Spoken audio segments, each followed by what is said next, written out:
Heyo! Welcome to Omnidog's Vault Essential Collected Editions for June 2026. And as usual, I'm joined by Webhead, who I cut off in the green room. He was going to say something, and I had to start the show. It was just dumb, and thanks. Our friend from Comic Pals, Sean. How are you doing, Sean? Hello, hello. I'm doing quite well. Happy to be here as always. I love getting on this channel. I was already live for 3+ hours today. That's right. But good Lord. you know what? I would never miss an opportunity to be here with you. So, and I'm That's glad to awesome. be here with Webhead as well. That's great. And here's my vault, my Discord, whatever. I just woke up from a nap. Sorry. Oh, that sounds beautiful, dude. And I'm shoveling coffee down my gullet so I stay awake for 2 hours. That does seem somewhat counterproductive. Well, I was sleepy. I'm sleepy. Well, I was sleepy, and yeah, I'm still a little bleary-eyed. James said you did a very interesting show today. Everyone should check it out. What happened on the Comic Pals? Thank you so much, James. It's really nice. Today, I don't know how many of you know this, but there is a DC boycott, a DC blackout that was just announced by a group of content creators who are Black, who are upset with the fact that at DC, it's been over 1,200 days since the last ongoing series starring a Black character that wasn't mainline and wasn't a team book. And so because of that, they want to boycott. And I and the rest of my cohorts on the channel had a conversation about that. And ultimately, I decided that I don't agree with a boycott. I think DC is making a lot of really great comics, and there are comics featuring all kinds of people at DC. Yes, things could be better, but I don't feel like a boycott is warranted. That's just not my thing. Okay, yeah, that does sound interesting. I didn't know about that. There's so many things I don't know about because I'm not on social media or anything. So I don't know a lot of stuff. I learn it from being on the air with people like you and the chat. So that's it. I'm an old man too, so I don't tell you any of that either. But he's programmed the whole internet practically. So Wow. Webhead's insanely very smart on the computer. Dude, we've barely been able to figure out how to host our show on our website. That's all we can do. That's all we know how to do. Hosting video is not for the faint of heart. Yeah, I was on, speaking of comicreleases.com, where Webhead and Dom are from. Dom had to bow out because he has an enormous amount of homework to do for Very Fine Condition and Peter. I will allow that because it's Peter. Otherwise, even though he's paid by VFC, I couldn't. What? No, it's okay. But I was on Comic Releases Patreon, where I have a watch list. And you finally started doing that. Yeah, I filled it out today. I got you. Let's see. Wait, is it here? Let's see. I saw something. Heck, it's on your watch list down underneath the filters. It says like the show totals. Yeah, you'll regret it. What? Oh yeah, you will. Hilarious. What is that? It will add up if you put in how much you paid for your books. It'll add them all up in whatever you're looking at. Hence, you'll regret it. I thought you meant like some show somebody was on or something. No. Show totals. Got it. Yeah. I thought it was show totals. At the bottom, it'll add up what the cover prices are, and it'll add up what you paid. And you really don't want to know, but it's there. Eek. So, and when you, a while back, I split it out so that the watch list, just the regular page, shows you like what you're buying or is still coming, and then I split off all the stuff that you marked as received, so that it had its own page. Oh, And there you can also see such horrible information as how much you've paid for every book that you put on your watch list. And since I have everything that I bought for the past like 2 years, it's horrifying. I'm not going to share that number, but it keeps me up at night. That's really cool, though. That's amazing functionality. That Yeah. one was actually not that hard. It's just pulling from a field that you fill out. And he got the files for the comic books this month, to me really so early that I didn't even think to look at Discord. And I was Yes, I just did it when you said something instead of waiting 4 days. Thank you. I was still late. I got it out at 9 p.m. last night. But everything's cool. Let's see. Yeah, where is his picture there, Matt? Sasmurf, how's it going? Good to have you here. So many books this month for Bat Cato. Yeah, I saw some of his list. My mailman is going to be able to skip the gym. There is a lot this month. Hey, Chris, how's it going? I did fix my shelf. I meant to tell New Spooey in Discord. I'll send pictures in there of what I did. But yeah, I fixed it right here because this broke last Saturday, and I don't know how long it had been broken, but somebody in the chat pointed out, hey, your shelf doesn't seem level. And I'm like, no, it's just the Batman sign that, oh, Edward, it's broken. So New Spooey gave me good directions on putting in L brackets, drilling, and I have 4 L brackets and 4 screws, which is amazing. So I installed them and rested the Batman books on there, and then below is somebody new. This is the Harley shelf is now where the Bat books were, or whatever's there. No, this is where New 52 used to be. Oh wow, very nice. You got a lot of Harley figures there. Just a couple. Yeah, that's not even all of them, to be honest. This isn't even my full power. Yeah. So yeah, I did fix it. Thanks to everybody in the chat, and I will definitely send pics to my Discord. That's how rocking and interesting my Discord is. Jess's L bracket. Hey, people like that stuff. People fixing things. I like watching that sometimes. First, because I'm lazy and I don't want to fix things. Just watch other people fix things. This was like one step up from doing nothing. That they were already in the house somehow. Hey, and you put a screw into. Well, I don't know if that's wood, but it's IKEA-ish wood. Yeah, press board or whatever. A screw into sawdust and glue. It's more than I've ever done. Oh, okay. Well, you're a city guy. Yes. Like I'm a country bumpkin. I'm not one of them city boys. One of them city guys. So yeah, that's and I rearranged it and I put New 52 up there for a little something different, and that's my story. Thank you, Saz. Booster here. Booster, a huge DC fan. Good to have you, Booster. Oh, I forgot to Booster. Let my Discord know that the show was going on. Oh yeah, it's a crossover episode. We're crossing over with New York City's finest. Wow. There are a lot of fine people in New York. The Steak Boys and the City Boys. The Steak and the City Boys. Thinking Comics, welcome. Thank you for being here. There's the collector. I haven't seen you in a while. William Lee. Awesome. Oh, Kane, how are you doing? Hey, Kane. Oh, I saw this.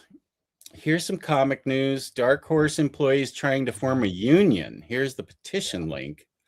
That was, I think I saw that in the Beat, but I had like 800 emails and I was just over everything. So I deleted everything.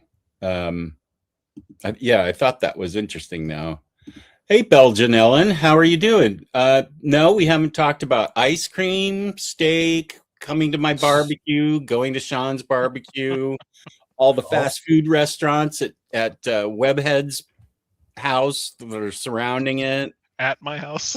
Yeah, that you've got in your house. You built your own bookshelves, so I figured you I'd built be even your own. fatter if that happened. Yeah. I figured you built something. Jess, I saw something funny at Fan Expo today. Someone had Buddha statues in character, and they had Beetlejuice, and I'm not talking about Michael Keaton. Oh, wow. Sean's just as huge a fan as I am, if not more. That's hilarious. Okay, so Beetlejuice was one of the Buddha statues. Buddha Beetle. Beetle. Buddha juice. I would have had to have bought one of those. That's hilarious. Thank you, Chris. Oh, Kane, right on time. Thank you, young woman. Whoops, that's not the thing. It is, where is the thing? Here it is. At Panelbound Comics, which is an online retailer known as PBC, you can save with the code Omnidog and get $2 off a book order. Or this is big savings, and I use it myself. 5% off shipping 4 or more books together with the code OmnidogSit. Thank you, Kane. Thank you. May I just say, I actually today received a shipment from Panelbound Comics. Oh, you did? I did. I actually have it right next to me because I didn't finish unboxing it. So if you would like, I can show you what I got. Did you use my code? Unfortunately, I didn't. And so I'm kicking myself because I could have saved money. It's silly. Damn, that's a good way to put it. Yeah, let's see the unboxing. So it's all in nice bubble wrap. They did a great job with that. Really nice bubble wrap. And the first thing I show you will tell you exactly what I picked up. It's the Lazarus hardcover collection. Oop, pull. Yeah, there you go. There we go. We're sorted. There, right there. Don't move. Yeah. So I got all 4 volumes. Oh, yeah. Yep. This is my favorite. This is one of my favorite comic book series, if not my favorite. You guys can barely see it, but the point is that I picked up all 4. So that's awesome. I haven't read volume 4, and I've waited 4 years for it or something. Oh, no, it's been an eternity. I read the first 3, and then it was like, oh, yeah. I know. I've forgotten everything. Oh, Greg Rucka got sick a couple of years ago, like something bad enough to keep him from writing, but not bad enough that took him off the earth. So, and then. Oh, what's the other book? The Manhattan Project. No, Hickman, right? I don't think he has another unfinished project. Oh, the financial one. I mean, I'd have to go in the other room, but let's see if the chat has got it yet. Chat, help me out. What's the financial book that hasn't been finished yet? Come on, somebody in the chat. Something Murders, Blue Monday Murders, or something. Black Monday Murders. There it is. This was the surprise question right before I went to Heroes in 2023. My daughter's roommate, who is lovely but eccentric in the best possible way. She always dresses in 50s styles. She's late 30s, always in 50s, like vintage 50s, with her hair up in curlers at night, and she has curled 50s style hair and pillboxes and stuff. I know, Chris, I'm getting to Black Monday Murders here in 1 second, but you're right. And she said she was over here one day with Kelly, my daughter, and she said, "Hey, how come Hickman hasn't finished Black Monday Murders?" And I went, "What happened to what? How do you even know who Jonathan Hickman is?" Long story, but she had been reading it. Her brother was a comic book fan, and so when I went down there, somehow they said it was 5:00 Friday, 5 p.m., and they said Jonathan Hickman is now at his table, because that's when he was supposed to be. So I rushed over there, and I was the only one. I got right in front and just started talking to him for 15 minutes.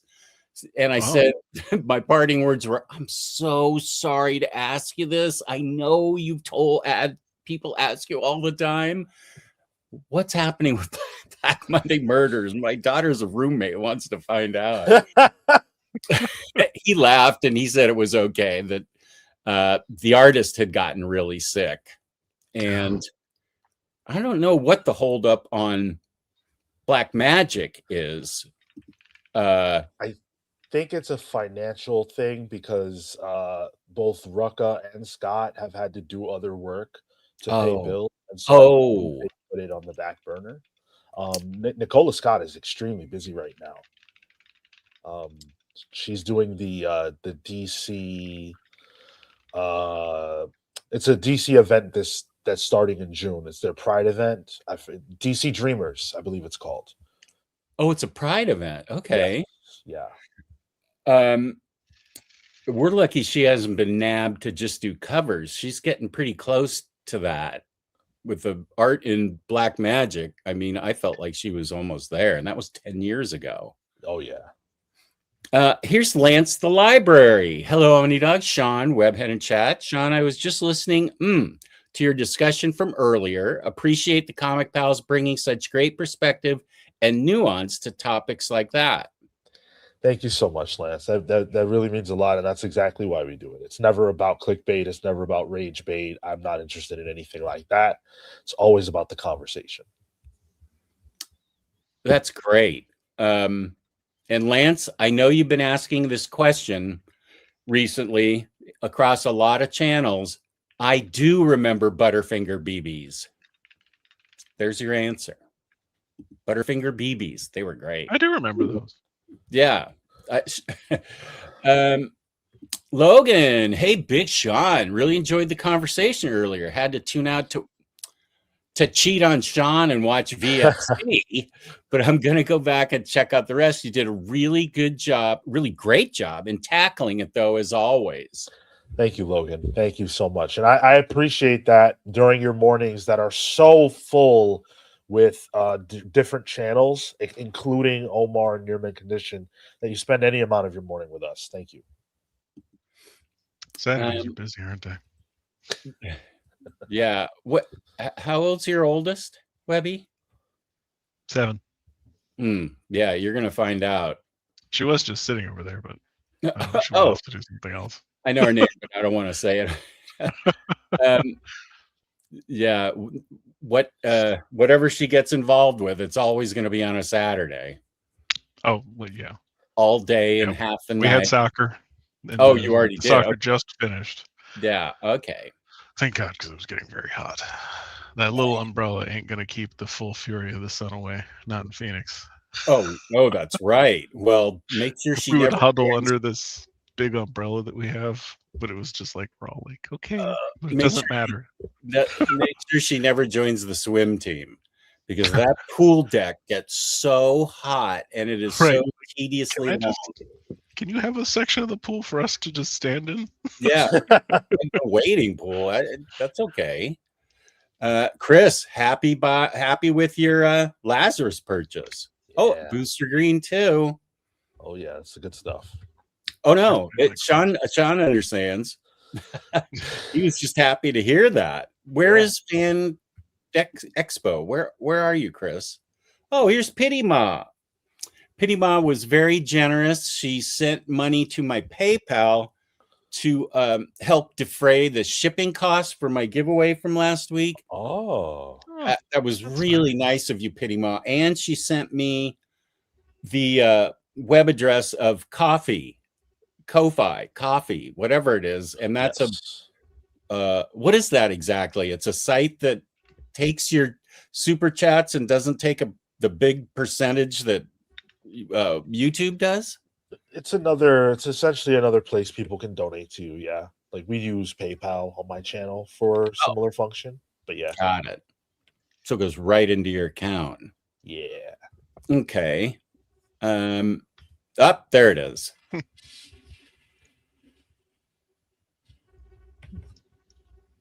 Oh God, That one's pretty seamless. Wow. he's always ready, Matt. I love it. Hi, everybody. Hi, Dr. Nick. That's not bad. Thank you. Javi, I'm at Chick-fil-A. Oh, here we go. Food talk. Great. After buying comics at the flea market, I was digging through long boxes. Nice. You're really hitting the flea markets. That's really cool. And the important question, what are you getting? Indeed. Don't leave out anything. Please tell me it's going to be a fruit milkshake because those things are awesome. Unions are normal in Belgium. I get that. As they should be.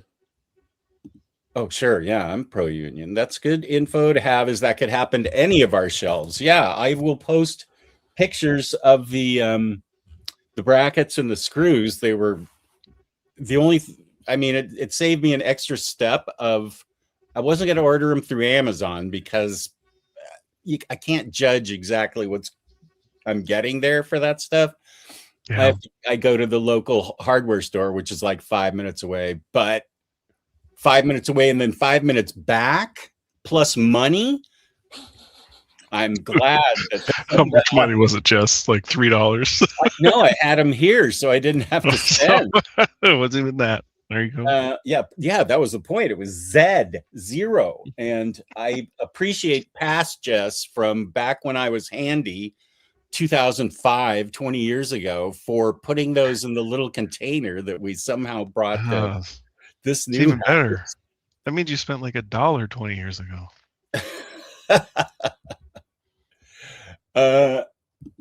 Let's see. That is a good looking shelf. Thank you, Booster. I think he's hitting on your shelf. Yeah. What are your intentions with my shelf? Yeah, Spooey did a really good job. Oh, Adrian, how's it going? Thank you. Elon, ready to make my shopping list, boys. Who needs sustenance? Right here, dude. That's right. The new weight loss routine is just buying too many books. Harley over 9,000. That's too cool of a clue for me to understand. Harley, it's over 9,000. Oh, so over 9,000 is a reference to Dragon Ball Z. Have you ever seen it? No. They have those. He hates anime and manga. Do. Okay, fair enough. He's a salty hater. I'm a salty old man. Get off my lawn. There's my Zatanna shirt. Thank you. So what is it in Dragon Ball Z? Maybe I've heard of this. It's a meme with Vegeta. Yeah, they have these scouters that you look at someone and it tells you what their power level is.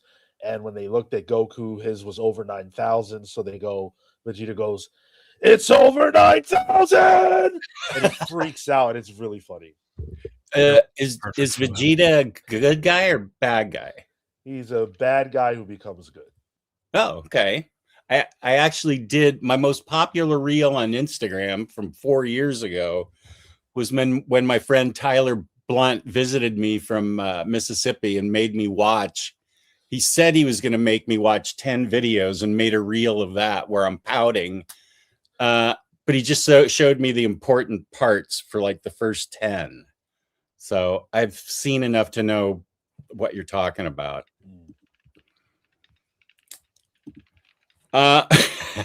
This is the way that chat goes. It's great. Have I eaten anything really good lately? I'm gonna have flank steak tomorrow night, but I've been on this diet for the past 2 or 3 weeks. I've lost a hell of a lot of weight very safely, Kane. Don't worry. But nothing. I mean, just like, vegetables and protein. So there you go. But thank you. I need everybody else to live. I need to live vicariously through everybody else.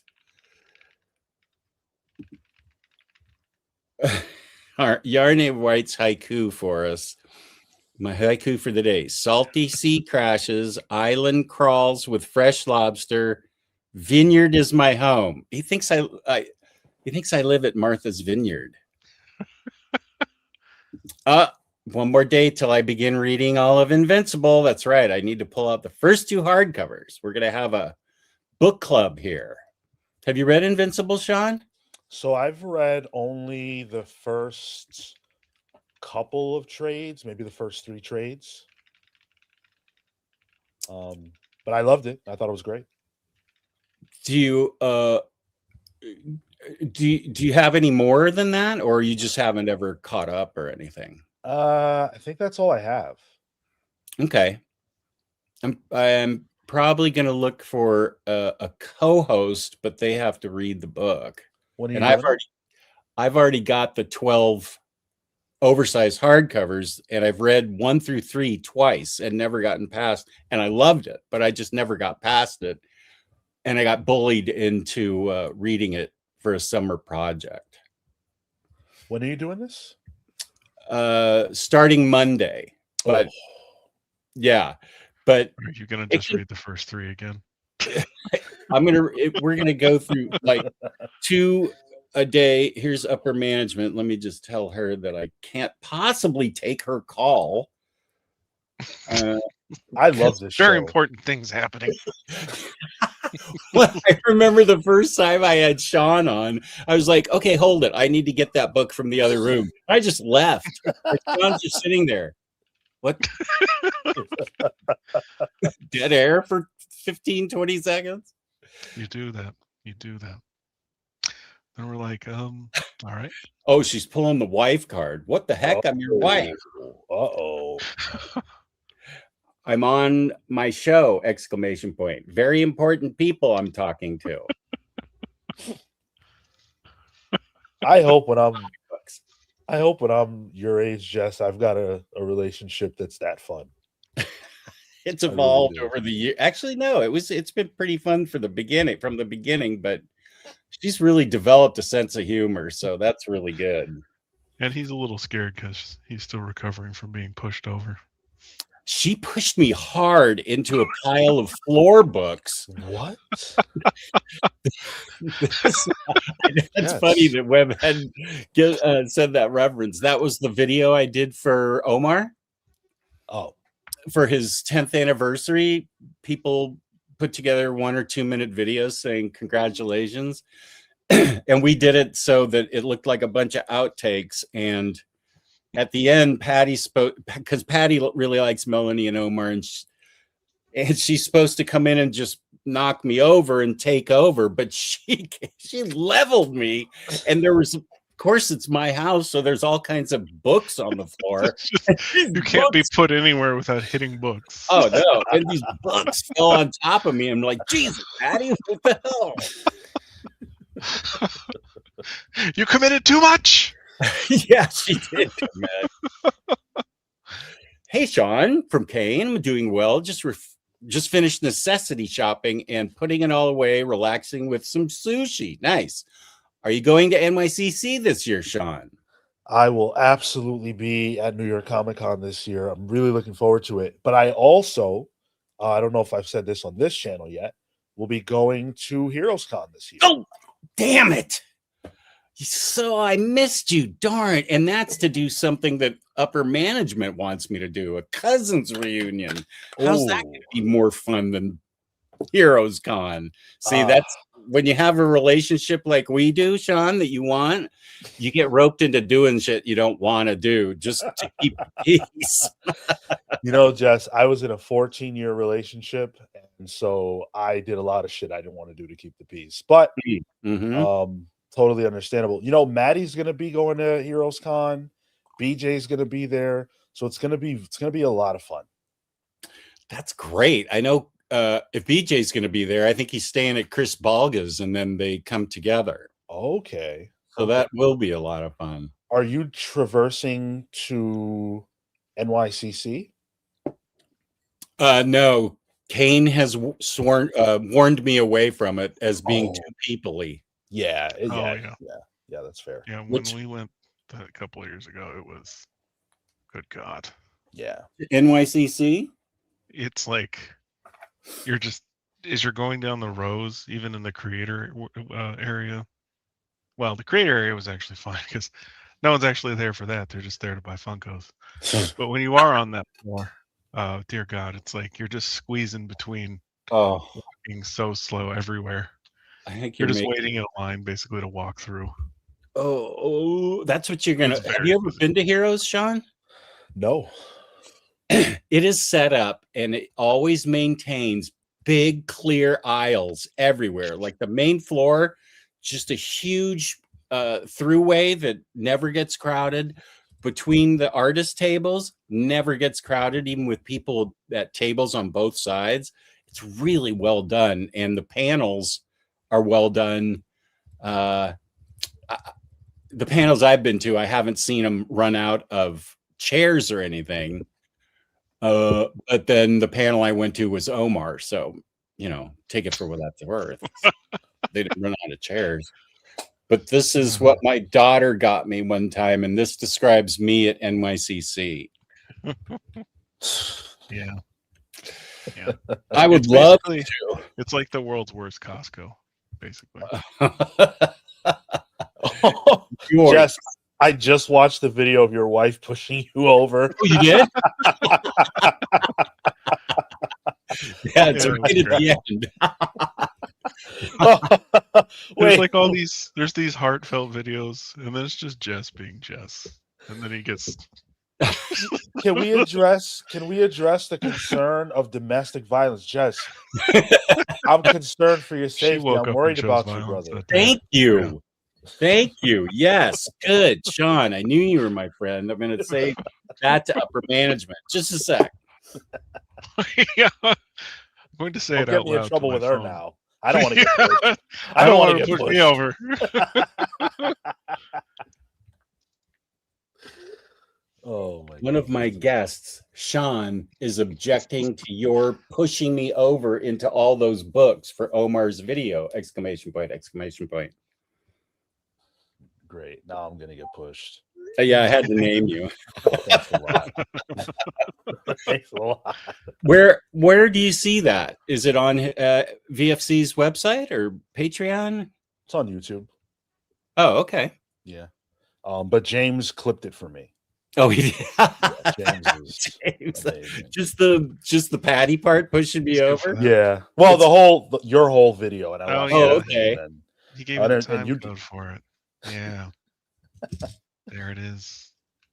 Dude, Webhead, or both of you, I don't know how you feel about Pop-Tarts, Sean, but have you had those super stuffed ones yet, Webhead, that I was sampling on the VFC video? The super stuffed what? Oh, the Pop Tarts. Yeah, they're at Walmart only. Oh. Oh, Now dude. I can get it delivered. Don't keep. Yeah, okay. That's what you were worried about. Okay, I thought you were being a Pop-Tart snob or something. I At try least- to avoid going into a Walmart. Oh yeah, same. But the strawberry ones, I almost ate like 3 boxes for dinner, and that's one reason why I'm on this diet. But 3 boxes, Jess? Oh Or yeah, 3 just packages. 3 packages. I'm not a kid. I'm like, Jesus. Each box only each box only has one Like, package. Give me a minute. and four packages of one Pop-Tart each. I know that's still a lot of Pop-Tarts, but Ooh, they were have so cinnamon good. caramel. Oh, it's good. I had that too. Yeah. Wow, Ash these are Night. obnoxious. Oh, dude, no. They're amazing. What other flavors? Oh, did I'm you- sure they're amazing. And dear God, that is a lot of. I mean, that is a very noticeably large amount of. Oh, yeah. Of It's filling. worth it. There's only 3 flavors. So far, yeah. Uh, To the best of my knowledge. Strawberry blast. I Yep. mean, it's got to be good. Yep. It really is. Ash Nightable says, can confirm that Comic Pals show this morning was an amazing, there's that word again, nuanced discussion. As the Golem, I'm proud to be a member of the Pals verse. What's Thank a you so golem? much. What is Over on my channel, when someone joins our Patreon at a specific tier, they become a member of the Pals verse, which gets them a superhero or supervillain origin story and a nickname. And so Ash is the Golem, and his origin story was read live on the air, and he's a part of the Pals verse now. Wow, that is such Pretty cool. That is really cool. Right on, Golem. Yeah. Thank you, Kane. I know I'm way behind. Oh, Kane, I should have hired you to go through these. You're never behind, Jess. Yeah, I know. I should have hired you to be my chat monitor. I still have to get that going. Me? No, I'm not better than No, you. no, Kane. No. Like, you'd be screwed if you did that. With you? Yeah. We'd be the same way behind. Well, sometimes I read ahead. Probably, yeah. I think, Ultimate Power. I think Decorum was supposed to have a follow-up series too. I love Decorum. Yeah, you're right. I've never been to a con, says Booster. So many people and anxiety. I'd also be like the Chris Farley McCartney skit to the creators. I remember that one. Yeah, that was funny. But I don't know. I have never run into a case. This is just for Heroes. I've been there twice, and I went around. Everybody's, well, God rest his soul, Jim Shooter. He wasn't very effusive with me. But conversely, Larry's library saw him down near Larry's library's house, and they had a conversation for like 20 minutes. So wow, you never know. But the first thing I saw when I went to our first con in 2023, Dana Warren Johnson's pretty tall, maybe 6'3", 6'4", with a man bun, and the biggest perpetual smile that you could ever see. He is so happy doing that job, and he will sign anything and be really cool. That was great. That's cool. I have pretty much only ever had positive experiences at cons with creators. Can think of one where I walked away feeling like, that wasn't very cool. But everybody is happy to be there. They're happy that you like them. And I think the biggest thing to keep in mind is that they're human beings. You know, and approach them the way you would want to be approached. Like, hey man, I really love what you do. Would you please sign this? And I would say 99% of creators will react to that message with a thank you, no problem. Yeah, that's a good point. Last year I saw Dan Jurgens, and he was still seated while he was signing my book. So I got down on my knees and I said that I thought that Lois and Clark, the Road to Rebirth book, was the most important Superman book in the last 20 years, because it has completely reset everything we've read since then. Since Rebirth, they've actually pretty much stuck to that Superman as Jurgens wrote him out. And I just said it was super important, and we got along. Well, we got along really well. We had a conversation for like 10 minutes, and I forgot to pay Scott Hanna the $20 I got his autograph for. And he's like, sir. I'm like, oh, Dan Jurgens just gave me his for free. No, I didn't say that. Although he did. And that's yeah. Go ahead. Sorry. No, just sometimes you have to pay for autographs, sometimes you don't, and navigating that is a thing too. Yeah. Oh, okay. Here's the answer. Getting a normal chicken sandwich with fries and a lemonade. Chick-fil-A has good drinks. Belgian Ellen. Oh, I didn't know they did that book. I need to get that book then. Have you read that, Sean? Yes. Yeah, it was very good. It was nice to see both of them back in the fold at DC. Rucka's on the Batwoman book right now, the Next Level Batwoman book, which is really good. And Nicola Scott, as I mentioned, is doing that event. So they're both very busy, but I think everybody who has read Black Magic wants them to come back for Black Magic. Yeah. You're welcome. I remember it's stuck in my head. Oh, I remember because you're a viewer, man. Oh, it was in Philadelphia. That's not that far from me. How long of a drive, I guess, is Philly from you? Well, weirdly, or I guess maybe it makes sense, it's the same distance as New York City, like almost 4 hours for Philly and pretty much 4 hours for New York. Okay. I guess they're sort of the same way on the map-ish from here anyway, from Washington. Mm-hmm. It's not terrible. Oh, no. I think it's short for New York City. I'm happy to go there anytime, like on the bus or anything, or train. But it seems long for Philadelphia. Sure. Like I get New York City when I'm there, but then Philly, and then our friends are so nice, but they want to take us to a baseball game, and I'm like, oh, okay, yeah, sure, I'll go see a Phillies game. Well, it's in July, and I don't know that it's a night game. So I may have to get sick somehow that morning. So I don't have to go. Come hang out with me instead. I'm happy to hang out with you. That would be awesome. I can go up to New York City anytime, really. I have nothing holding me here any time of the year. Whenever you want it, whenever you want to arrange it. That'd be great. We could go out for steak, man. I love the sound of that. Nothing would make me happier. That would same here. God, that'd be great. Thank you. That was for my doctor, Nick.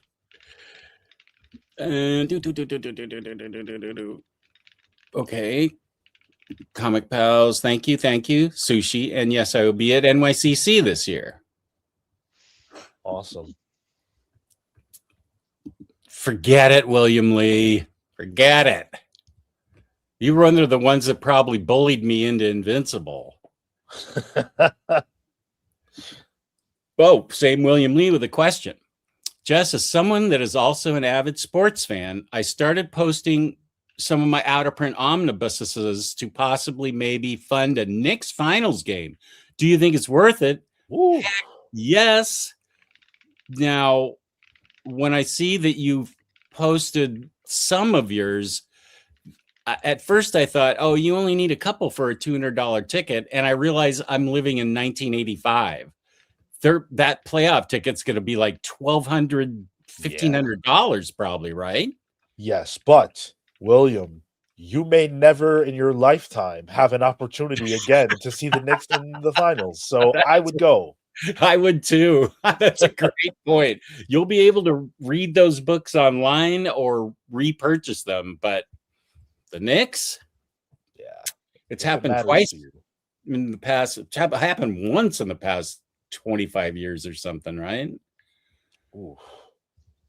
Yeah, once, yes. Once, okay. Oh, Lionheart's here. What up, Lionheart? Webhead, I'm going to Phoenix for vacation next week. God, why? In June? What are some good comic book stores to go to in Phoenix? It's all about books and comics. It was a great store. I know they are closed. Drawn to Comics. I think that's the one in downtown Glendale. Drawn to Comics, Lionheart. Drawn to Comics. Mm-hmm. You know, there's Samurai. There's a couple of those. That one's like the local chain. Samurai. Okay. Yeah. Anything else? That's I it. don't go to a ton of comic stores anymore because I order all my Omnis and stuff, so I don't really need to. I don't really need to do that much anymore. I can't with the singles. I had to stop. It's too much. I can't do the Omnis and the singles. It's just way too much. So I got a big. Now I just wait because you know what? I set a limit for myself. Like I'm only buying oversized stuff mostly, and that is at least a limit on what I will buy. And if I start doing singles, it'll just be everything. And then I have to store 500 boxes, stupid white boxes somewhere, you know? Yeah. So, well, Sean is the singles collector here. So I will get to, it's 5:45. You can only be here till 7. Okay. I'll vault ahead. Halfway through, time to. I know. I just realized that, and I'm not even caught up. Oh my God! You're not even halfway through the chat. Thank you. I know. Jess should watch City Hunter. Great crime stories and beautiful women. Okay, that's a anime. Or let me know what that is, Belgian Ellen. Let me find today's books for the month of June, and I'm going to assume that you've at least read some of these, Sean, in your buying buying singles of some of them. Really safe bet. Yeah, this is where I'm useless. It's like I haven't read half this, unless it's like an old thing getting reprinted. Okay, there we go. Okay.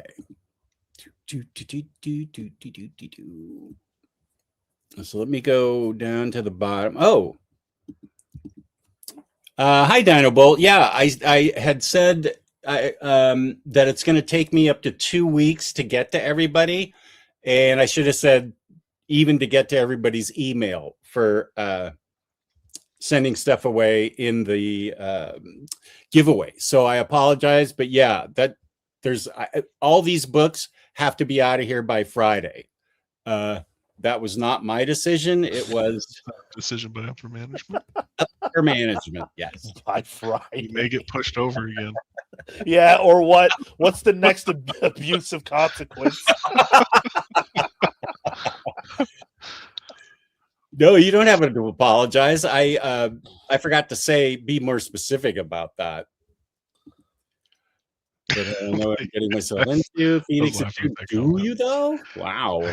You know, if you know what you're getting into. Oh, a Sean meetup sounds like an amazing vlog video. Yeah, I would love that. What Amtrak to NYC, right? A straight shot. Mm-hmm. Are you, Sean, or any of the other comic pals going to Elite Comics Expo in Queens? Jim Lee is there tomorrow. Whoa. I did not know about that. Wow.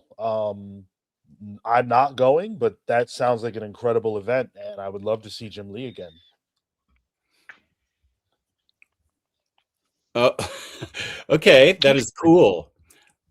Yeah, it's in the new Dan Jurgens Action Comics Omni AS. Although I think it might be in the first one.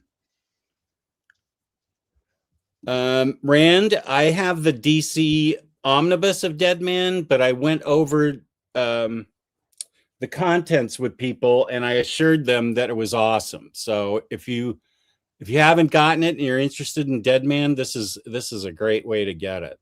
Read it.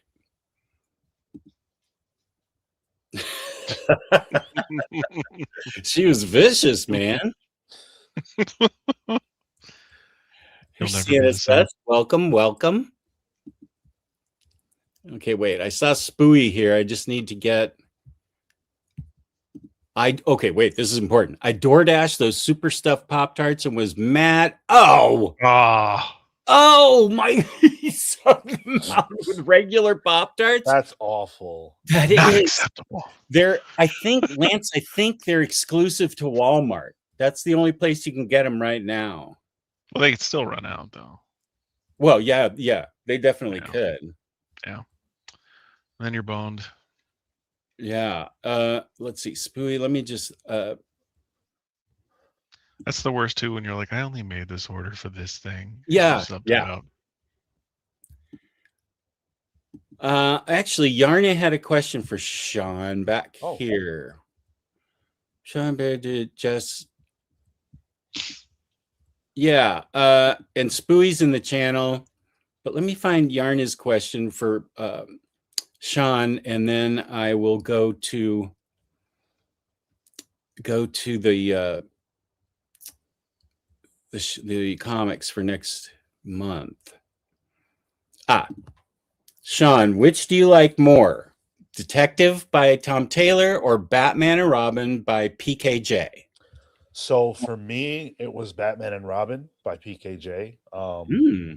I really like the dynamic that he wrote for Bruce and Damian, and him being a father whose relationship with his son, and by he, I'm referring to PKJ, his relationship to his son is so important to him that I feel like it really came across during the BNR run.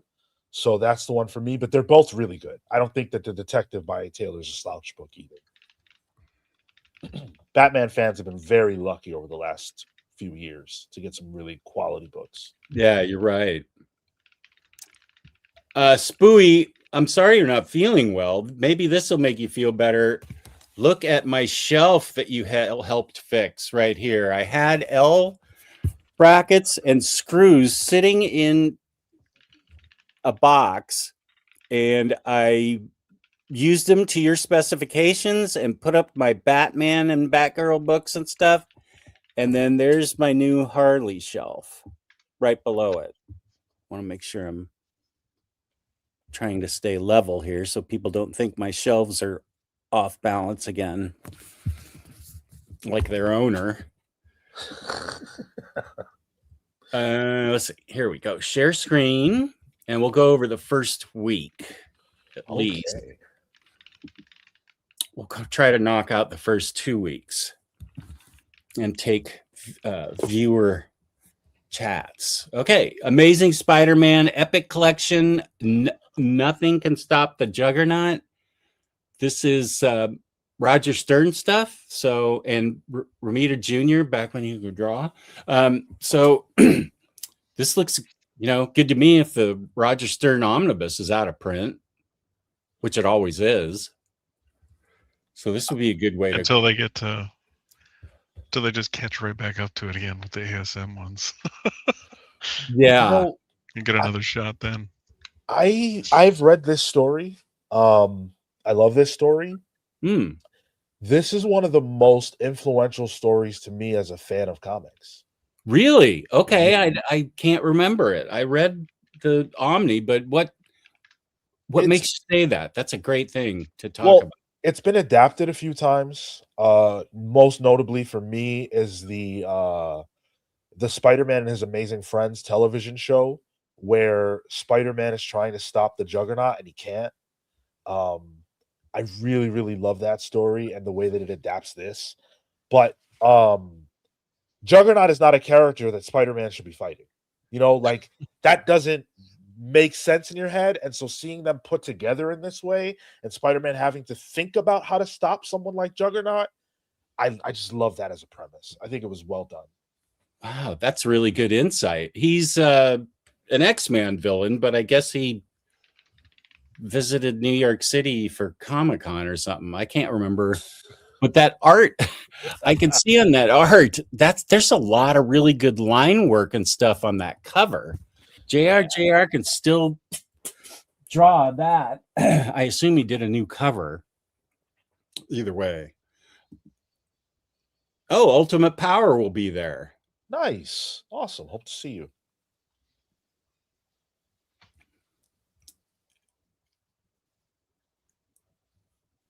Let's see. Either the stream audio is a bit muffled, or my PC blah, blah, blah. How is the how's the sound for everybody?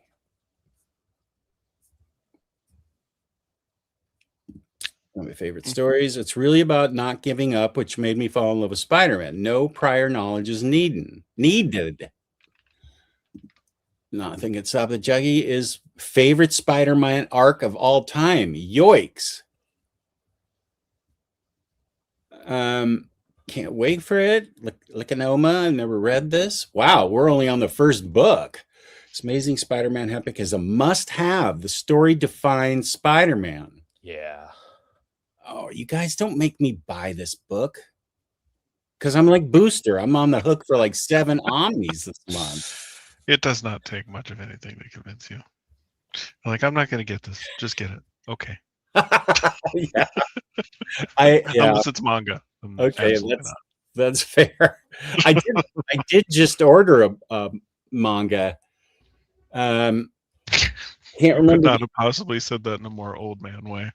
I just ordered me one of them mangas. Them manganese things. Got me one of them mangas. Yeah, the shelf's all stable now. Thank you. What did you order? I can't remember. Let's see. It you were super into it just got recommended to me, so it's not a book I know, like Kane's Yokohama Mama book or whatever, and the other books that Riley sent me. Let's see. Let me check. Oh, it's right here. Okay. Let's see. Order history.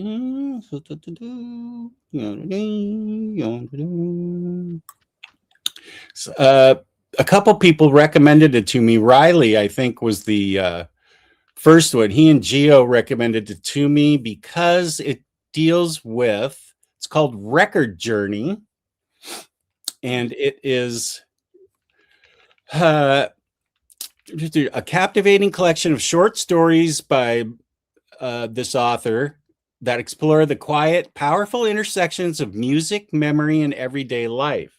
At the heart of these stories is a young woman working at a small record store in Tokyo. Each story introduces a new visitor to the shop, each with a unique past, a specific record in mind, and an emotional thread waiting to be uncovered. As the needle drops, so do the walls between strangers, revealing bittersweet moments, long-lost connections, and the smooth healing of sound. So they knew what a record collector I was, and that sounded pretty interesting to me. So yeah, cool. That's that old manga that I ordered.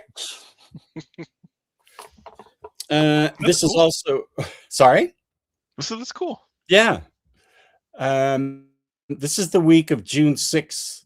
Sorry, June 2nd. We're going over. Here's Batman Detective Comics, New 52 Omni Volume 2. Oh wow. The cover. Yeah, that is a really beautiful cover. Holy crap. It is a good cover. Pretty brutal, but also really symbolic too. Well, yeah. The Beast. Ellen, Belgian Ellen, I'm sure you have something to say about this because this here looks very European to me. And Reaper, if you're in the chat, you had very European. It does look. Oh, great. I read a bit of Record Journey, didn't like it. Oh. Uh-huh. Okay, I'm trying to get that off. Didn't expect to see talk of comics when I opened the stream. we're on a little bit of a compressed timetable because Sean can only be here another hour. They got you. Okay. How do you know Marsupilami? What? That's what Reaper said to me in the comments of the video I made. What? Marsupilami? What in the world? It's a great name. What the hell? Who's Marsupilami? Who's that guy? Is that Marsupilami was a Disney cartoon. Are we talking about the big creature? Huh. Okay. Well, everybody seems to know this book but me. And I don't know this book either. Minor Threats, Library Edition, Volume 1.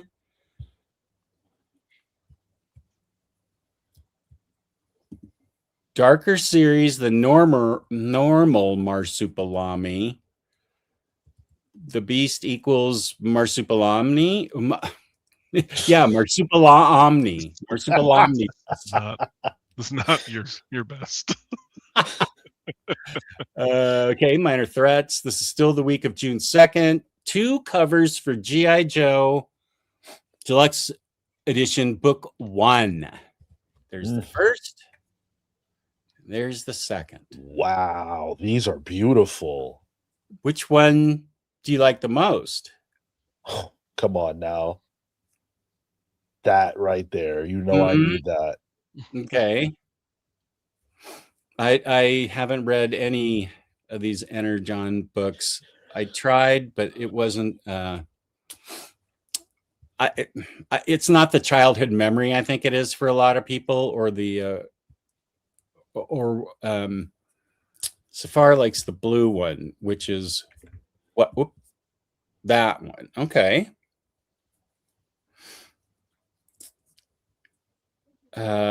Okay.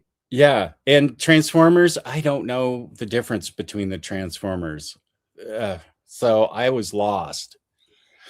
Well, I'm not a Transformers or G.I. Joe fan, traditionally. To these books, relatively fresh. And what I found is that they're both quite good. Williamson really has a great voice for the G.I. Joe characters. And it doesn't feel like if you've never watched the show, you can't invest in this because it's character focused, and it does. Yes, it does feel like toy smashing together, but with heart. And I feel the same way about the Transformers run, especially the Daniel Warren Johnson piece of it. Okay. I thought this might happen. Marsupilami is Belgian, not Disney. I could feel Belgian Ellen's anger through. How dare. Marsupilami was a Franco-Belgian comic. Okay. And this is the Baroness. She's amazing. Yeah. She's a bad guy, right? Or is she a good guy? So in regular G.I. Joe, I'm pretty sure she's bad, but in the comics, they haven't pulled that trigger quite yet, at least not as far as I've read. She's on the side of good for now. Okay. And this is a book a lot of people have been excited about. I know Day Day is going to fly to Panelbound Comics when the shipment comes in and pick it fresh off the pallet and do his review there at Panelbound Comics, which is amazing. Cool. I was going to ask him which cover he was going to get, and he said he's getting both. So this is the DM cover, which will, if I get that, I'm going to have an exorcism for it, man. That looks... Oh my God. It looks really scary to me. That is stunning, though. Yeah. Who do you know who the artist is here? Anybody? Webhead? Sean? I don't. Let's see. Deodato. Okay, thank you. Oh. Wow. This is an excellent Hulk Omni. This is another story where not a lot of prior knowledge is needed. That's good. Is this the whole... I guess this is the Bruce Jones run. This is the whole thing. Okay. That's a good question. I'm not sure about that one. Because I thought there was stuff was the Dogs of War, the stuff that came before this. There was something that was like The Dogs of War, I think people would like it if Fall of the Hulks and World War Hulks. They're two way out of print, oversized hardcovers. I think people would like that if those three things got put together. Dogs of War is by Jenkins, but I think these other two are by Greg Pak. Whoop. Who are these other two? Well, Green. Oh, Jeff Parker and Greg. Oh, it's got a lot of writers. Okay. mm-hmm. I forgot that these guys were on the back cover. This looks pretty cool. Wow. I don't even know what's going on there. Like, who's that? Red Sue Richards something? I want to say that's one of Johnny's girlfriends. I can't shoot, what is her name? Dressed up in the Fantastic Four outfit? Yeah. Yeah. I could be wrong for sure, but I think wait, hulked out monster. The shocking secrets of the Red She-Hulk. I wonder if no, she's green there. Revealed. Who is she? Will she stand by the leader? Watch Banner die? Well, Sea-Hulk Savage, sensational in red. Oh my gosh, there's a bunch of She-Hulk. These are all different She-Hulks. According to the back cover. Interesting. I would have thought that was Satana or something. Sensational in red. La-di-da-di-da. Okay. Someday I will read that. Oh, okay. She's called Thundra. Thanks. Is she a She-Hulk? That is the daughter of Hulk. When did he get around to having a daughter? I don't know. He had Scar first, right? That's his son. When did he get Scar going?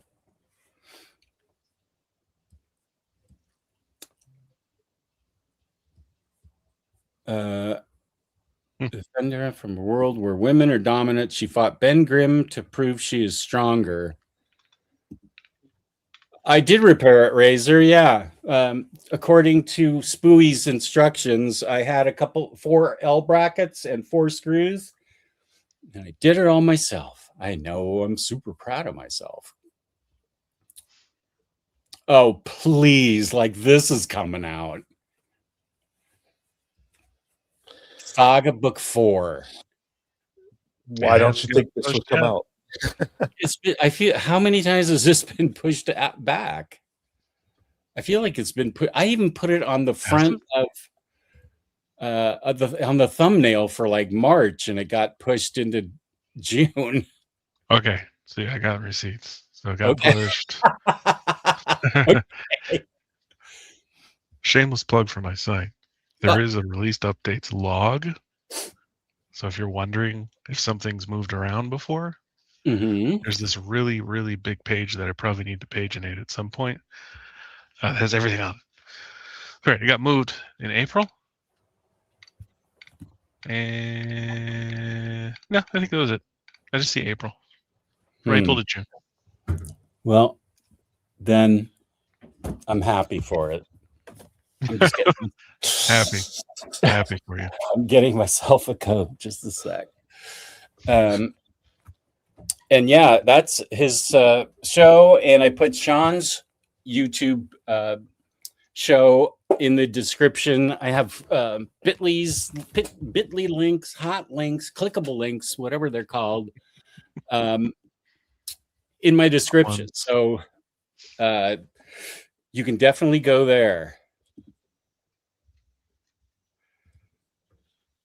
Thank you for the link. I appreciate that. Oh, absolutely. Yeah. This daughter from the world where, women are Amazon run, and Thunder came from that world. Thunder world, Hulk in the 90s untold story. Okay.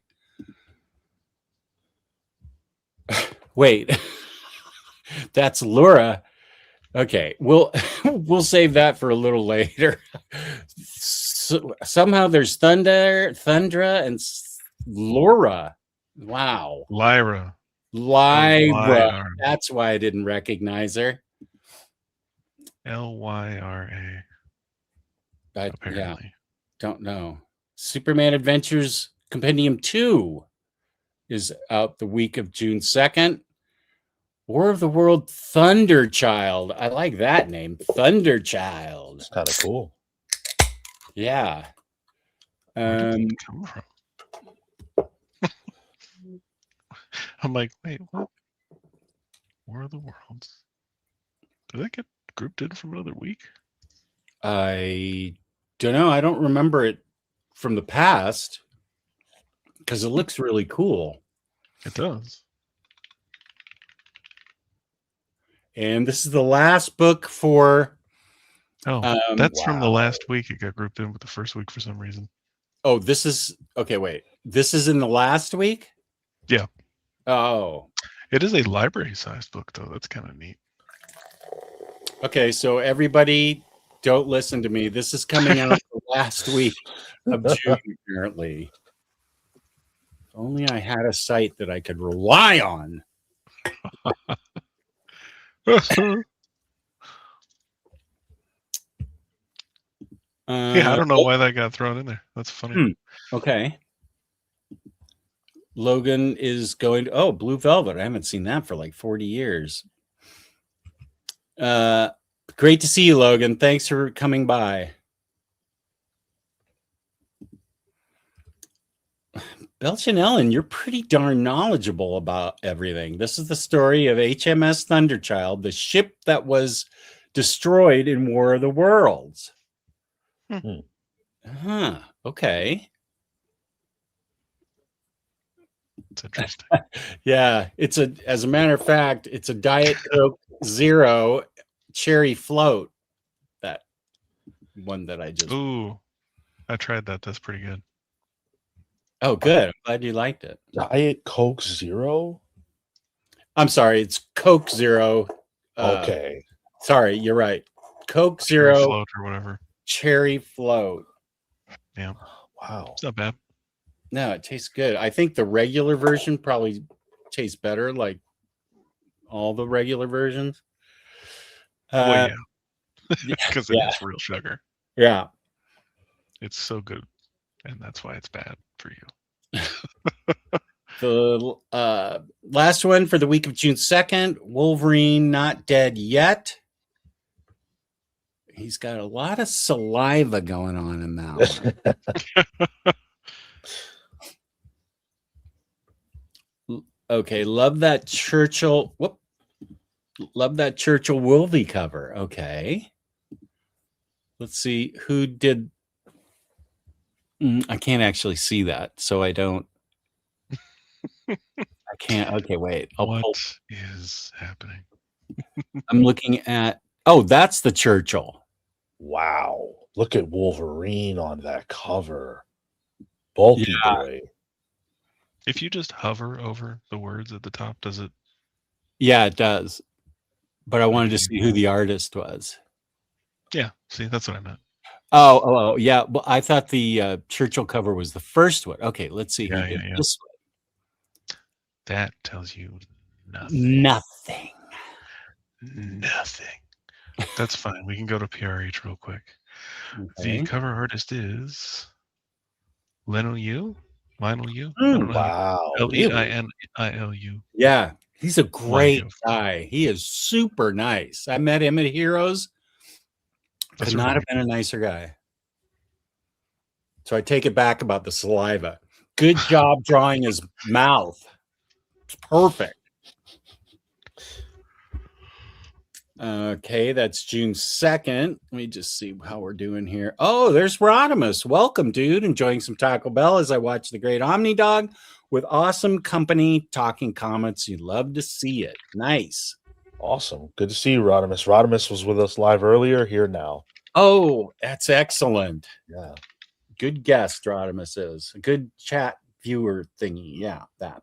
I ordered Thunderchild, said Belgian Ellen. Okay.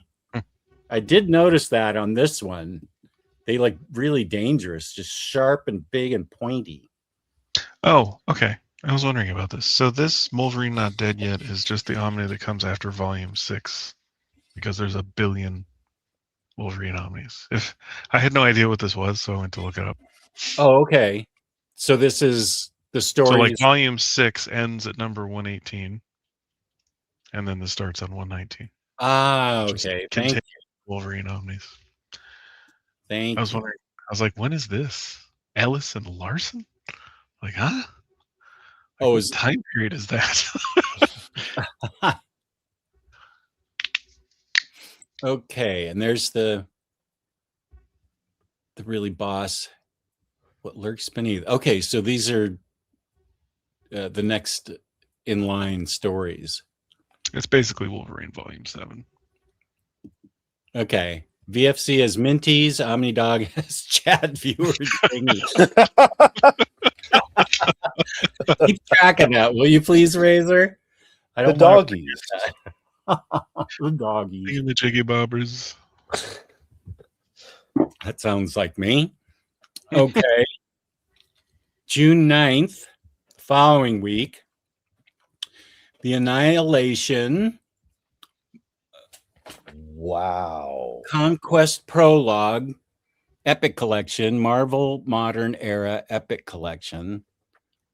I did it, Jess. You read I it know, all the way without through.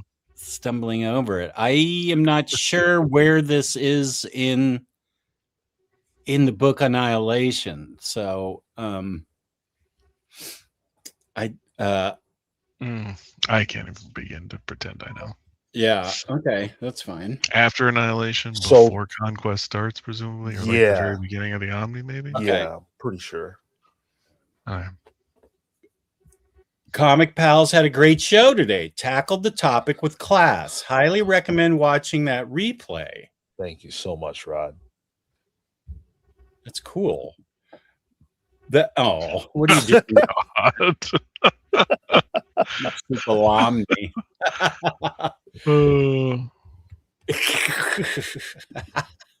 Okay. Okay, this is after Annihilation. Thank you, Axel. Right. So it'd be after Annihilation, but before Conquest, right? Yeah. Okay, let's see. I know I Or missed a ton of beginning of it. questions. Sound. Oh, good. Sound is great. 5x5. Everybody. Okay. Oh, it was your PC. Oh, yeah. That's, how dare you? Yeah, I checked the stream real quick after you said that, and I was like, no, it's fine. Oh, okay. I'm fine with JR Hogwash. I like his earlier stuff better than his later stuff, but I don't know. It's okay. I'm okay with him.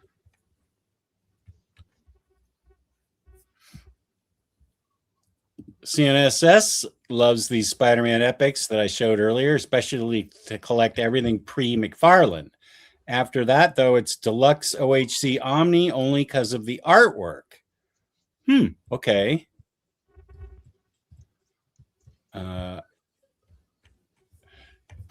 Just so you know, Belgian Ellen, I tried Berserk and it just wasn't for me. That was a long time ago. That's one of the first mangas I tried. That's one of the first ones you tried. Oh my god. Well, I think Who told you to do that first? Let's see. I think I read 2 volumes of Monster, and it was a struggle for me to follow the format. Then I think I read the first volume of Lone Wolf and Cub.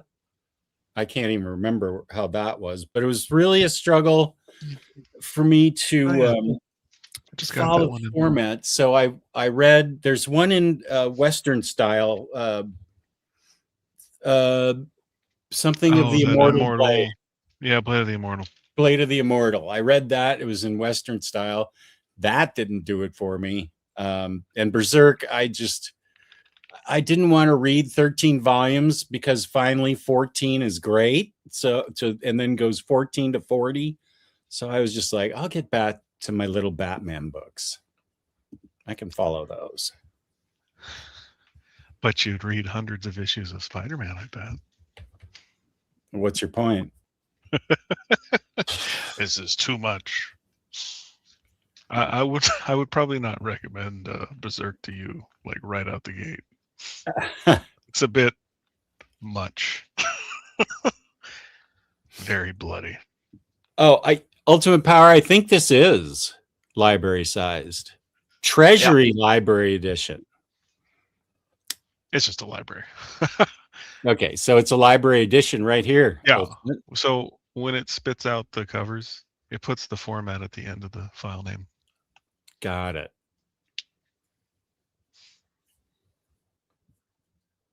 I have not.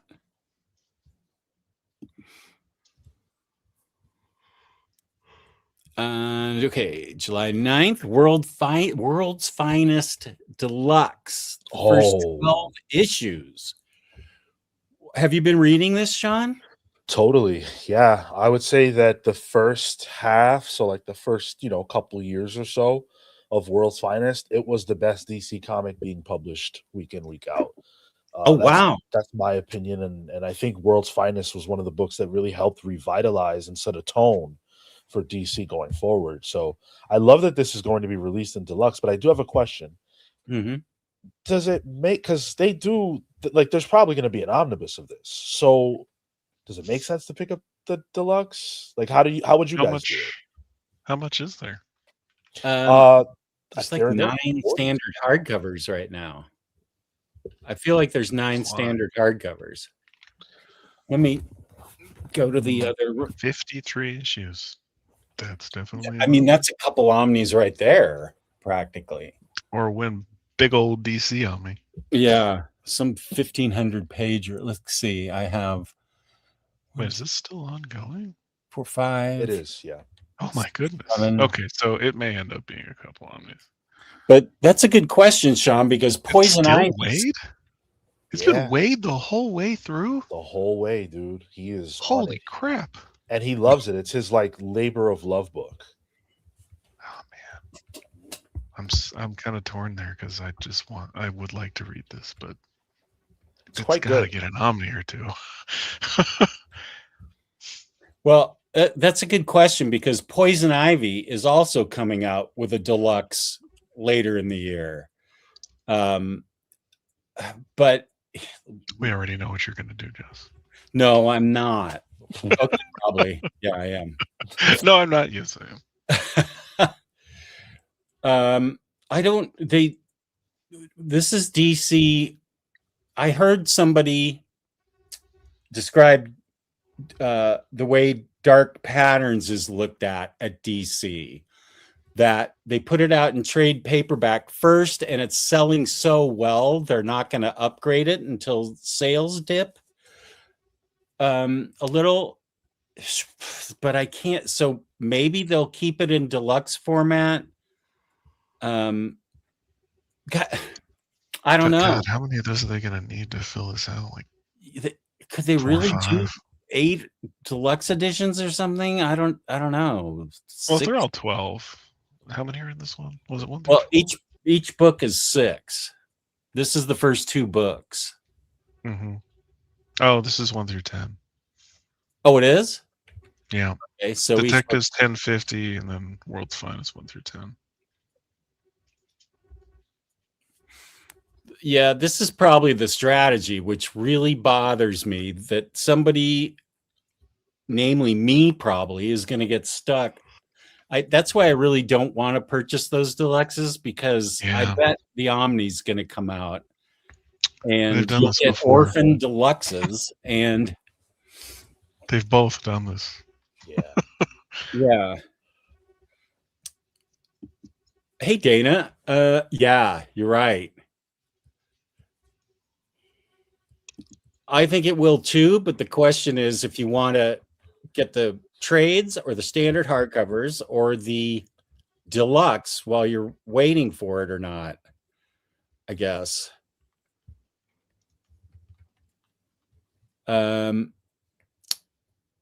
So I don't know. It seems counterintuitive to me, but it's all sales, so yeah.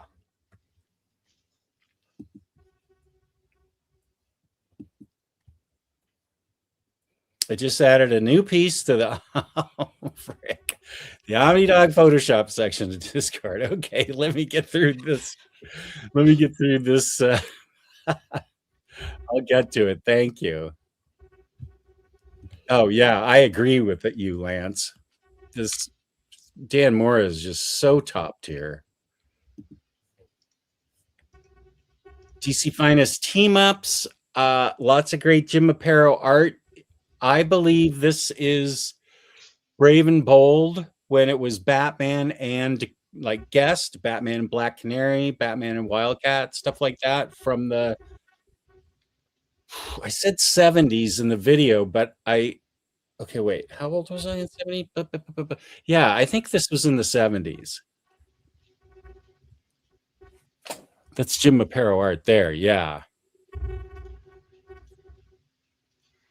Space Scouts. This looks like a Matt Kent book. Silver Age Supergirl. Oh. Here we have Web of Spider-Man. I think that's the last for June 9th. Yeah, it is. So there's this cover, which is pretty cool. And what's happening here? Even his eye holes change. He's like looking out, and his eye holes are like dodecahedrons or rectangles or something. He's turning into Hulk somehow. I've never read Web of Spider-Man, or I'd know. But these are two pretty cool covers.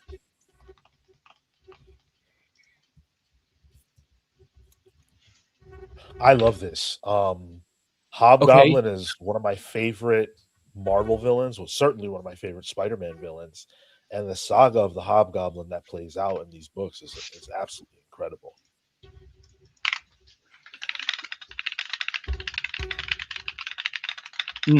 Okay. You Kane, thank you for being here.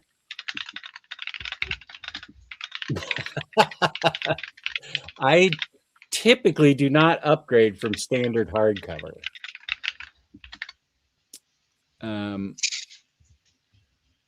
Okay, so there's two. Do you know the Hulk story here, No. Sean? No, I don't know what that's about. Okay. So that's the first 2 weeks. We'll go back to this in a minute. How about Sean? What are some books you're reading from any publisher that you really dig off the newsstand? Oh boy, there are so many great books. I mean, anytime someone asks me that question, I always want to make sure that I mention Kaya. Kaya is one of my favorite books. It's an all ages comic.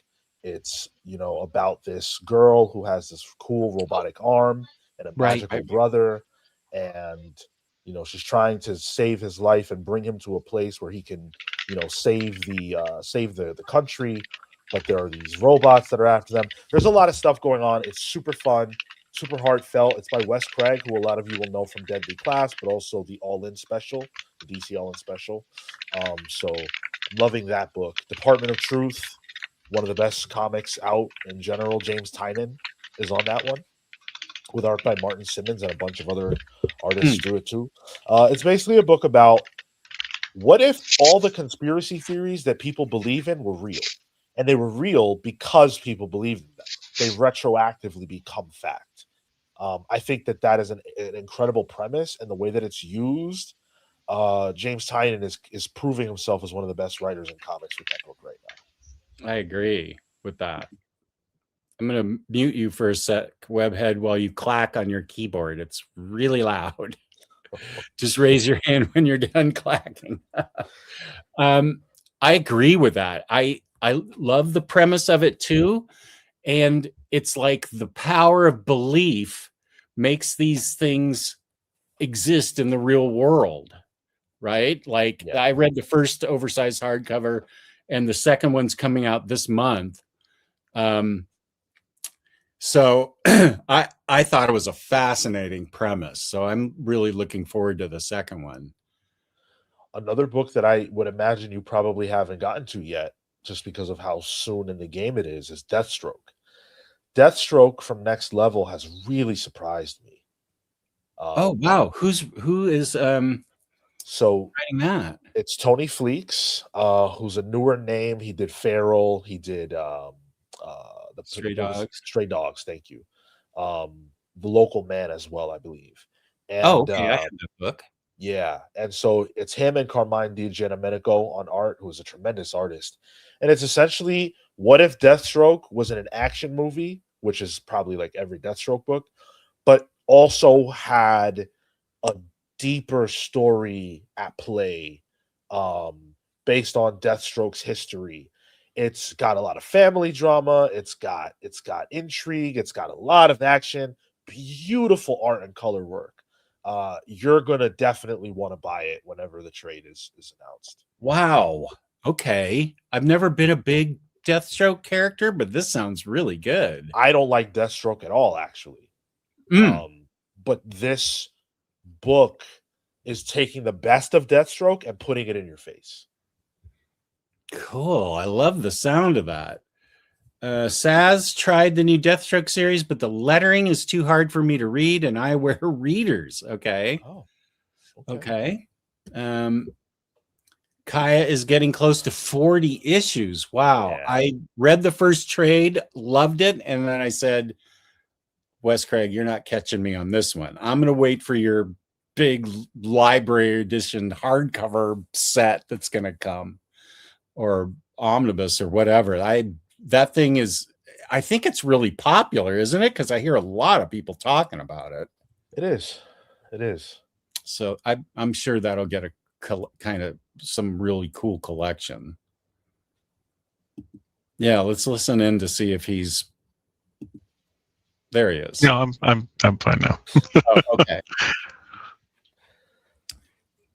The only clacking on keys I want to hear is Sean bust out some tunes on the piano, baby. One day on my 500th appearance on here, I'll do it. I almost made a comment about like the front door section hallway back there behind the sofa, and then I looked at the piano and went, "Oh my god, this is one of." It's a beautiful piano. Yes, it is. But I almost complimented you on the space on the right hand side here. You should. It's all gorgeous. Worked hard. Razor asks, is Web of Spider-Man okay to read on its own? And Axel says Web is pretty standalone.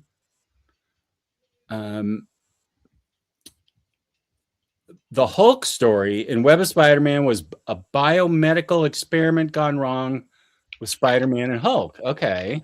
I think Dana has something about it. Peter temporarily transforms into Spider-Hulk.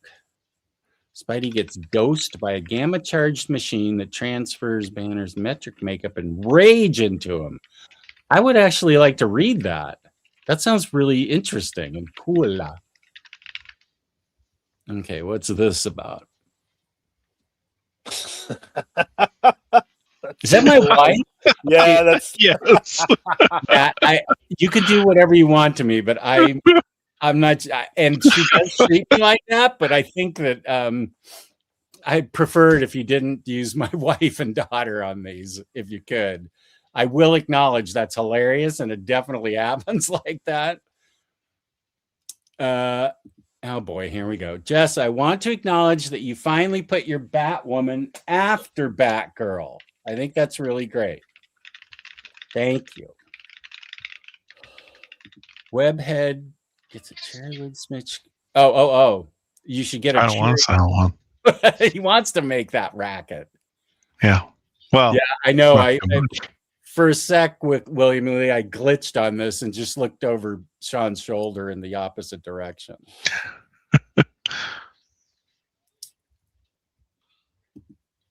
Spider Hulk is a rare action figure. Yeah, I don't think I remember collecting that. Oh, and here's Belgian Ellen with great series: Nectar, Neighborhood Watch, Seven Wives, Witchblade, The Thing on the Doorstep, Babs, Captain America, Captain Marvel, Dark Past, Fantastic Four. This is currently Black Cat and Uncanny X-Men and Mark Spectre, Moon Knight. Oh, and Moonstar. Well, Max is the one that told me about Jed McKay's. Oh yeah, Mark Spector, Moon Knight. Okay, that's an earlier one, but I also love that is good. I also love Jed McKay's Moon Knight. Okay, let me go. I'll check Brian's. Right, that was a great recommendation. That and Doctor Strange by Jed McKay. Okay, Omnidog Photoshop. Wait, okay. Omnidog Photoshop.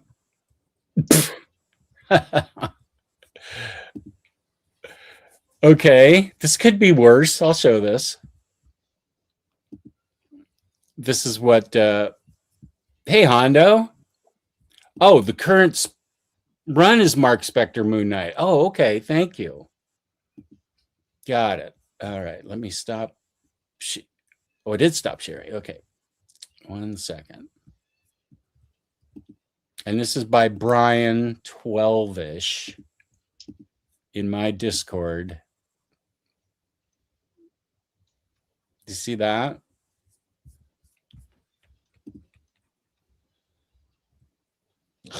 Marsupial Omni. I like that one. That's good stuff. Okay, I'll go over it again then, Belgian Ellen. What ones, are there any manga in there? Yeah, no, don't, because I won't show any of those on air. You know what? I'm also enjoying Inglorious X-Force, if only because they had an issue about my girl Boom Boom. Okay. No, it's fine. No photo. It's fine, man. It's a funny pic. And I get it that her likeness is out there now on the Near Mint video section. I said it. It's okay. But no, you didn't offend me at all. That was just a little bit of a flare send up for people in the future. Okay, Brian, good work. Good work.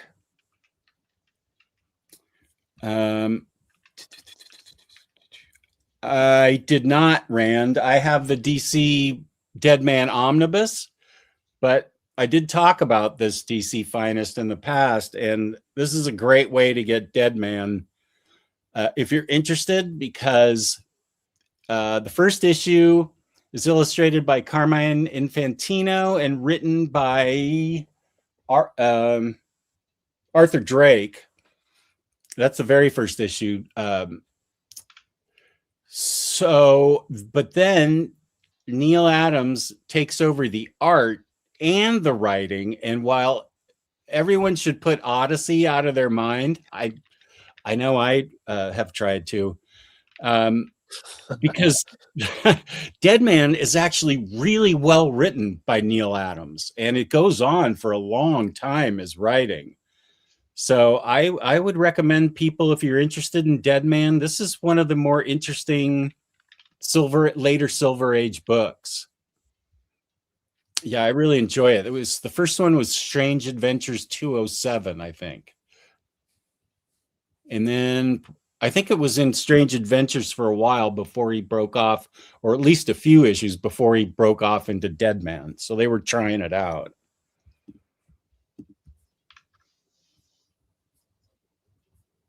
No manga in the list.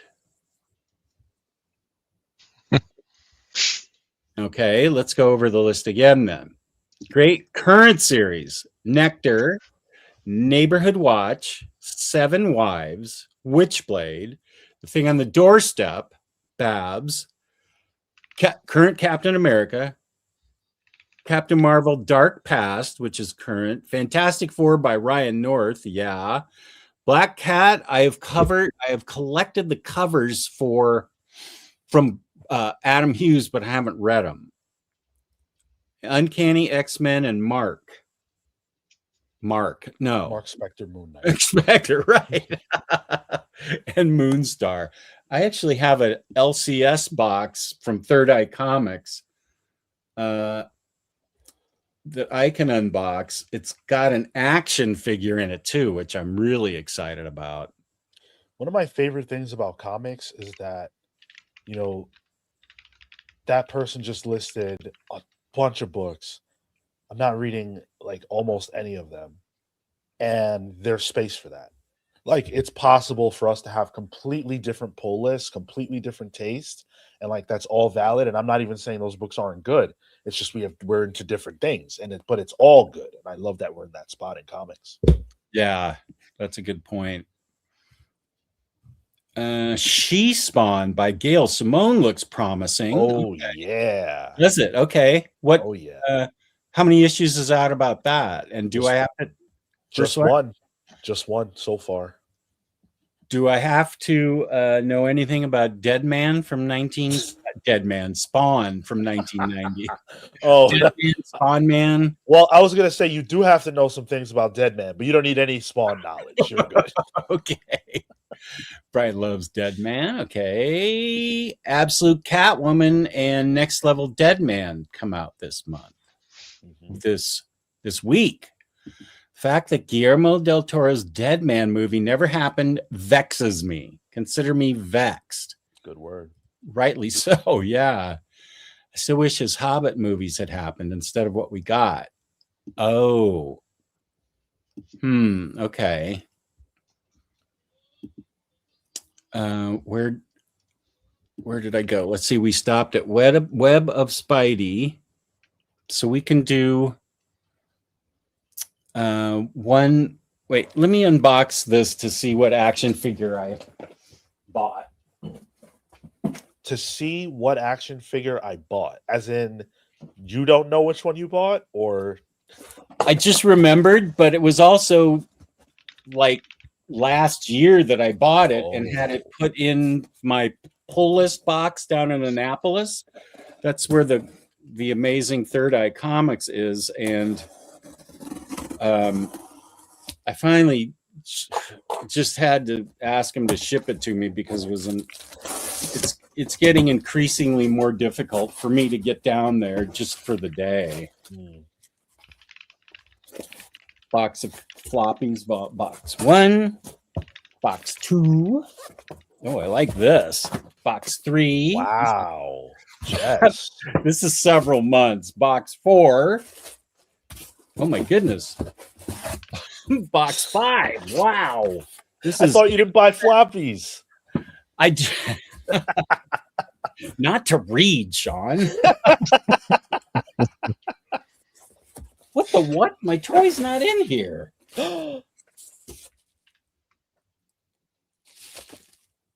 Oh, Wait, what? Where's my fakakta toy? Oh, no. Well, good heavens, Third Eye. You know what? It could be in one of those boxes. It's just a Marvel Legend, so maybe they wrapped up.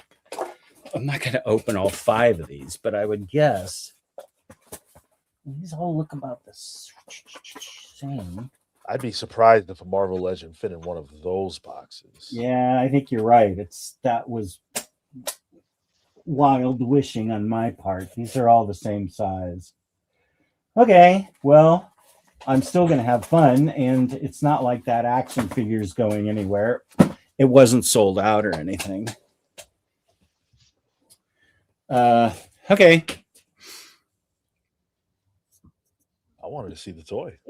Me too. If you mean Max disappointment, no, it's a real Marvel Legend figure. That is great about comics. I'm not reading any superhero comics and still have so many books to choose from. Yeah. Chris also has the world's most amazing public library near him. He comes home like every week with 20 or 30 graphic novels that nobody's ever heard of. And he'll read them and grade them on my Discord, and I'm just like, how? I don't even know, Chris, if you know anything about those books or that you just look through them and they look good, but I feel like he's checked out hundreds of books from this public library, and it's amazing the variety and stuff. I can see why he's got such a wealth of comics. Yarny,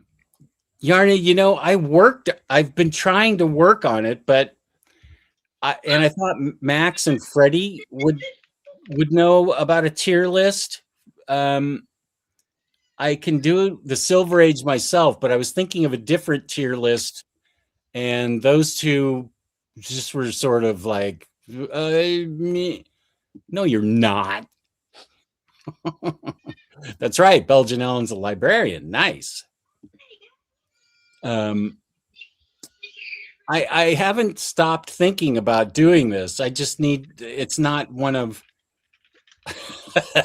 you're tearing me apart. I'm fed up with this world. Oh, hi, Mark. I almost always choose them by cover only. Mm-hmm. Wow. They say don't judge a book by its cover, but that's working in Chris's favor, I guess. Did you really say that? I did. The all-in level Dead Man. Oh, yeah, that's right. Ice Cream Man. So that's got to be good. What was the book they just did, Sean? Yeah, so they just did the Superman. I forget the full name, but it was the Kryptonite Spectrum. Okay. Yeah, they just did that, and they're coming back for Dead Man. So I actually think that that's a really exciting thing because they're bringing a creative team that's specifically not a mainstream big two creative team and letting them play in the sandbox and choosing the character that they wanted to work on, which is the most critical fact. All the next level books, the creative team specifically chose the character that they are working on. Oh, I didn't know that. That's really valuable info. Yep. So like it makes sense, right? Greg Ruck is doing Batwoman again. Jamal Campbell back to Zatanna. Scotty Young is doing Lobo. That's been the book that he wanted to do for decades. So they're all getting their pick of the litter right now. I had no idea. That's so great. Do you feel they've been given the freedom that the Absolute line has been given freedom, or do you not have a big enough sample size? I mean, obviously when you're talking about like a new universe, there are certain things that you can do that you just can't do in an established universe. But short of that fact, each of the books reads like a creatively driven endeavor. Like it doesn't feel like I'm reading corporately assigned, corporately controlled comics. It feels like, oh wow, I know I'm reading DC, but there's a level of quality here that feels fairly high. Okay. That's very promising. I should start just reading using my apps, my app libraries, like for all DC stuff. That would be cool. I'd be surprised if you did it, but that would be really cool of you. You'd be surprised if I did it? Yeah. Just based on my lethargy and well, I think you really enjoy the collected edition style of reading. I do, yeah. To me, if I started, to me, it's a more for me, it's a more coherent read. I was having trouble keeping up with all the 6-issue arcs that in recently modern books. Maybe it's 30 years old now. I don't really know. And it'd probably be too hard for me to read one issue at a time. Because then I'd just go back and I'd just wait for 6 issues and just read them all straight. So, yeah, I would. If somebody assigned me that for a show or something, I'd say, okay, I'll read all 5 titles as much as I can on my app. That would be good. But You're right. I don't know that I'm doing it by myself. I think if there were one book to read in floppy month to month, it's Absolute Batman. Is that or Wonder Woman the most popular? I guess Batman is, because the first one sold. They printed 3 million copies and they sold out. So they printed 300,000 for the first print run, sold out, and then there have been X amount of print runs, like a bunch of print runs since. It may be the case that they've sold 3 million now. I don't know, but I know that 300,000 was the initial print run. Okay, that's right, not 3 million. Okay, there's no doubt that Absolute Batman is the most popular comic in the direct market. It routinely is the bestseller. The only things that have sold better than that have been the crossovers that Marvel and DC did, but everything else, Absolute Batman is beating out. Wow. Okay. Yeah, I am interested in Absolute Zatanna and Absolute Harley Quinn, and there's some definite covers that I'm going to get for the new Zatanna series, because they are really, really good. Yeah, that's the other thing. A lot of the art in these new Next Level series, the covers and whatnot, are excellent. Beautiful stuff. Okay. Lance the Library loves libraries. Big shock. Lance the Library, my library, says Planet, has the entire Tom Taylor Nightwing run and a ton of other stuff. My library doesn't have jack diddly wah, and I am going to donate an entire trunk full of books, and they're just going to tell me we can't guarantee it'll stay at this branch. I'll just be like, okay. We don't. They have the tiniest graphic novel section. I don't know why. It's a bummer. And Hoopla is dead to me now. I mean, they're down to like 1 book a month at my library, 2 books a month. Chris, are you using Hoopla at all for your Water Story Mork? Water Story Mork? I enjoy Kryptonite Spectrum. Good. Zatanna's doing very good numbers. That's good, James. Thank you for that. Wait, what did Safari say? Oh, Tom Taylor Nightwing. I am literally reading that right now. Oh my God, the artwork is incredible. Scotty Young Lobo's fun. It had some real LOL moments. Scotty Young's a funny writer. Oh, here's a question. You're asking the same question, Rodimus. Is Hoopla still a thing? During the pandemic, I had 12 titles a month, which was great. 2 years ago, let's see, I had to go in 2 years ago to renew it, and it was 5. Then I recently got an email that it's now 2 or 3, and that was like a year ago. So it's possible Hoopla's not.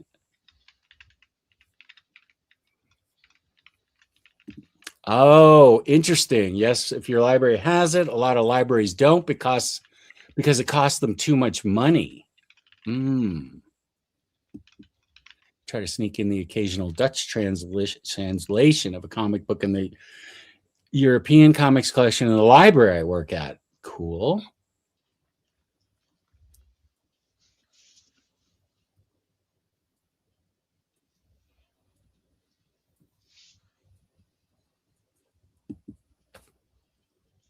Essentially homework. Yeah, but then I even vacillated and said, nah, I'm probably not going to do it. So before you go, Sean, what are some, do you have any interesting things like that boycott of DC? It's not happening, but Sean and the Comic Pals discussed what it was this morning. Are there any other comic industry topics or other floppies, current series you'd like to talk about? So sorry. Yeah. No. The boycott, unfortunate. Well, I guess it's not unfortunate. It depends on your perspective, but it is happening. I'm just Oh, it not is. partaking. Yeah. Oh, They have over 1,000 people who have signed a petition on change.org to go with this petition or to go with this blackout, this boycott. We'll see how many of those people actually stop reading DC or ever were readers in the first place. Outside of that, though, there have been a lot of things happening over at Marvel. They recently got rid of, Dan Buckley is gone from the company, the president of Marvel Comics. They recently let go of David Gabriel, notoriously the head of the collected editions and marketing section. Marvel Comics is undergoing a change. And I think that we'll remember this year for being a marker of the last time that Marvel was the Marvel we know. And I'm not saying that's a good thing or a bad thing. I think Marvel's been in a very uncomfortable spot recently, especially with DC beating them out in sales. And I think there's going to be something done about in a good way or in a bad way? It's impossible to say, right? But what we know is that the MCU, the Marvel Studios side of things, some of those people are actually taking on responsibilities in Marvel Comics proper. So Kevin Oh. Feige is positioning some of his own people, like Brad Winderbaum, inside of Marvel Comics to make sure that things are running smoothly, to make sure that they have all the support that they need, and that there can be more synergy between the films and the comic books. Okay. Wow.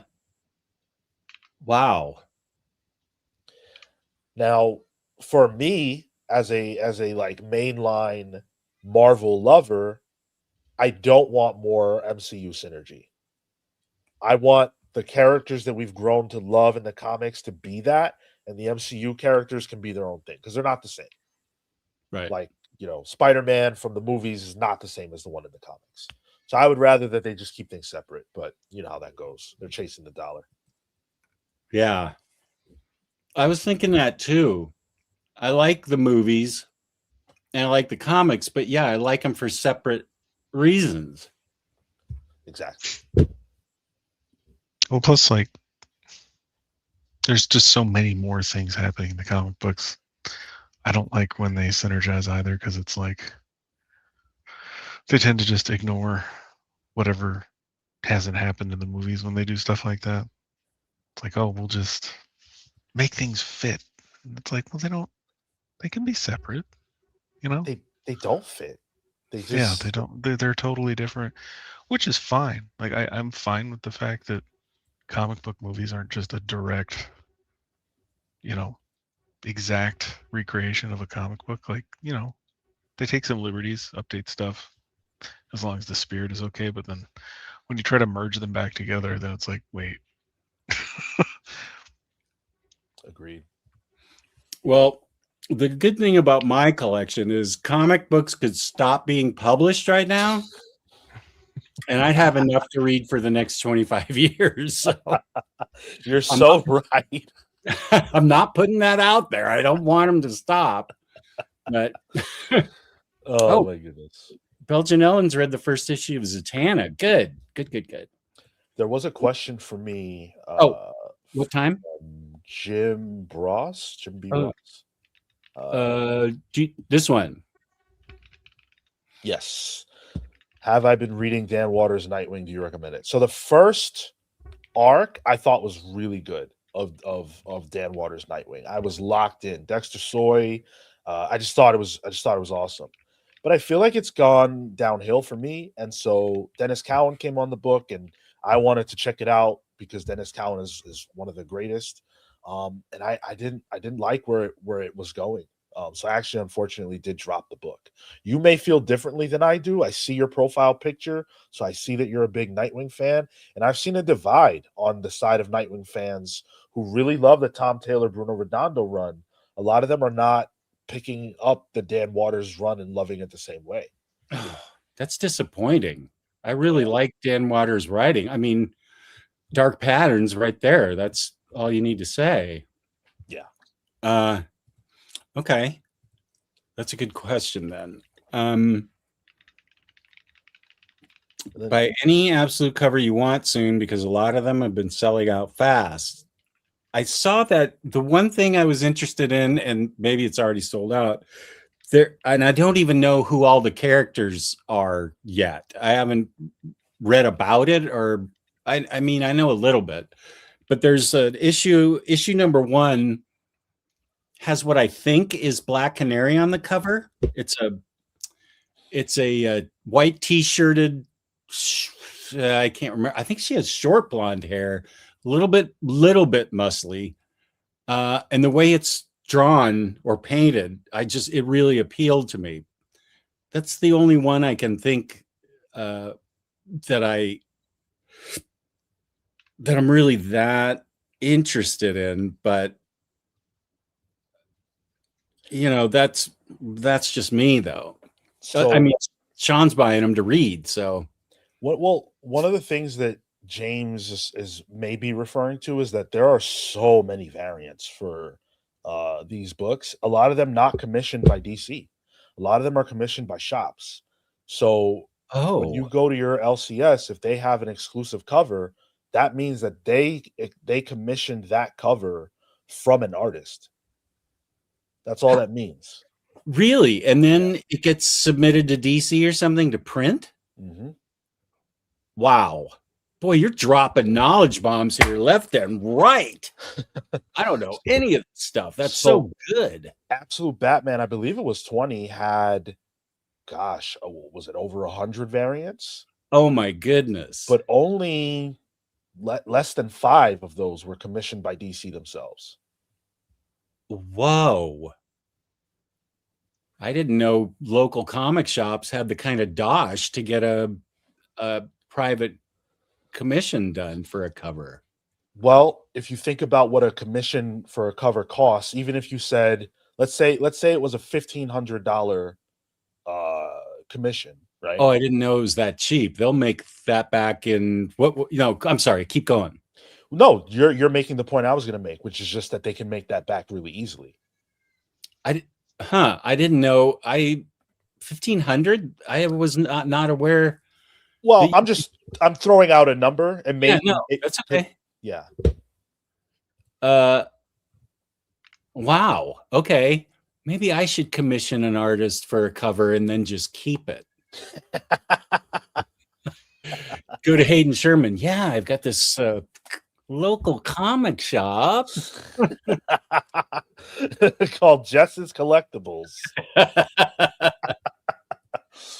Jess, I do have to run. Thank you so much for being here, Sean.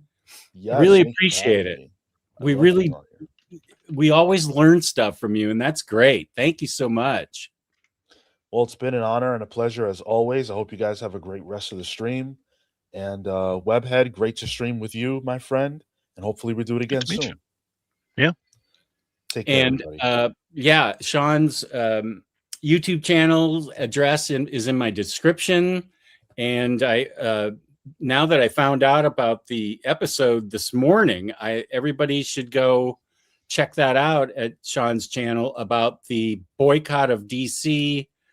Are they Black creators as well that are joining in the boycott? No, notably, no Black creator who works at DC has no Black creator of note that I'm aware of actually has spoken out on this. Okay, interesting. Yeah. Okay, still a very interesting topic. Thank you for being here, Sean. I appreciate it. Thank you for having me. Take care, everybody. Peace. Good to see you. Baba booey to y'all. Baba booey to y'all. No, you're right, Belgian Ellen. They don't like comics. I don't know. We've got a big library system here in Fairfax County. It's a pretty well-off county. I don't want to say it's wealthy, but it's very well off. There's a lot in the past 40 years that has changed in Fairfax County. And by that, I mean incredible growth. So yeah, it's disappointing. I would have loved to use Hoopla even, but I can't. I had to go to the next community. I mean, the next county for that. Sasmer, two indie titles to try are Ordained by Venditti and Hairstein for Bad Idea, and Barbarian Behind Bars by Callan and Muddy for Mad Cave. Okay, thank you, Sasmer. Yeah, that's what I had heard. It's Absolute Batman 1, or that's 1, right? All the different. Yeah, I think that's for issue 1.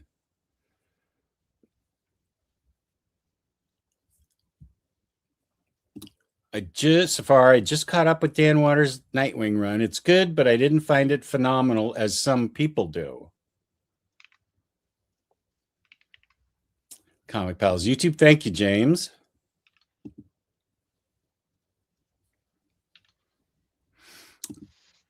Jim Bross, this is going to have to be from the chat. Should I start reading the DWJ and Robert Kirkman Transformers universe? I'll have to have the chat answer that, Jim, because I honestly have not really read it. Rodimus, he gave his opinion on how much he loves Department of Truth, and he will have already read up through the issues that are contained in the Deluxe Volume 2. So he's saying it's still one of the best books on the stand. Okay, thank you for being here, Lance. That's great to have you. Oh, Marvel Midnight. Okay.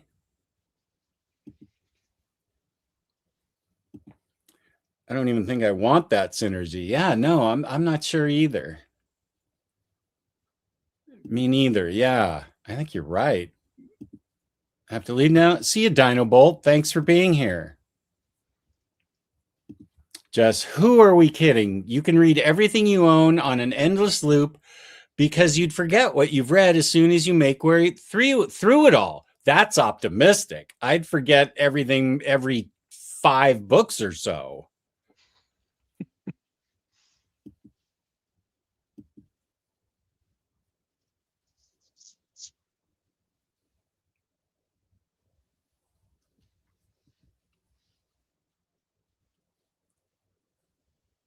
Oh, sorry. Didn't get to ask Sean that. Yeah, you are late. I really like the Zanny arc in Nightwing. Dan Waters Nightwing? Okay. Okay, wait. What cover were we just talking about?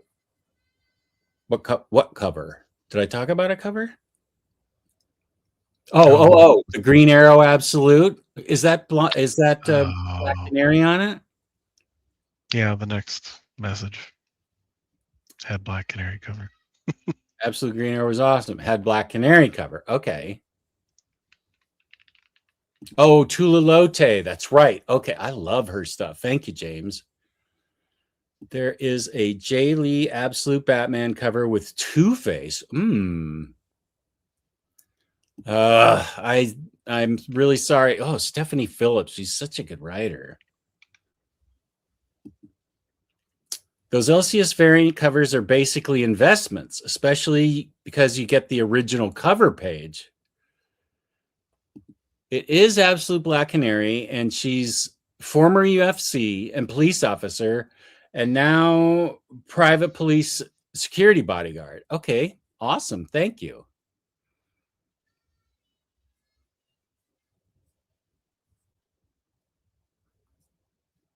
No, we're only halfway through, Patrick. We haven't done the second half of June.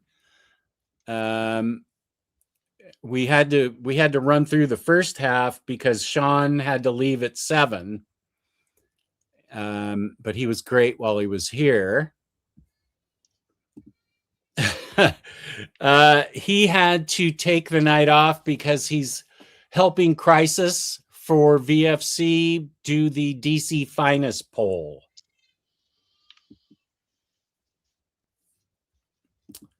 Let's see. Okay, this is the start of June 16th. This will be 3 more weeks that we have. DC Comics Finest Deadman. You get Batman team up and Aqua team up in it. Cool, cool, cool.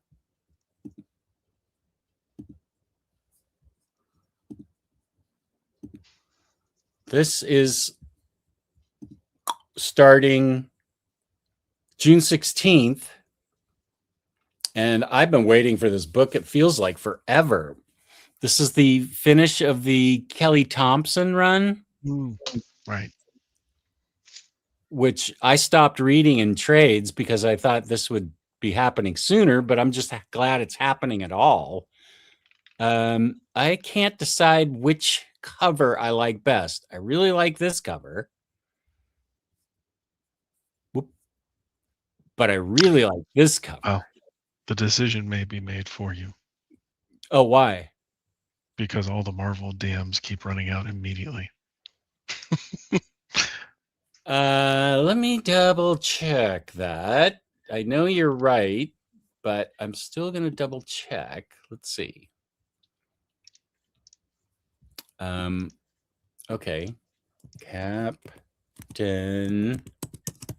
Marvel.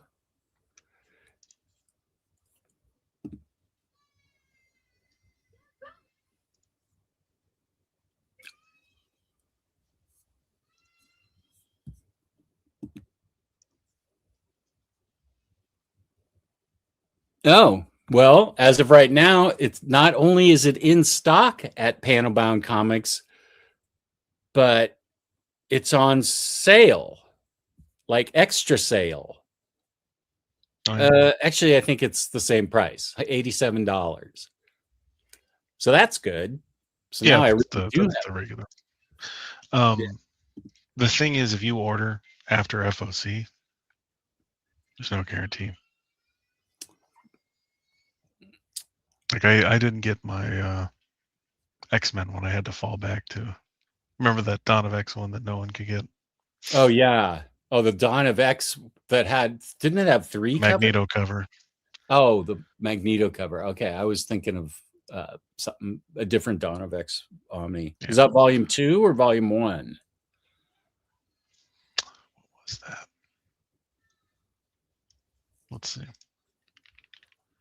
I ended up, I think, ordering like the regular cover from IST or something, because CGN didn't get them very many. Oh, I'm thinking of the Fall of X. Thank you, Freddie. Okay. Volume 2. Volume 2. Okay. Oh, I remember what you're talking about with that Magneto head on the front cover.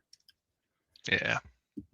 Yeah, I feel like the Cap Wolf cover of Grenwald Cap 3 sold out quick. Yeah, they've been like really underprinting some of these DMs. So if you want a DM, you'd better order before FOC. Okay, thank you, Freddie. Yeah, I'm picking up on that.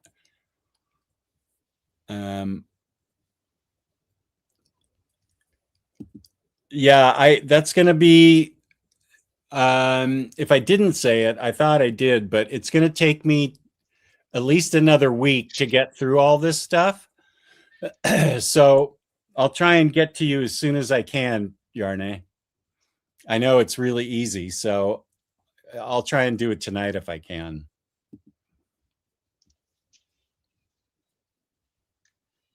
Oh, Ellen loves Captain Marvel and anything with Spider-Woman in it. Yeah. I just ordered it. Yeah, I'm excited. I didn't even know it was happening. Okay, so this one, I would be plenty happy getting this one. But I feel like this is the one I really want. Well, what are those little black thingies sticking out of her? Is she? I don't know. Is that some type of sash or belt or something? Let me see. Maybe. Huh. Okay, so this is the first week. I'm sorry, this is June 16th. Dark Crisis Omnibus. I didn't read this, so I don't know. It exists. I haven't read Yeah, it. here it is. I'm going to get this. First of all, that's a great Carmine Infantino cover. But it's got the origin of Robin, so it's going to have all Robin stories. And he was in every issue practically of the Silver Age, certainly. So I would say if it's the origin of Robin, then it goes back to the Golden Age. So this has a lot of potential. I'm hoping they have all the covers for all these books in this DC Finest, because that Carmine Infantino did so many great detective and Batman covers. That looks like Golden Age. Oh wait, The drawing? I put the issue numbers Oh, where? in our chat, our private chat. Oh, private chat. Okay. Let's see, that's what year is this? The cover on 1966, so maybe that's more silver. which one? This cover? No, I'm talking about Batman 184. Oh, 184. Oh, okay. So it That's does the not. first one in the collection. I don't actually know what cover that is. Okay, Dig through 'em. that does not go back to his origin. It goes back to 1956. Okay. 1966 is the first Oh, issue in here. 184. Yeah. Okay, that makes more sense then. So that's going to be Detective. Hold on. 342. That's 65. Midnight Raid of the Robin Gang. Oh, that's the one. Yeah. Detective 342. That's what that cover is. Okay. Oh, that's the first detective one. So it's going to have a big chunk of covers by Carmine Infantino then. That's good for me. Yeah, because that's a 65. That one that I just mentioned. Right. Okay. These all look like silver age books to me, but I'm not sure. Okay, so this is still June 19th. Thank you, Webhead, for that info. Here's Department of Truth, The Complete Conspiracy, Volume 2. I am excited about this. Very excited. And this is June 16th. And you're welcome for Koshai, the Deathless Omnibus. I have all the little standard hardcovers and didn't even think they would make an omnibus. And have I read them? Of course not. I shouldn't buy anything and just wait for the deluxe or the Omni. I think this is the end. No, it is not. This is June 16th still. New X-Men, Epic Modern Era, Epic Collection. Oh, here's the last book. The Art of Star Wars manga. There it is. One of those art of books. There's always a bunch of those from. I'm going to assume it's Dark Horse because it's always Dark Horse. The manga volume 1. The Art of Manga. So it's the Art of Star Wars mangas? I mean, I can sort of pretty much tell that's Luke. Yeah, that one's not subtle. Okay, so that's the end of June 16th. And this is the beginning of June 23rd. I forget if this is the last Absolute or I feel like there's another Grant Morrison Absolute coming out at maybe the end of the summer or something. whatever the last one is means the entire run will have been collected in absolute edition, which is pretty remarkable, I think. Yeah. Dom was like, should I just get all these? Because I think he's been getting them as review copies. And at first I was like, why would you buy that? You have the Omnis. But I'm like, well, you keep getting the, the review copies. So I guess guess. Yeah. I'm with you on that. I'm cheap and I have Omnis, so I will stick with those. Yeah. I have the Omnis too. DC Finest Fourth World, When the Old Gods Die. Here's the outrage from me. Jack Kirby and Vince Coletta. Who is known as one of the worst inkers in the business. What? First of all, what'd you put him on the front cover for? Now his estate gets money, and he was awful. And I read a whole article on something, and I can't verify it, but I read it in some comic book news that Vince Coletta's reason he kept a job as an inker at Marvel back in the mid 60s to late 60s was because he supplied women to all the people at Marvel via his connections with the mob, because he was mobbed up. I'm okay slandering him because I hate his art. I hate the way he ruined Jack Kirby's Superman. Comic Tropes did a whole video on that guy. Oh, yeah? Yeah. Oh, maybe that's where the article came from. It was good because I didn't know that guy. And I had watched this video and I was like, wow, this guy sucks. He hates him. It's like he just ruins everything. Because he would show like the art would start out more detailed and he just, because he's too lazy to do it. He was the Greg Land of except he wasn't even good at tracing. Yeah, he was a slacker. Oh, that drives me crazy. His name should not be, it should just be Jack Kirby. Why you guys put Vince Coletta on? I'm going to take that up with Dom, who seems to have a connection with DC on these books. How could they do this? How'd you let this happen? He's so innocent, though. He probably doesn't even know what Vince Coletta has been accused of. But that's wild, because why would the inker be on the front? Because was this stuff was all written and drawn by Kirby? Yeah. Yeah, why is Vince Coletta's name even on there? What a strange decision.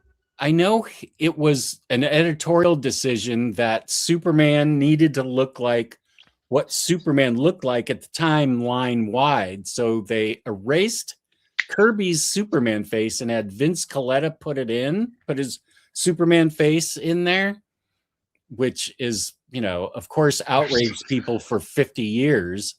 There's so many silly things that the comic editors do. Sometimes you're like, dude, it's comic books. Why you gotta be so weird about stuff like that? That's right. Like, who cares? Just let them do what they want. Yeah. That no marriage thing that kept Batwoman from being married, that was an odd edict. Just like Batwoman married. The last 20 years of Spider-Man. Is he not married? I haven't read any modern Spider-Man, really. Is that a real question? I don't know. The most infamous thing ever. That he's not married? Oh. Brand New Day and all the... What was the one that got rid of everything? One More Day? That was the Mephisto Pact or something? Yeah. That old chestnut. Okay. Well, peace and love to somebody, but not Vince Coletta. Hate that guy. Screw that guy specifically. Okay, Iron Man Epic Collection. Crash and Burn.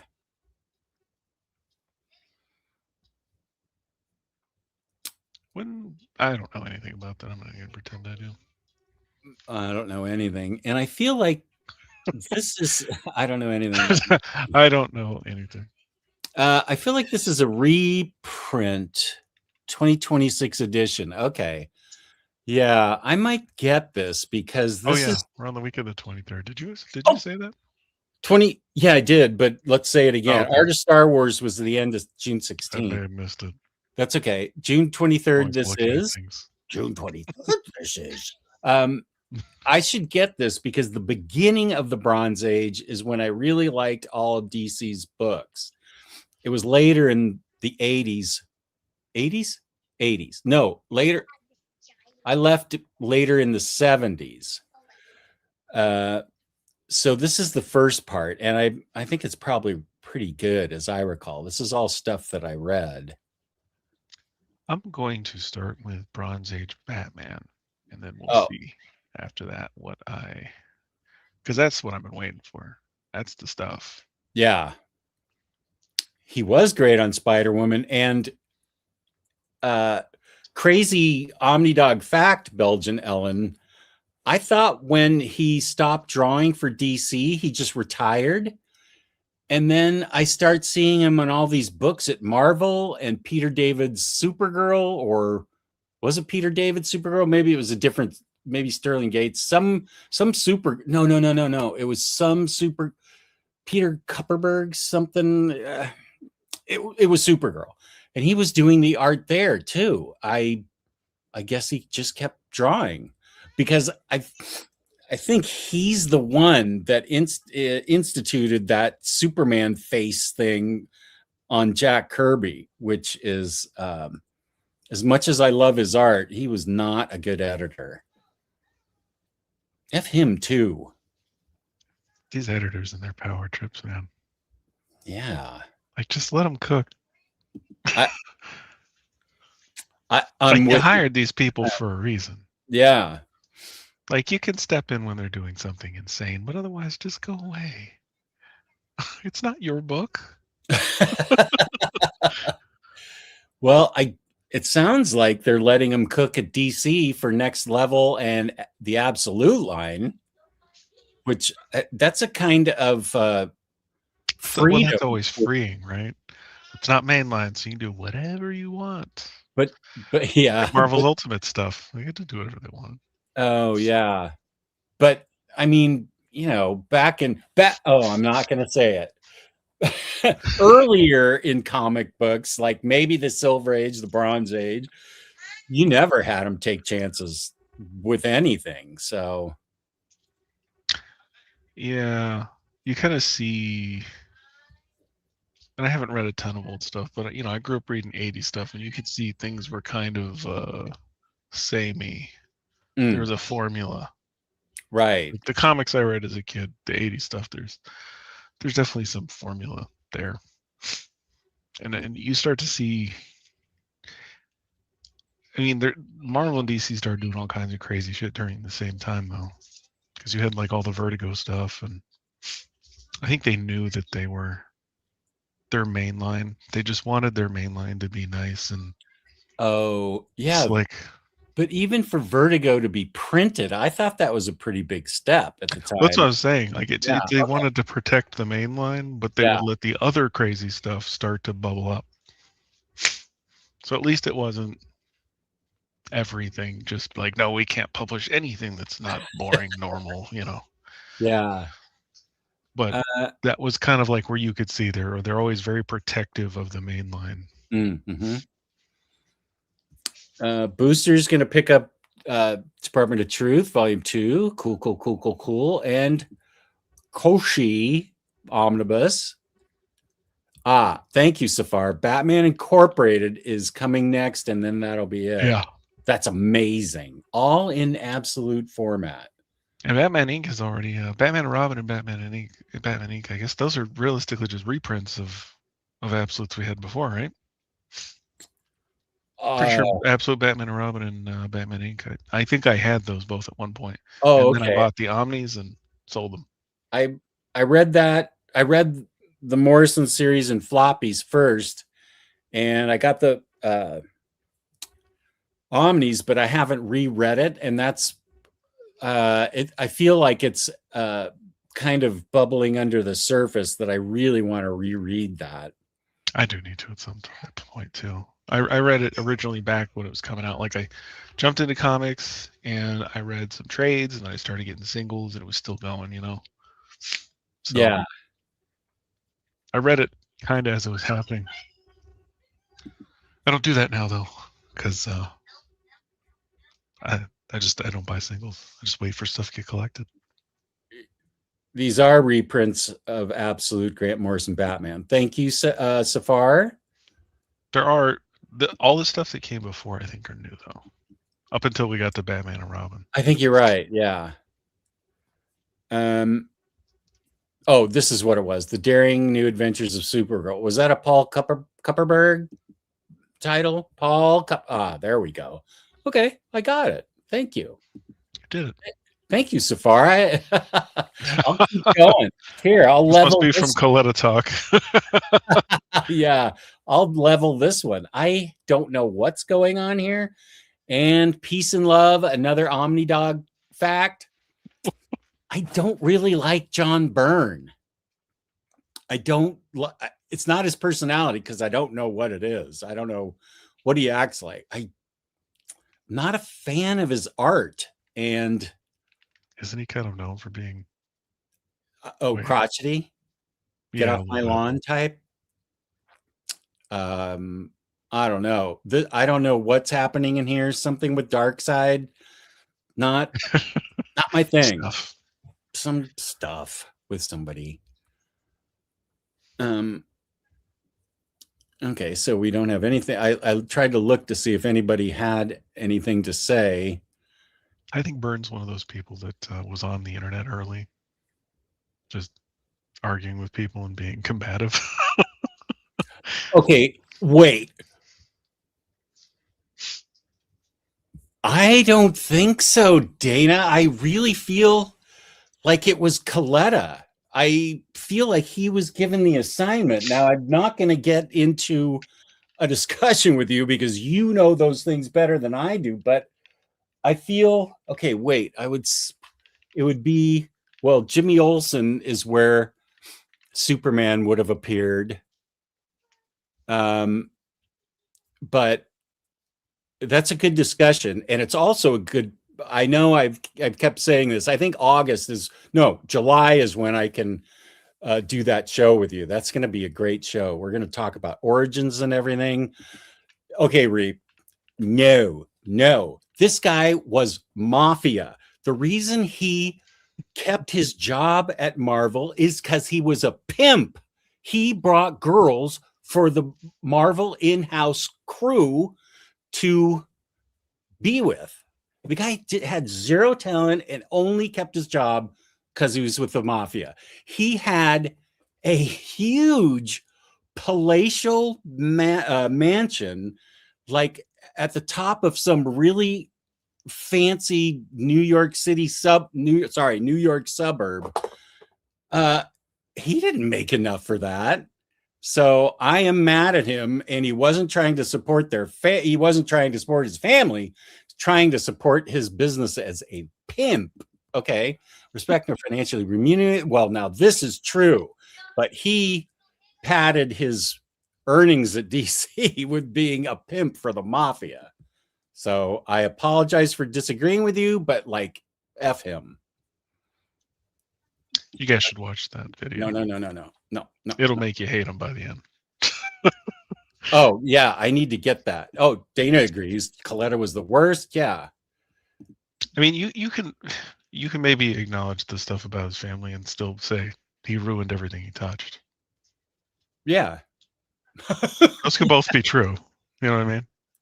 Those could both be true things. Like he wasn't getting paid enough, but also he ruined everything he touched. Yeah, that's true. I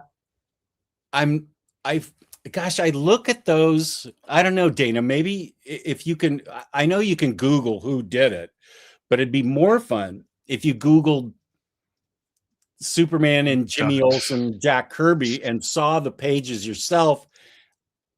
Vince Coletta's art really even sticks out on the faces. Now, if he didn't do them, I still don't like him. I thought he sucked. I thought he was a hack. And a bad person. Really feel. Yeah, that's right. And a bad I'm person. salty. And another thing. I think his estate gets money regardless, so might as well make some nerds mad. I am an outraged nerd.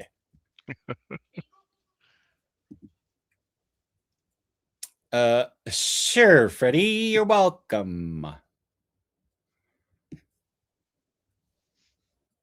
I think Kirby even edited his own books. He def did for his return to Marvel, and he for sure needed someone to reel him back in. J. Jonah Jameson was the happiest a publisher editor in chief could be. There was I saw this, I think my daughter tweeted it to me, not tweeted it, shared it from Twitter. At a Mets game last week, what's the act? I am so bad at names. What's the actor's name? The famous actor that plays J. Jonah Jameson in the current Spider-Man movies. He won an Oscar for the drum movie. J.K. Simmons. J.K. Simmons. He was at a Mets game, sitting there, and the camera was on him, and then right behind him was Spider-Man reading a newspaper, like some guy dressed up as Spider-Man reading the newspaper, and they showed the whole clip where Simmons looks behind him and then gets all outraged that he's right behind him. I don't even care if it's set up. He's such a good actor. It could have been set up, but I thought it was really funny. And I would have never pulled J.K. Simmons. Thank you. It's okay.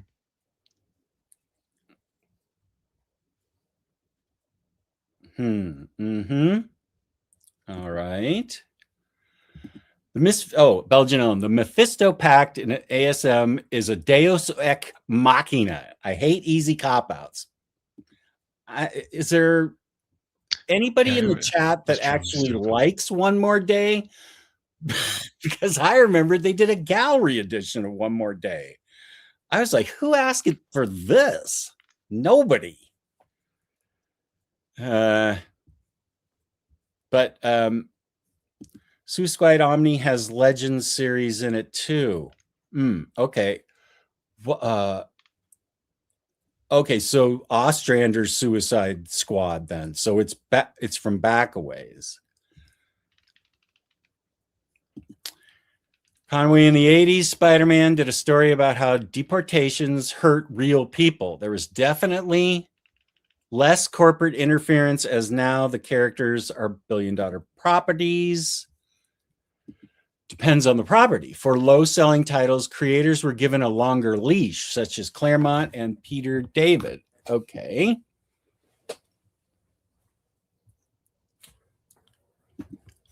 That is an opinion. And so is this. And so is this. He can be your favorite creator. I'm happy he's your favorite creator. He's just not my tempo, man. At all. I'm finally just divesting myself of all of it. Except for Man of Steel. I have to keep those because I got them from Omar back at the beginning of our friendship. Okay. I did like the Byrne Fantastic Four, though. I had it for a while, and I had heard it was good, and then I thought, when am I actually going to read this? I'm really just not. So I actually did read it. Oh, you did? Was it great? I went on a Fantastic Four readathon. Yeah, that was actually some of the stuff again that was coming out when Sorry, I should preface.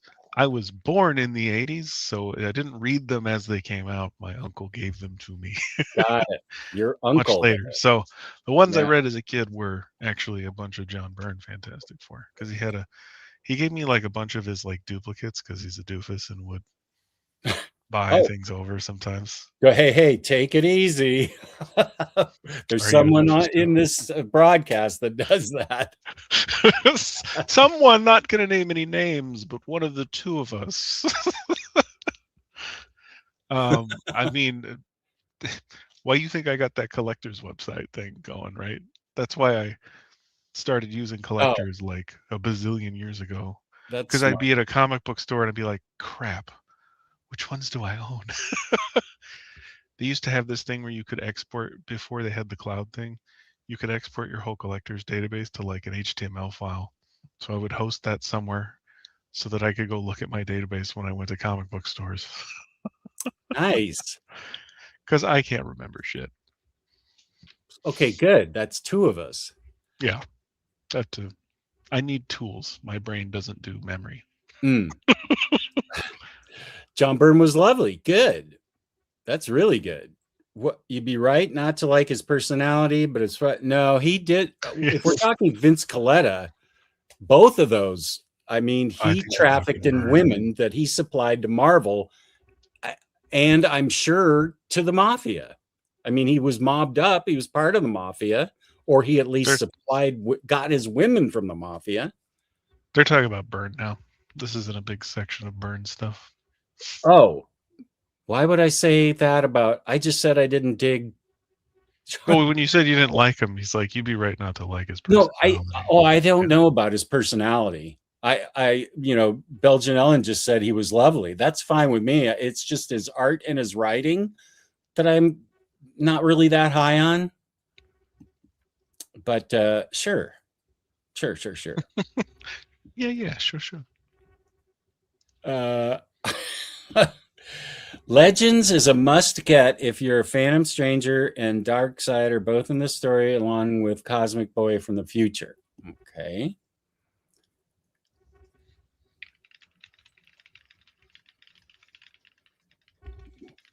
Right. Okay. Right. Yeah, I did say that. Across the family. Superman family. Here we go. Comic tropes, Vince Coletta, the inker who ruined Jack Kirby's art. Let's see. How can I highlight that to how can I no, I can't do that. I'm trying to think how I can copy it and paste that. Where's that? This one, the comic tropes one that you were telling me about. I'll just type in comic tropes There. Vince Coletta. I'll copy it right from the same place. Yeah. Thank you. But I couldn't copy it from James. Okay, I'm totally watching. I did it from the comments tab. Okay, wait a sec. The what now? The comments. Yeah. Isn't that where you're highlighting them? Yeah. How do you copy it? Or let me copy it. Maybe when you click on it, it does different things. I can't. No, because I can highlight the text. Oh, okay. That's okay. That's why I'm here. That's a Brubaker type comedy. A mafioso with a mansion wanted desperately to work on cam. That actually is. Reap. I'm kind of done with that. I don't support. He's the guy I don't support, and I don't. Yeah, okay. Everything's cool. J.K. Simmons, thank you. Right. Yes. Out of the 20 Harley figurines on your shelf, which is your favorite? That's a fair question. Let me get to a couple other people, and I'll get right back to it.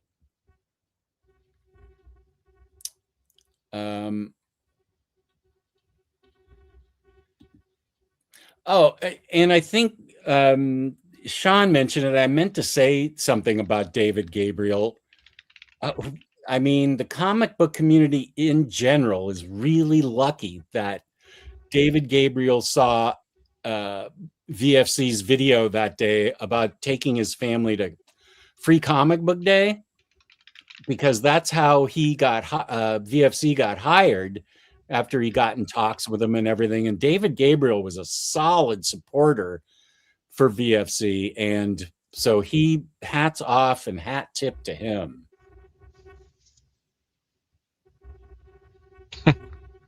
I mean, yeah, isn't Casado the one that literally made that event happen? Uh, you've got me. Everybody's convinced me I should never even look at it, so I've never read it. But I know that I mean, you got to just read the JMS Omnis at some point. It doesn't end well, but oh you know, yeah, it is that's what it right. is.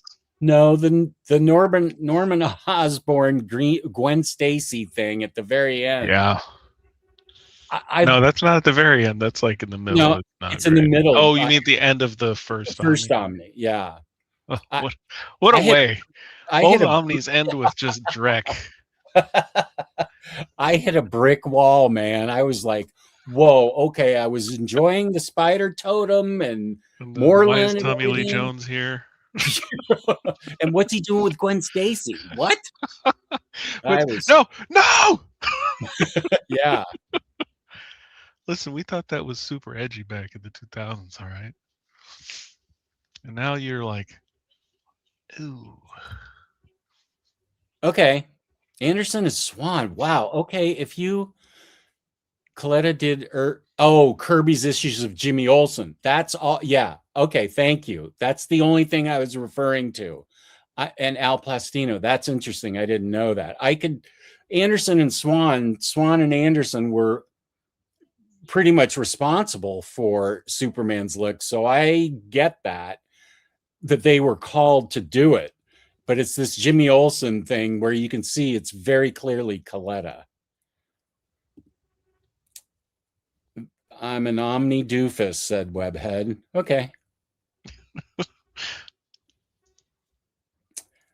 I love that Ed Asner voiced JJJ in Spider-Man the Animated Series. So, unlike his Lou Grant character, did you ever see Belgian Ellen besides the Mary Tyler Moore Show? There was a Lou Grant TV show where he was.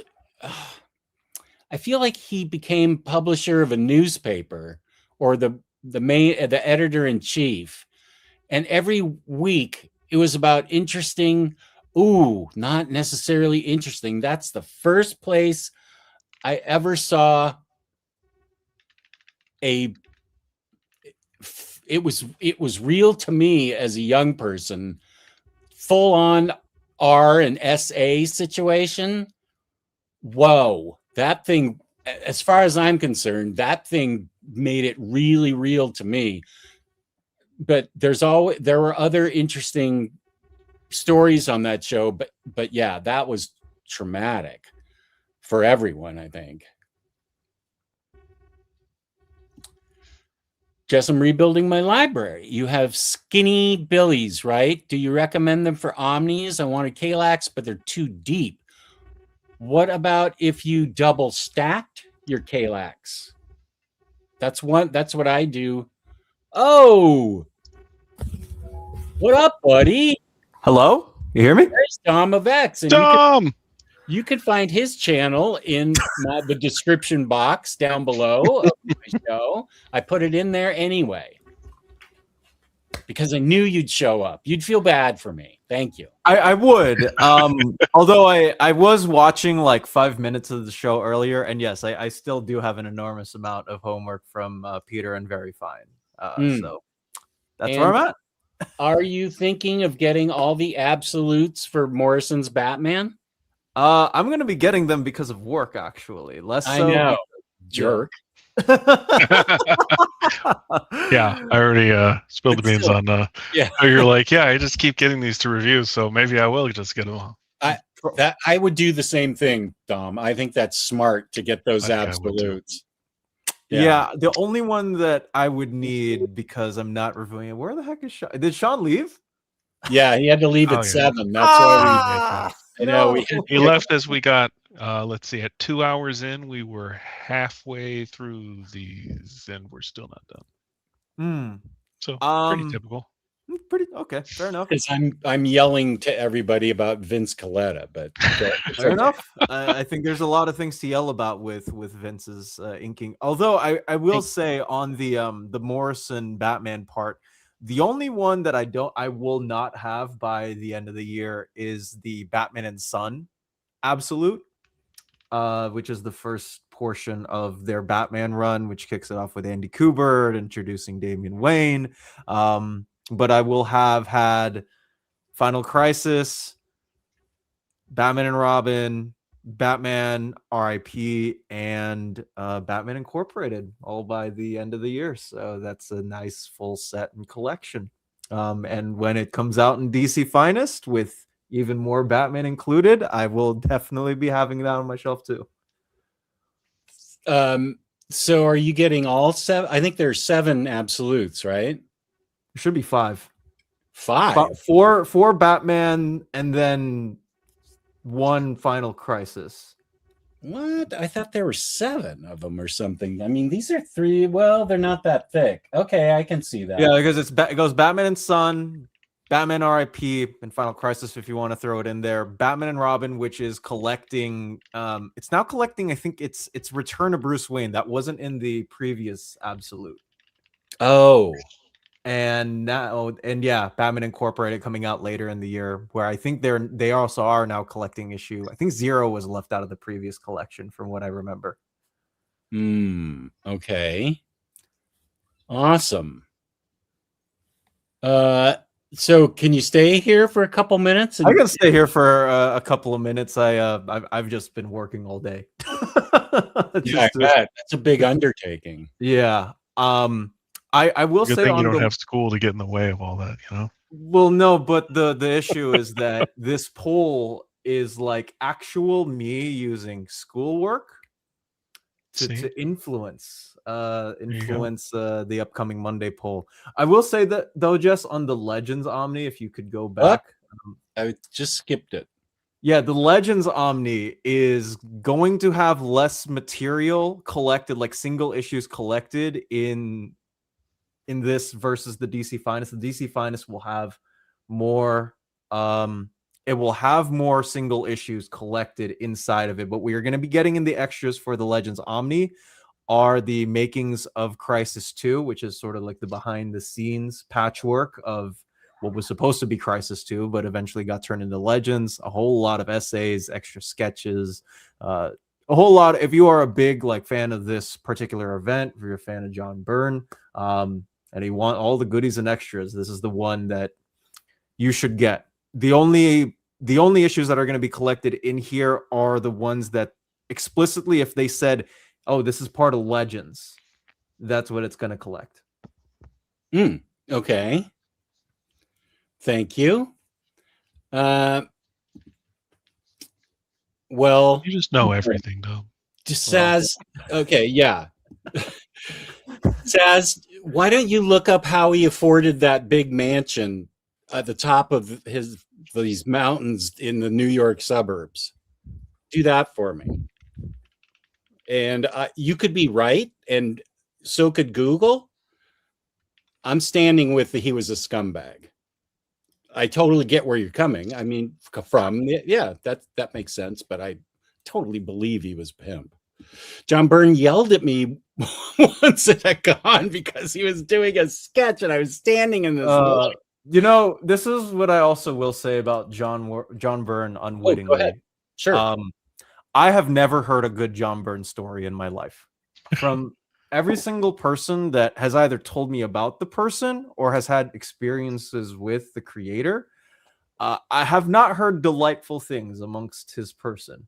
I'm not trying to spoof on his artistic abilities, because when I think of oh, this is cool, big 2 explosive spread pages, action, the look, the aesthetic, I mean, there's not many other people that I mean, it's like a very short list. You're thinking about guys like George Perez, Jose Luis Garcia Lopez. When I think of big bombastic, I think Byrne's name has to be thrown in there. But yeah, I've never heard a good story about the guy. Well, we might have one. Belgian Ellen said he was lovely over in Europe. Oh. Belgian Ellen, can you expand on that? I'd love to hear.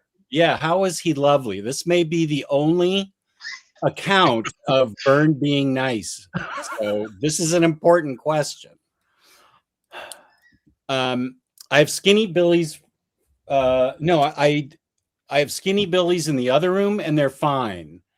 The one problem with the Skinny Billy's is that the shelves I mean, it's good because it's a flexible setup, because it's just you can put the shelves where you want there in there. Sometimes you're left with too little at the top and you've got to put your little digest size books there or something. It's hard to get a consistent, if you want it to look consistent, you'll have to put your shelves, exactly the same. And maybe you've already thought of that. These are big billies right here, because they go like from here where the DC light is to way over here. Whoop. Oh, and Safar asked me about Harley. I'll remember that. Thank you, Safar. And you can fit a bunch of Omnis here. And I don't think they bow at all. The shelf, it doesn't look bowed to me. Whoops, I'm breaking up right there. That's weird. Oh. So I think you could buy these wider billies and put Omnis in them, because these wider billies are right here with all my DC Omnis, and they've been fine. That might be a better thing for you to think about for Omnis. And I guess the good thing for me about the Kallax is you can double stack them, so you can get more books in there. But if you're trying to just have what's readily interesting to you to read, you might not dig that. I have a wider billy literally right beneath me that's holding a couple Pokemon plushes, some posters, covers and stuff. And it also houses all of the Omnis that I'm either currently reading or stuff that needs to be eventually shelved away into my Kallax upstairs on our whatever a room is. They do more than well. Nothing sagged. I'm very happy with them. I killed Jess. Oh yeah, no. The Kallaxes definitely are much better. The reason I ended up off on my adventure to build bookshelves is because those longer billies they're awful. They start smiling at you after like a year. Oh, they do. Yeah. That's why I only have trade paperback, or my DC Finest are on my my billies along with my Remender Deluxes, and I'm happy to keep it that way. And so I go. Where'd Jess go? Maybe it's upper management. Oh no. It's no bueno. Well, yeah, what have you guys been talking about for the entire stream? For live. Stuff. Wow. He really, really hates Vince Coletta. I told him there's a really good comic tropes video, which James immediately found for us. Oh yeah, that's how I found out about. Yeah. Before, my friend who's trying to become a comic artist told me about Vince Coletta.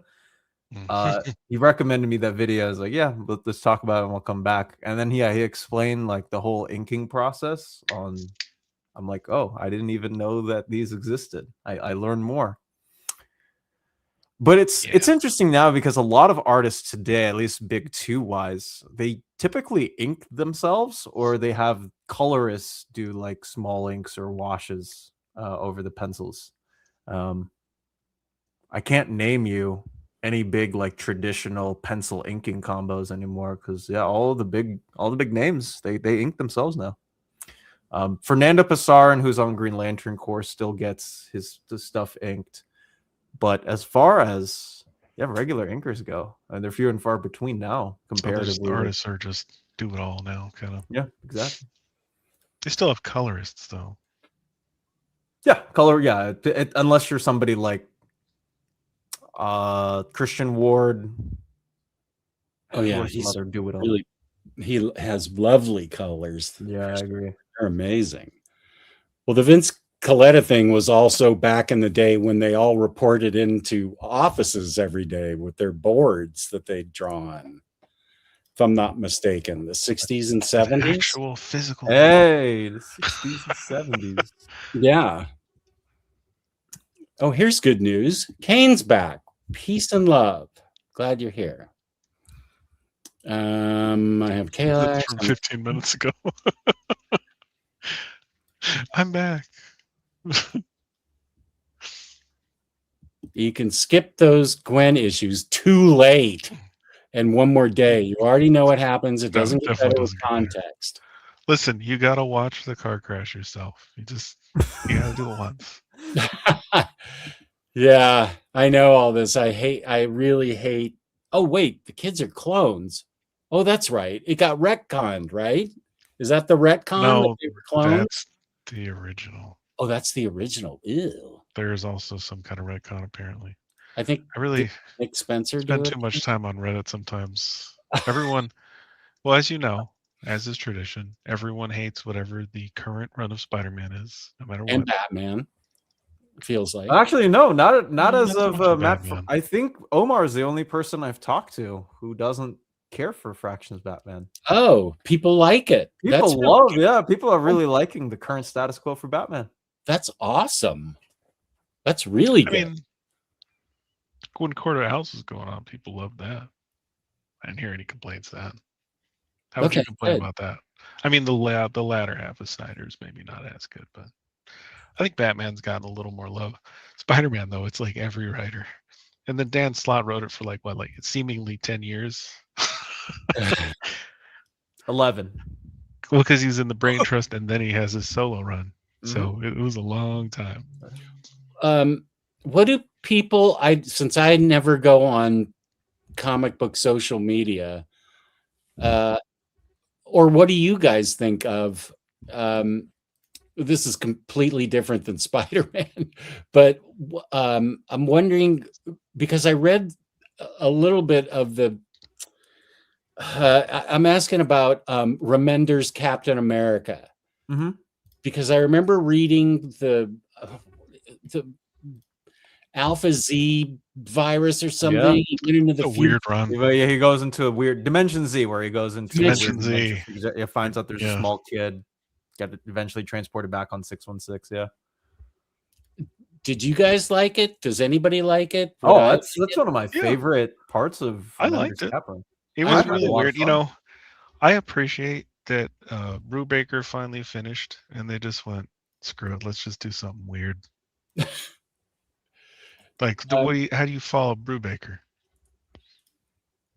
Yeah, if you do the same schlock all over again, it wouldn't. Right, have, you're just going to be a pale imitation. So they're just like, let's go totally weird with it. And I think that was a good idea. Yeah, I think Remender also typically does well with hecka weird stuff, anyways. So it worked out. Looking back, it's kind of like, oh yeah, this is Remender. Like, this is typical Remender weirdness. Yeah, I remember Kind of his collecting that, pulling it that era monthly. And I remember liking that specific storyline, but I'm not sure that I read more than that or less than that. I don't think I read more than that. Okay. Never saw Mary Tyler Moore, but I saw Lou Grant as a kid. Okay. It is indeed about a paper where he was an editor. Great series. Very nice. Kane is saying, hey, Dom. Hello. Hey. Hey. Thank God Dom is here. Why are we thanking God and not me? Thank Dom. Thank Dom is here. I'm joking. I'm joking. I agree with that. No, I'm I just got off a rant on Vince Coletta like 15 minutes ago. So we're still stuck on Legends Omnibus, but we can zip through it. Oh, actually, this is a really good question because I feel like Max has been playing it. The Lego Batman Legend of the Dark Knight game. Do you have that for the Switch? Switch 2 version hasn't come out yet. And I talked to I remember calling Cody about this because I wanted to see if he was open to doing co-ops online, if that was a thing in game. But the Switch 2 version hasn't come out yet, so I haven't bought. I mean, I have a PS5, but I don't want to buy it for my PS5, and I also still need to figure out which games on my PS5 to delete because every single game there takes up like 200 gigabytes, almost out of storage. And I am also going to Japan in a week from now. Oh, So that's unfortunately not. I've been saving up a lot of money so I can have fun. And you're going to are you going to buy? Oh, that's why you're saving up money. I was thinking that's where you would buy Switch games, but they'd be in Japanese. Well, no, you can change the language. They're not region locked. Oh, okay. So I'm thinking about getting the new Yoshi game there. Secret Service and TSA, if you're watching, please ignore every single one of my comments after. But I will attempt to get the brand new Yoshi game in Japan. And listen, they got a whole bunch of Pokemon centers in all of the cities that I'm going to, including Hiroshima, which I actually didn't know had a Pokemon center. So I'm very, very excited for the trip. Let's see. What's after this? I think Madman 3 Complete Compendium Volume 3. Whoop. Compendium. What? Okay, wait a sec. How did that come up? And how do I get rid of it? What in the world? No, everything's fine. Leave me alone. What? Okay, go away. Thank you. Okay, Madman. It's great. Okay, so Belgian Ellen, I'm waiting for you to tell me about the Depressed Hunter, the Airtight Garage, Mobius. Very interested in what 52 pages. It's library sized. I feel like I've seen that image before. The Airtight Garage, that image on the cover. I feel like I've especially have seen the guy in the back before, but I know there are other Europeans in the chat, but Belgian Ellen's the only one I trust.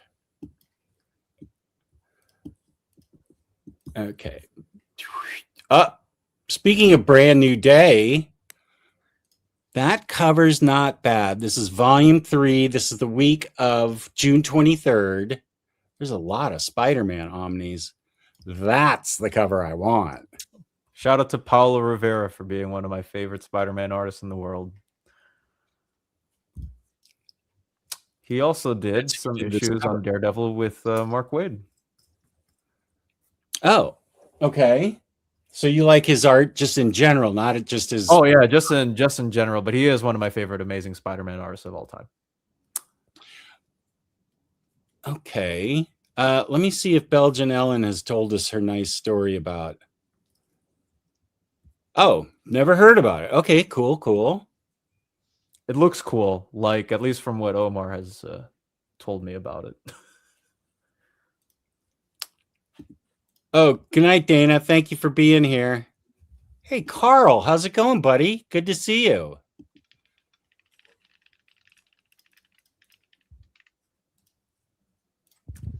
Okay, wait. This is John Byrne. It was 1993. It was a store signing, and I was the only woman. And I didn't ask for yet another She-Hulk or Wolverine sketch. I chose Storm instead. And he was lovely to you. Well, you're going to have to put that in your back pocket, Dom. You do have Belgian Ellen, who had a nice time with him 30 years ago. I will add that to my list. I finally have one good John Byrne story. That might be the only one ever. Probably will be the only good John Byrne story. Star Wars New Republic Legends. Wait, what volume is this? Volume 3, and it has 2 covers. And that one. This one. That one. This is on my watch list on comicreleases.com. Yeah, this is the volume that Jess has been waiting for, aka Supergirl Red Lantern era. I'm sure it's already in the Red Lantern's Omni, but I still want it. For sure. Oh, and here's the third Spider-Man Omni. This is still June 23rd. The June 30th is going to be a pretty short week. There's only like 5 books. So this is volume 7 of the Spider-Man Omnis. Dom or Webby, who is this character here standing on the bridge? Molecule Man or somebody? Or Molten Man? Molten Man? Pretty sure that's Molten Man. I don't think that's Molten Man. We can double check I on. don't think so. You might be right. I have no idea who that is. I'm gonna ask the same question. I just assumed. This is also the ongoing where John Romita Jr. became the main artist for Spidey. Mm. So this is why this is significant. Oh, okay. Yes. It's a good line work on the bridge. This is Fusion. Okay, this is Fusion. Fusion. Okay. Thank you. There we go. Thank you. And whom are we looking at here? That big homunculus looking dude.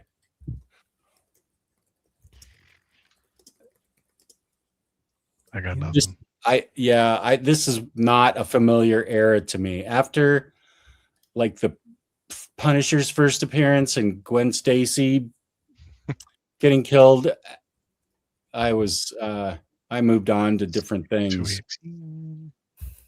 Mud Thing. No. The merger of Sandman and Hydro Man, known as the Mud Thing. Yeah, that's true. Mud Thing. Shout out to Denny O'Neil for making that idea. I like the idea, but Mud Thing. I like. I get it that he makes mud, so okay. Mud Thing. Okay, so there's a lot of books this particular week. Swamp Thing, Rom V and Mike Perkins Deluxe. That's also on my watch list. I gave away the trades in the big giveaway. And yeah, I'm going to start tomorrow boxing up. Yay! Yeah, this is supposed to be really good. I'm really interested in this. This is okay. This has the Mark Waid seal of approval. I keep telling people this story, but when I interviewed him for the first time 1.5 years ago, I asked him what type of research that he had to do because he was going to be writing Levi, the brand new Swamp Thing, in his Justice League Unlimited run. And Wade told me that he originally thought that Alec Holland was still the Swamp Thing, not knowing that Alec Holland hadn't been Swamp Thing in over 6 years. So Wade read through the Rom V run, told me he loved it, and said that he was a better character than Alec. So take Mark's word for it that this is somehow a better character, in his opinion, than Alec Holland. Whoa. Okay. Wow. Okay. What's the Swamp Thing? What's the most recent Swamp Thing before this? Any idea? That would be whatever's in that Kelly Jones deluxe, Len Wein and Kelly Jones deluxe that came out because he had a series in 2016. Right.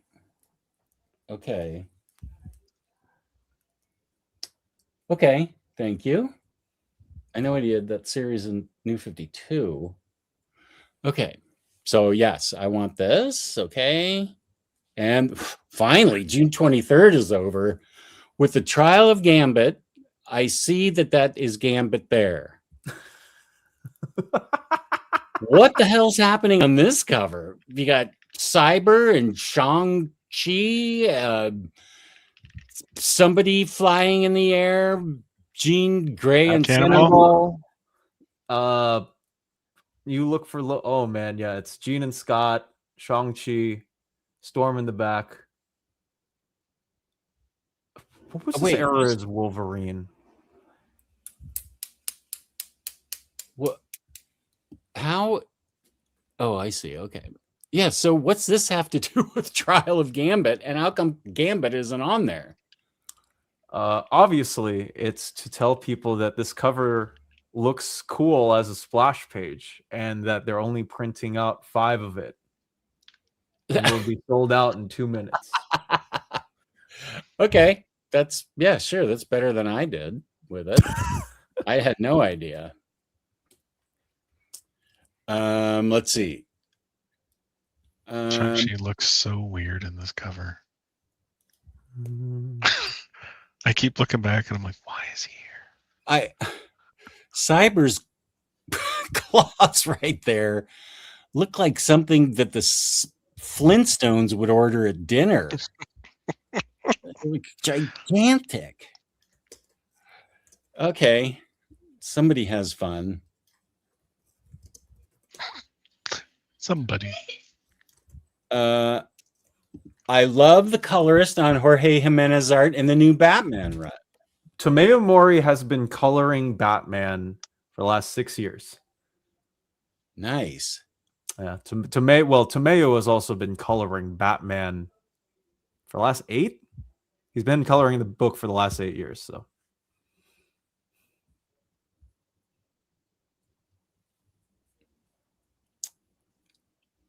okay. Okay, this is just a lie. Being an art director and able to ink a huge number of books per month, he's renting an apartment with that money, not owning 4 acres of land. Freaking frick. Oh, wait a sec. She got 2 quick sketches from John Byrne instead of 1. Don't leave out that detail. That's pretty amazing.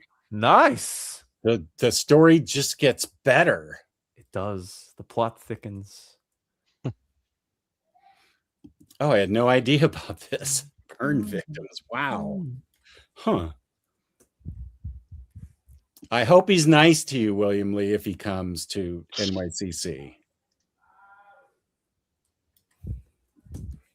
I think this was about Legends. Can we have a version with less issues than the Omni? Damn, that's too much relevant. I don't think DC is going to do that anytime soon, man. I'm sorry. Oh, and the second one was of Howard the Duck, because that's a good one to ask him about. Dana's already left, but I think Dom was just kind of making a general thing. He didn't say that penciler inkers are a thing of the past. I think he's just saying. I think Gary also still inks his own comics. Oh, and Brad's the colorist. Yeah, Brad's the colorist. Yeah. Okay. Yeah, the last time that Gary had somebody traditional for his to ink his pencils was his name is John Sabal. He inked him on his time in Action Comics with Jeff Johns, and he also inked him on the Batman Earth One graphic novels with Jeff Johns. Thank you. How I remember this, I have no idea. Yeah, it's great though. Safar, thank you for the super chat. Thoughts on AI in comics without human creators? Is it acceptable? No, stopping you right there. I don't think it's ever acceptable. I agree. I will never, ever, ever accept AI purposely. I mean, it could get slipped by me and I'd be unhappy if I found out, but no place for it in art. I agree. Any art, ever. Yeah. Thank you, Dom. I appreciate it. I feel really bad for all the artists who get their art pieces duped by a GPT. It's very, very common, especially when these models get trained, that people say, hey, can you create something in the likeness of this? There's no spot for that when you create something fresh and something new. Like, I think one of the things that I learned in my humanities class is just sort of this like idea or like attached or detachment from the soul to try to get to, something higher. And I think artificial intelligence generated anyways removes your ability to ascend to whatever those higher levels of existence are. In that very semi-philosophical manner, I don't think that using generative AI achieves that purpose of the human will to be constantly better. Mm. Yeah, those are my thoughts on generative AI. Thank you. That's well said. And the other on that, maybe I'm pinging off that the Mad, excuse me, the Madman Library by Michael Allred shows his very earliest stuff and all the stuff right up until the end of book 6. And so that is interesting because it shows you his progression as an artist. I mean, he started out pretty rough. And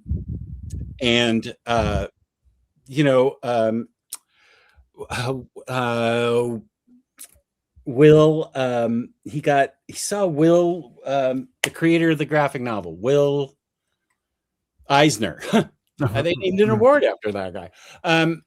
Will Eisner, he saw him in Europe, or I think he said, and that not at that exact time, but when he had progressed enough, and Eisner gave him tips. Eisner was as big as he ever got, but Eisner gave him tips, helped him along, kept in touch with him after that. Those kind of human interactions and human progress was just get lost. And I still strongly believe no art form should have anything AI. Brian Michael Bendis would agree with you. He and I actually had a nice 5-minute talk about this also again when I interviewed him on my birthday last year.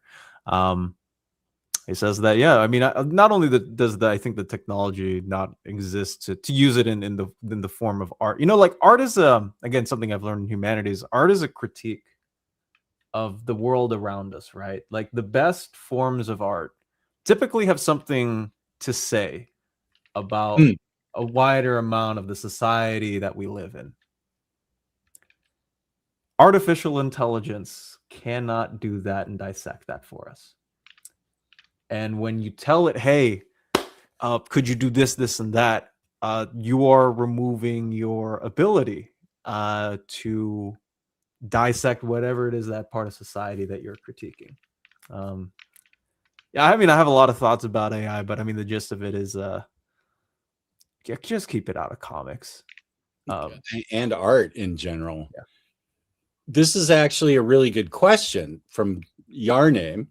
Dom, did DC ever comment on the Dark Patterns AI summary? And that was the second paragraph on the back. Will the new printing have different back text? Do they know that people were onto them with that AI? I am unsure about the contents of that. DC typically doesn't put out. The only time that they've done a statement like that is somebody did a variant cover for Shazam and Wonder Woman back. I think their name was Hike Song.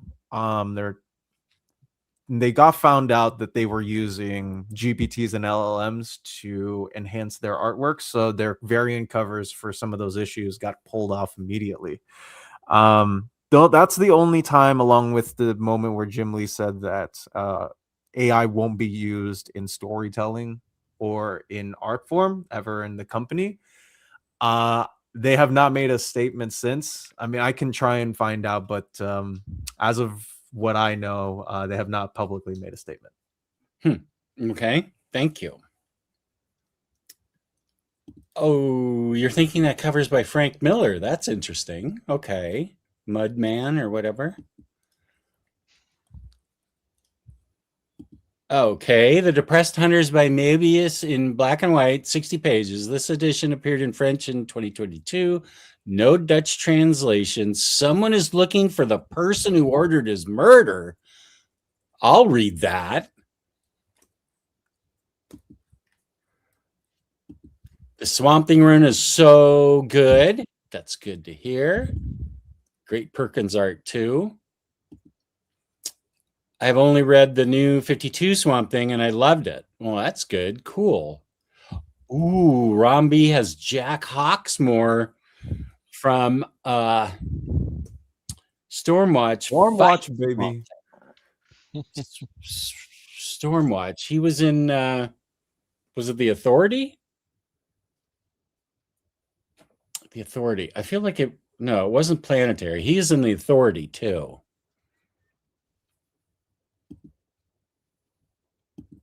Whoop. Okay. I just missed. Okay. There we go.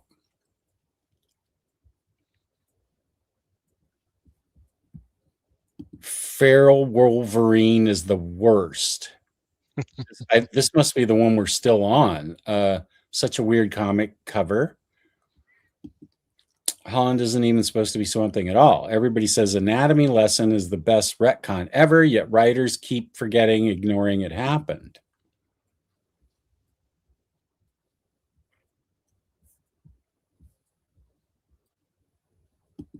I think that's Cyber. Are we looking at this or some different book?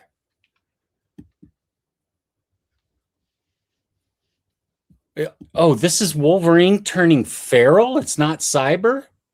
Oh, yeah. I was wondering why you were saying that. Yeah, that's just That's weird. Just okay, wait. Weird adamantiumless Wolverine, right? Oh, okay. It looked like Cyber to me, the costume, the headpiece in it. Okay, so it's actually okay. Well, those are okay. Those claws I see are there for perspective, but it's still weird. And I still don't see Gambit.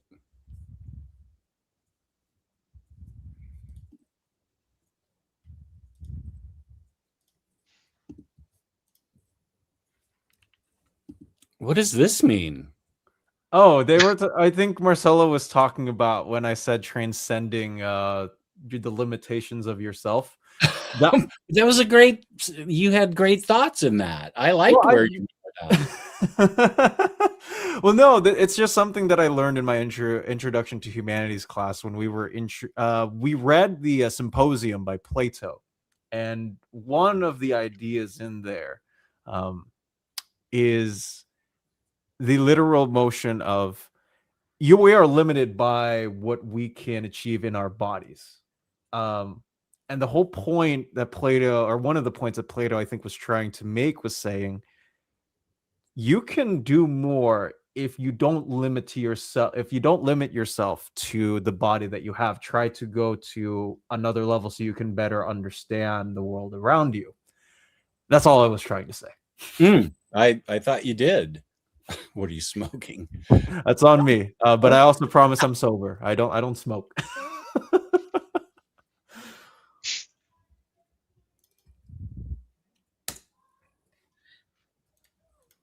Okay. Let's move on to the last week. Captain America book 3, volume 3, right? By Mark Grunwald. And that has this second cover. This is June 30th. Okay, this is the cover that's already sold out. Pre-order. Oh, Capwolf. Capwolf. You told me that. Oh no, did somebody in the chat did? Sorry. Oh, well, I was saying in general. Yeah, you're right. Somebody in the chat did. It's not great. It's not great out there. I don't think I bought this one yet either. For a while, I was like, oh, I'll just wait for IST to get it. And then I was like, everything gets sold out now. Oh, yeah, you'll have to be on at noon exactly and just start going clacking like you're clacking now. Yeah, it's already out of stock at CGN. And I don't know. The regular cover is lame. It's fine. It's just that's cool. Yeah. Does this have the Omni with the story that Grunwald wrote on Nixon? This might be the Omni that has that story. I'm not familiar with that one.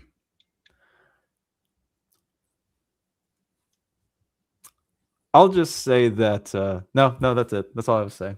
I don't have anything to add. Wait, didn't you tell me Absolute Crisis was at the end of the month? No, it's at the beginning of next month now. It got pushed today. Got it. This is pushed to July. Mm-hmm. Got it. 7th. Okay. July 7th. Okay. So Captain America, this is the week of June 30th. So actually this book doesn't count. Yeah, Get I fixed Hero. the issue that would cause that to not get updated. Oh, okay. Complete collection. Freddie says he offered to send this to me. Not sure about that. He has a better memory than I do, but I'm still not sure about that. Ultimate Fantastic Four, Ultimate Epic Collection, Volume 2. Mike Carey, Mark Miller, Lee. Is that supposed to be Stan Lee because he's responsible for Jay Lee or something? Pretty sure it's Jay Lee. That's probably what it is. Probably Jay Oh. Lee. Okay, here's an answer. Thank you, Freddie. Thank you, Freddie. Got confused. I just Yeah, got it's Jay. done by Zatanna by Paul Dini, but I haven't read the Arkham City series. I have is it in the Detective Comics or is it a completely different thing? It's supposed to be tie-ins to the video game in the same way that Tomasi wrote tie-ins to the Arkham Knight game before it came out. Oh, that was all in an Omni, right? They had the Arkham Saga Omni. Oh, that's what. Okay, no, I haven't read it. Yarne, have you, Dom? I have. I prefer playing the game personally. You prefer playing? Playing the game. Yes, I understand that. Sure. I'm gonna have to sign off before I fall asleep because I wanted to play something on my Switch for the first time since Animal Crossing, practically. Dang. X-Men Epic Collection, Mutant Massacre, and that's it. What? Let me run over the thumbnails and everybody tell me if you can remember what you are ordering this month. Spidey, I'm not ordering this. Batman, The Beast, Minor Threats, G.I. Joe 2 covers. G.I. Joe. Oh, the Hulk, Bruce Jones, that everybody's been waiting for. I might have to put that on my list since everyone says it's good. I have not yet heard someone say it's not good. Saga, I wonder if I put that on my watch list. Maybe I was just saying, let's wait. I've taken out adding both the regular and variant covers because if I go to look and the variant's sold out, I don't have to go look for it again. So I put them both on my list. Okay. In case I get screwed. Superman Adventures Compendium 2.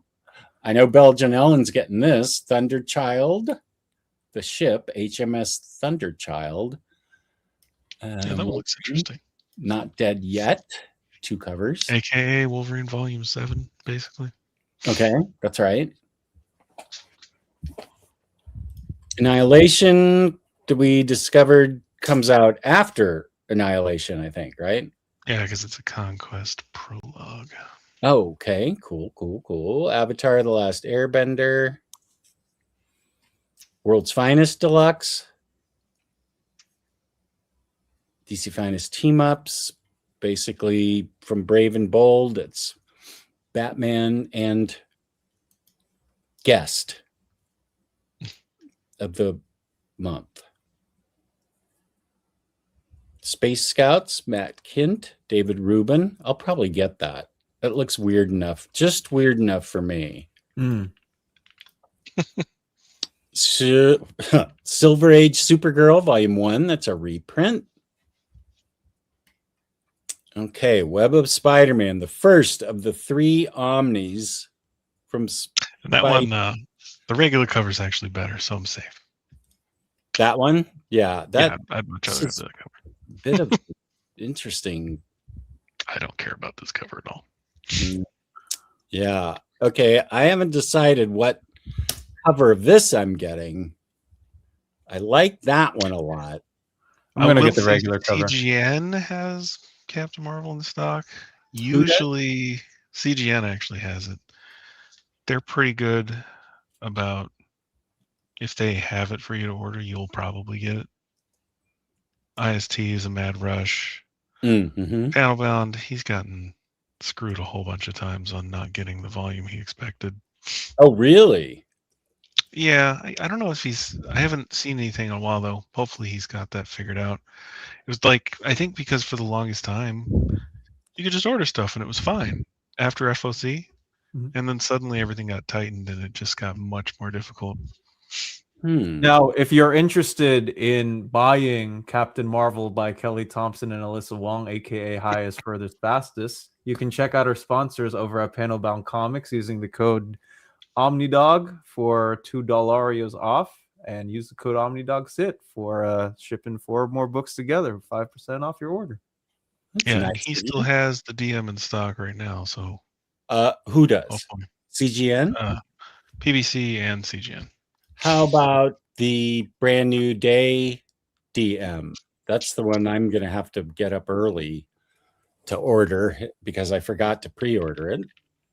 I think it shows that PBC does. What about CGN? If JP has it, I'm sure CGN has it. Let's see.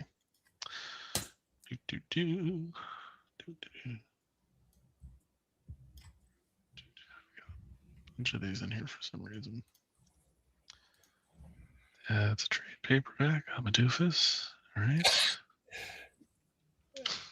There's just a one called Brand New Day in there. That's a trade paperback. And I was like, oh. CGN and Panelbound. No, CGN is out of the cool variant, as is Panelbound. Bah. What? I just was there. Of the Brand New Day Volume 3, the really cool. Yeah. The one with him and Mary Jane. Yeah, it's gone. Frickin' You'll get the regular and you'll like it. Because they apparently print 6 copies of DMs now.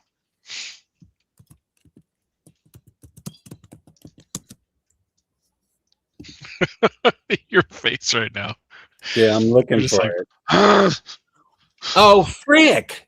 I should have. Oh, it was in stock this morning. Really? Stupid DMs. Yeah, I have a thing open. This is a new tab open. My earlier tabs I was going to order it. What the hell's happening in my life? Oh, well. Well, you can put that bad boy on your wish list and try and add it to your cart when it goes live. But oh, I'm doing that. I will be right there at noon. He's gonna be there there. at 11:55. It's noon Eastern, right? Yeah. Yeah. We'll see. I'll set it an alarm on my phone so I can. Same. I've got it in my calendar.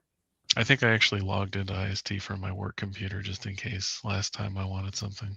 That's cray cray. Because I needed. I knew I wanted that Dawn of X book. I didn't even try for the variant, though. I texted this guy as we were trying to get into IST on Dawn of X. You were all like, ah! I accidentally put 25 in my cart. Oh, yeah. You eventually got it, though. I It did. was just a harrowing experience.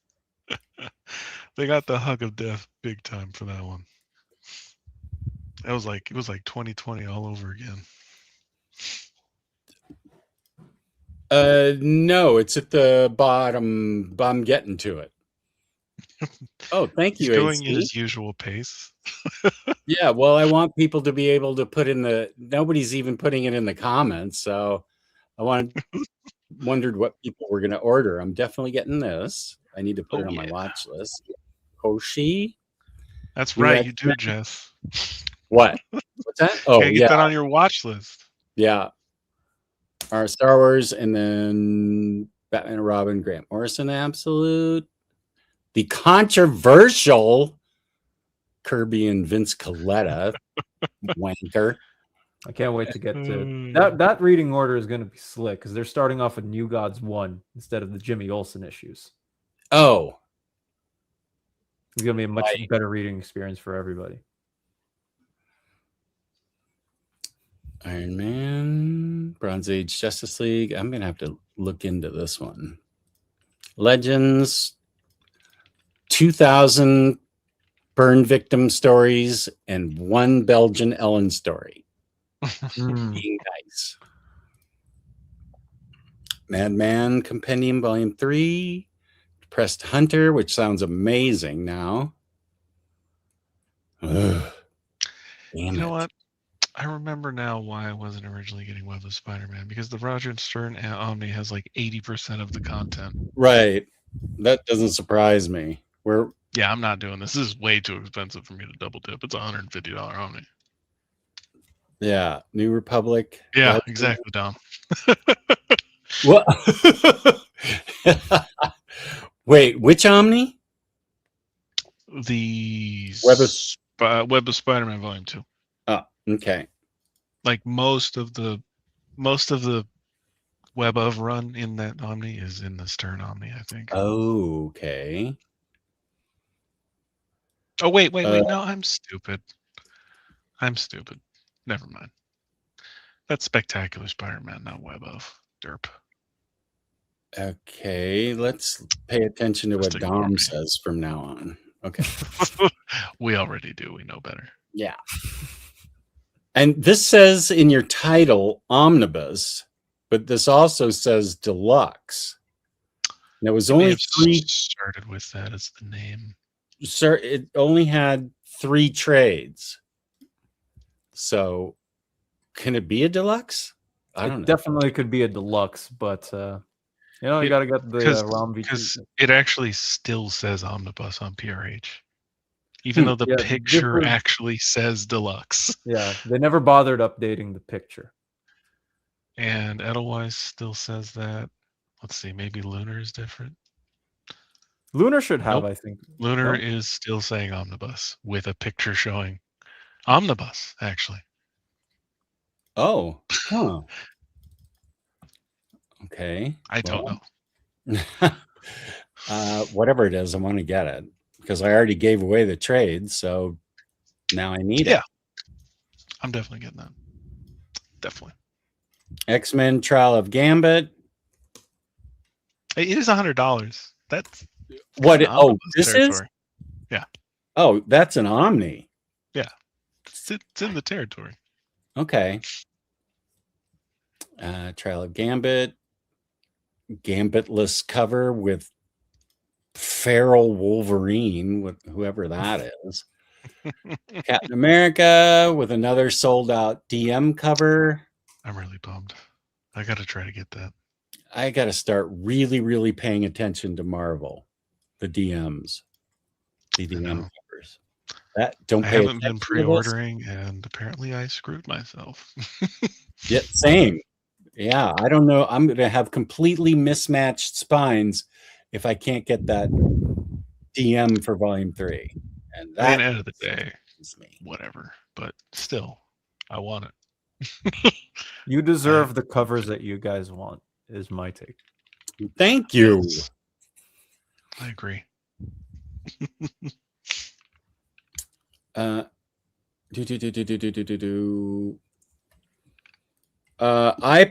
love Nailbiter, but I really love Postal.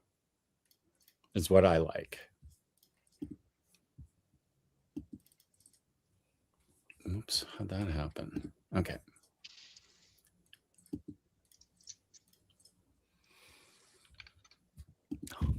Superman Adventures. Yeah, I'm okay with either cover for Captain Marvel.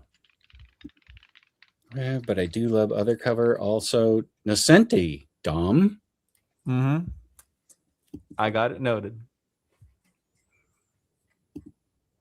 If I were to order it, I won't be. Okay. Oh, Harvey, what up? Hey now. Hey.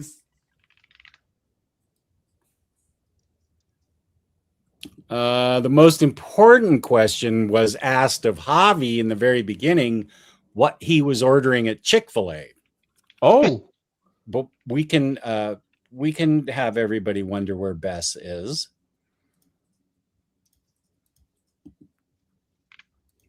buying DC Finest. Fourth World. Okay, great. Thank you. Even though I have the floppies and the Omnis and other prints, well, it is Kirby and somebody else. Good night, Belgian Ellen. Thank you for tuning in. Appreciate you. You had a lot of good stuff to tell tonight. Freddie's getting Saga Book 4, Superman Compendium, Avatar Library Edition, Department of Truth 2, Brand New Day 3, and Captain Marvel Volume 2. Wait, I already forget. Are we, what book's 150? What were we talking about? Web of Spider-Man. Oh, Web of Spider-Man.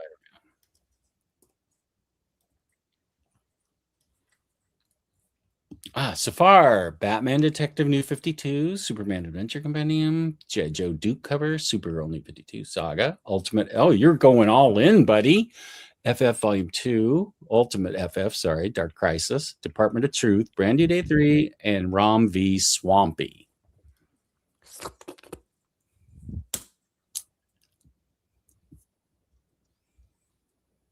Yeah, that is an expensive omnibus. I hate that I really need it and want to read it.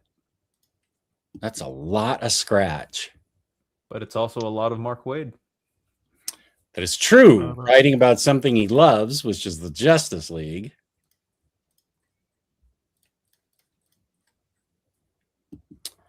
The story in Brand New Day that has the MJ hug issues is pretty bad. One Moment in Time. I've heard of that one. I haven't actually read it. Make it. You can tell Quesada returned to terrorize Spidey fans. Pretty art by Dom, one of Dom's favorite artists, Paulo Rivera. I stopped reading after Brand New Day started, and then came back for the Gauntlet and Big Time. So a lot of this stuff will be new for me. Oh, I read New Ways to Die. That was pretty good. I have a bunch of thick Spidey trades. The Gauntlet, Big Time, Big Time, Big Time, New Ways to Live. What's that? Origin of the Species. I don't even know what that is. Oh, its spine doesn't match the others. It's got to go. As the same. It's got to go. Oh, I got this because they're all by Mark Waid. These stories. So they must be good. He's never really let me down. Yeah. Okay. Well, this has gone on a lot longer than I meant for it to. Okay. Oh, I heard about this, Dom. You ranked all 600 books. I did. In the DC poll. I did indeed. How long did He's that? an insane person. I love it. It's so insane. Preparing it took about a week to get all of the images that I wanted to. Oh, and God. size correctly, and then it took 3.5 hours to record. The only hiccup that happened was that my mom and she wanted pizza, or to have a family night of us buying pizza or whatever. And I forgot to pick up our pizza. It was like an hour until I got it. And I came back and she was like, "Wait, I thought you already came home and got the pizza." So I got in trouble for not bringing pizza home early enough. Well, say that again. What? Okay. Let me bring it back because my mind's been all over the place. Yeah. No. How many pizzas were ordered for your family? We ordered 3. Three. And did someone come home with 2, or you did? No. I was supposed to pick it up, but I was recording my video. All 3 of them. Oh, so you came home with 3 an hour late? Yeah, and my mom was like, "Wait, I thought you already got the pizza a long time ago." And I got in trouble for it, but it is what.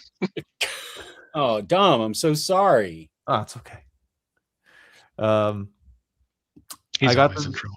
I got the video out. That's Yeah. the main thing that mattered. I was just surprised that people watched it and enjoyed it. But shout out to Crisis for getting that list compiled. You know what? This is what I will say. This is not sponsored or anything else by anyone. People do not appreciate Crisis enough for what they do in this community. the amount of work that they put in for all the polls, all of the research, all the mapping, etc.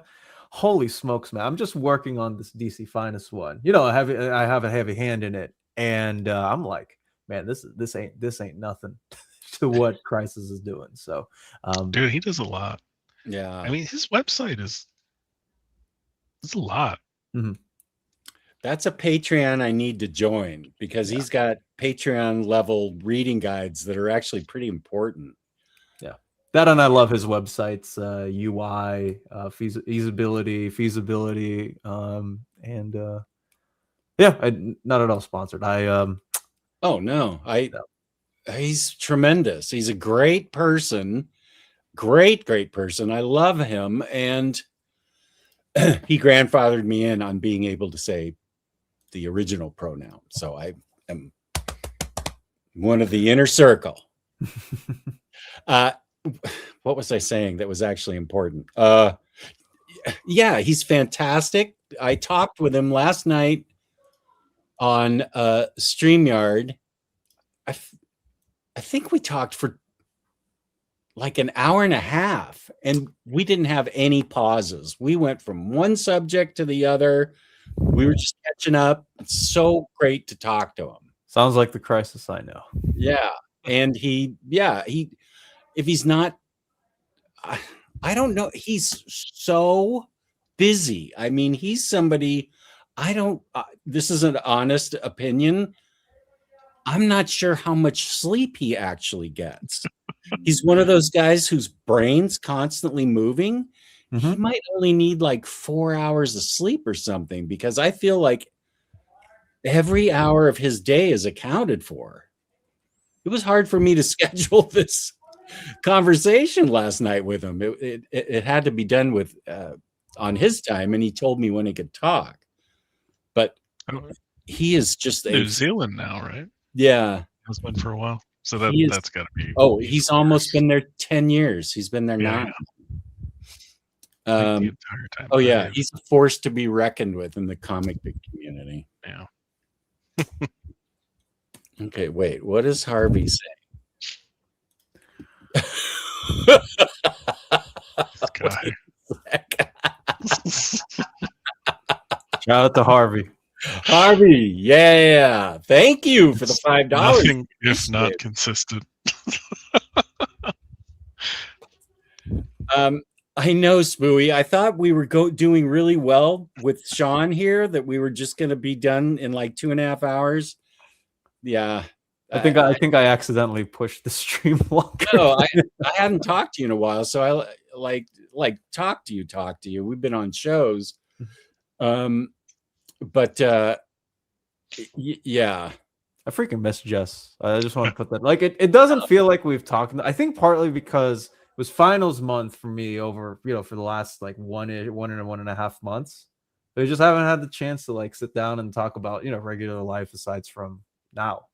I think is what happened. So yeah, see, I wouldn't miss this. I know what Spooey's saying, but I wouldn't miss this kind of thing. Don't let Jewish Dragons know. He's gonna yell at me. Jarn is very excited for the DC Finest poll. Reaper's asking, no, DC Finest isn't my bailiwick like it is Curtis and Dom. Thank you for asking. But I think DC one, that was amazing.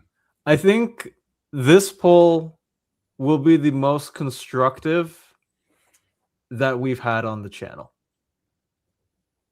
Does that mean somebody at a certain comic book company might be actively watching these? Not only watching, they've also worked with us behind the scenes to make sure that this is going to be the most informative, presentative, and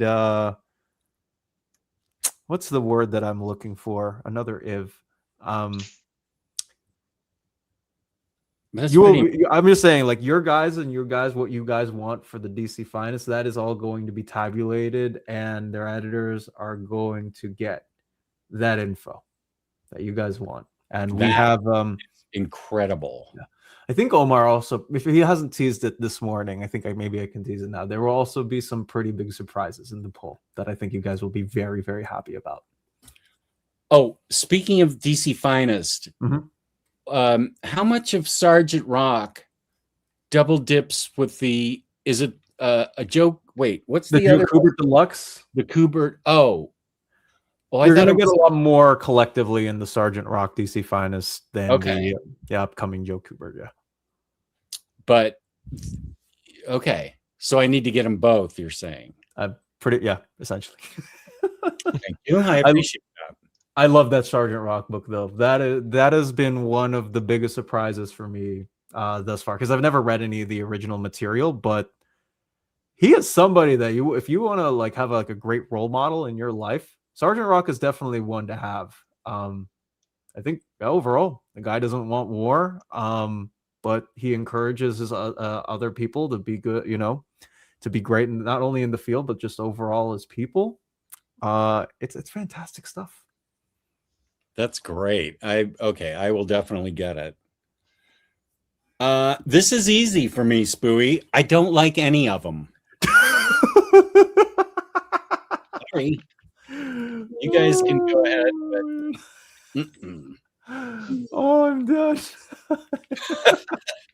He's like, that's easy. I can sleep and just say no and goodbye. Dom and Jess was on VFC. Longest stream was just under 5 hours. Your top 60. Oh yeah, that was so. Oh, wait, was that just? Oh, that was most want. That was this recent show. That was on Wednesday. Yeah. Oh, that was 5 hours of pure fun. I just had so much fun on that stream. We were laughing the entire time, it felt like. And the Great Chinese Firewall also censored me when I talked about their information. Wait, what? No. During the stream, I was talking about how China print off their books, and literally as I was talking, my camera shut off on me. The moment that I talked about China and how they print their books. Oh, so you're saying that they reached out and shut you off? They found you. That's great. Yeah, the comments were great. I think it was Jean Remy who was like, Dom's social credit went down because he said that, and I was like, oh, that's perfect. Stupid ass comment is. Here's Crushing. Thank you, James. Crushing Crisis Patreon, Crushing Crisis YouTube, Crushing Crisis website. The GOAT. Tell your mom we fans of Dom apologize for late pizza. Always throw us under the bus. I'm with him. Yeah, always. No, I'm okay with my mom being angry sometimes. Sometimes it's rational. I get it. It was dinner time. I also wanted pizza, so.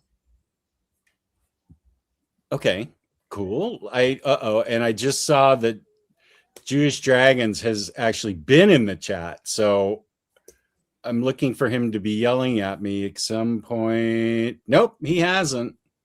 That's cool. I don't know. I was telling Crisis last night that the problem is I say 2.5 hours, and then I like talking to whoever's on the screen with me, and then I like talking with the chat. I don't have anybody in real life at all that knows anything about comics. Nothing. I didn't even growing up. So yeah, this is like the most exposure to friends that know comic books at all. So yeah, peace and love to everyone for keeping me company. That's what we're here for. Yeah, it's very fun in the wild. There's somebody at work actually who was big into it, and I was telling him about my website, and he was like, "Oh yeah, and I watch Omar," and I was like, "Oh, Omar, but not you." Well, I mean, in fairness, Webhead doesn't have a YouTube channel. Oh. Well, that means he doesn't watch this videos. That's right. He doesn't watch I should this. get him in here. I do my work. I tell people all the time, "Oh, you watch that guy? Why don't you watch Jess?" The Omnidog. According to Mod VFC Spooey, James and I had to unblock several of the oddest words and phrases that YouTube blocked during the VFC giveaway, including, of all things, Dom of X. Wow. You know, I'll just say that there have been a whole bunch of people, I think, over in the last 2 years who have told me, "Man, you should change your name." Because not only just because I do X-Men videos, but they're very few and far between nowadays. But you know, people have also said, I have had people approach me before like basketball games asking, "Oh wait, you do YouTube? You're that guy?" And then they said, "Wait, your username isn't a porn thing related?" That's what it is. What? Dom. It's not Dom of Triple X. Well, no, Dominatrix of X is what they were going for. Oh, that one didn't occur to me. I thought it was just X. Yeah, maybe. Yeah, so Dominant. Jeez. So that's why it got blocked for the mods on that giveaway. Or what did he say? Had the honest. Oh, they had to unblock those. that's crazy. Dom Hey, of more you X. know, right? Yeah, Kane, that's exactly what it means. I need to have Omnidog Con here in my basement, and I would allow, well, yeah, I could fit some people in here. You guys would be careful. Yeah. Oh, I've only been here for a few minutes. The nagging will resume next week. Thank you. I appreciate the love. Got into comic collecting. Oh, that's nice, Safar. Thank you. I was responsible for your comic collecting. That's an excellent and nice compliment. He'll be sending you a bill. Yeah, no, I'm not putting those comments up. Yeah, no, I'm just not. I already know which one you're skipping. Yeah. Oh. Yeah, Marcelo's right. No, that's not happening. VFC also had 1,300 or 13,000. I think 1,300 is the right number. Okay, that's a People have lot of people watching. That's a lot of people. I think he also gained like 1,500 subscribers in one Did day. he really? Yeah, I went back on YouTube Studio because he told me I needed to upload something or check something on whatever, and I was like, "Wait, we got 1,500 subs. We were just at 1,300 like yesterday." I remember texting him that. I was like, "Oh, whoopsie daisies." Okay, Brian, I will allow this one, but just I don't want Dom to be upset with it. Oh, that's Capital okay. S.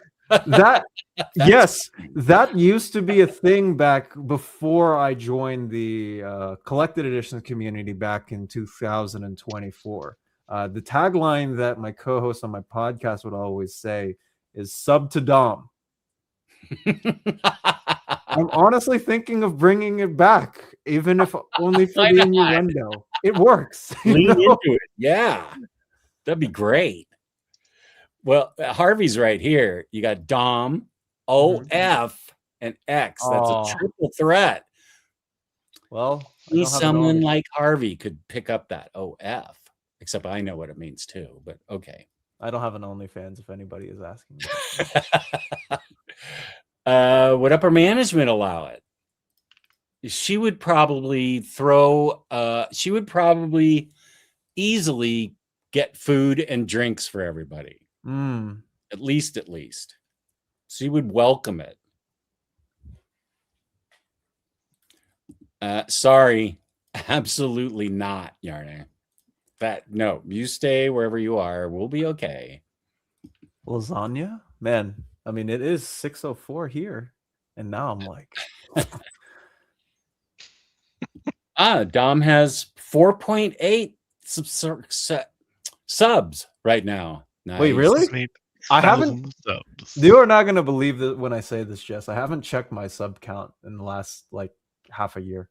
I totally believe it. I never checked my sub count, and people in the chat are the ones that have told me. Now that I hit 10,000, nobody's really paying attention, which is fine. But yeah, James and Kane, and I think, and some other people all told me.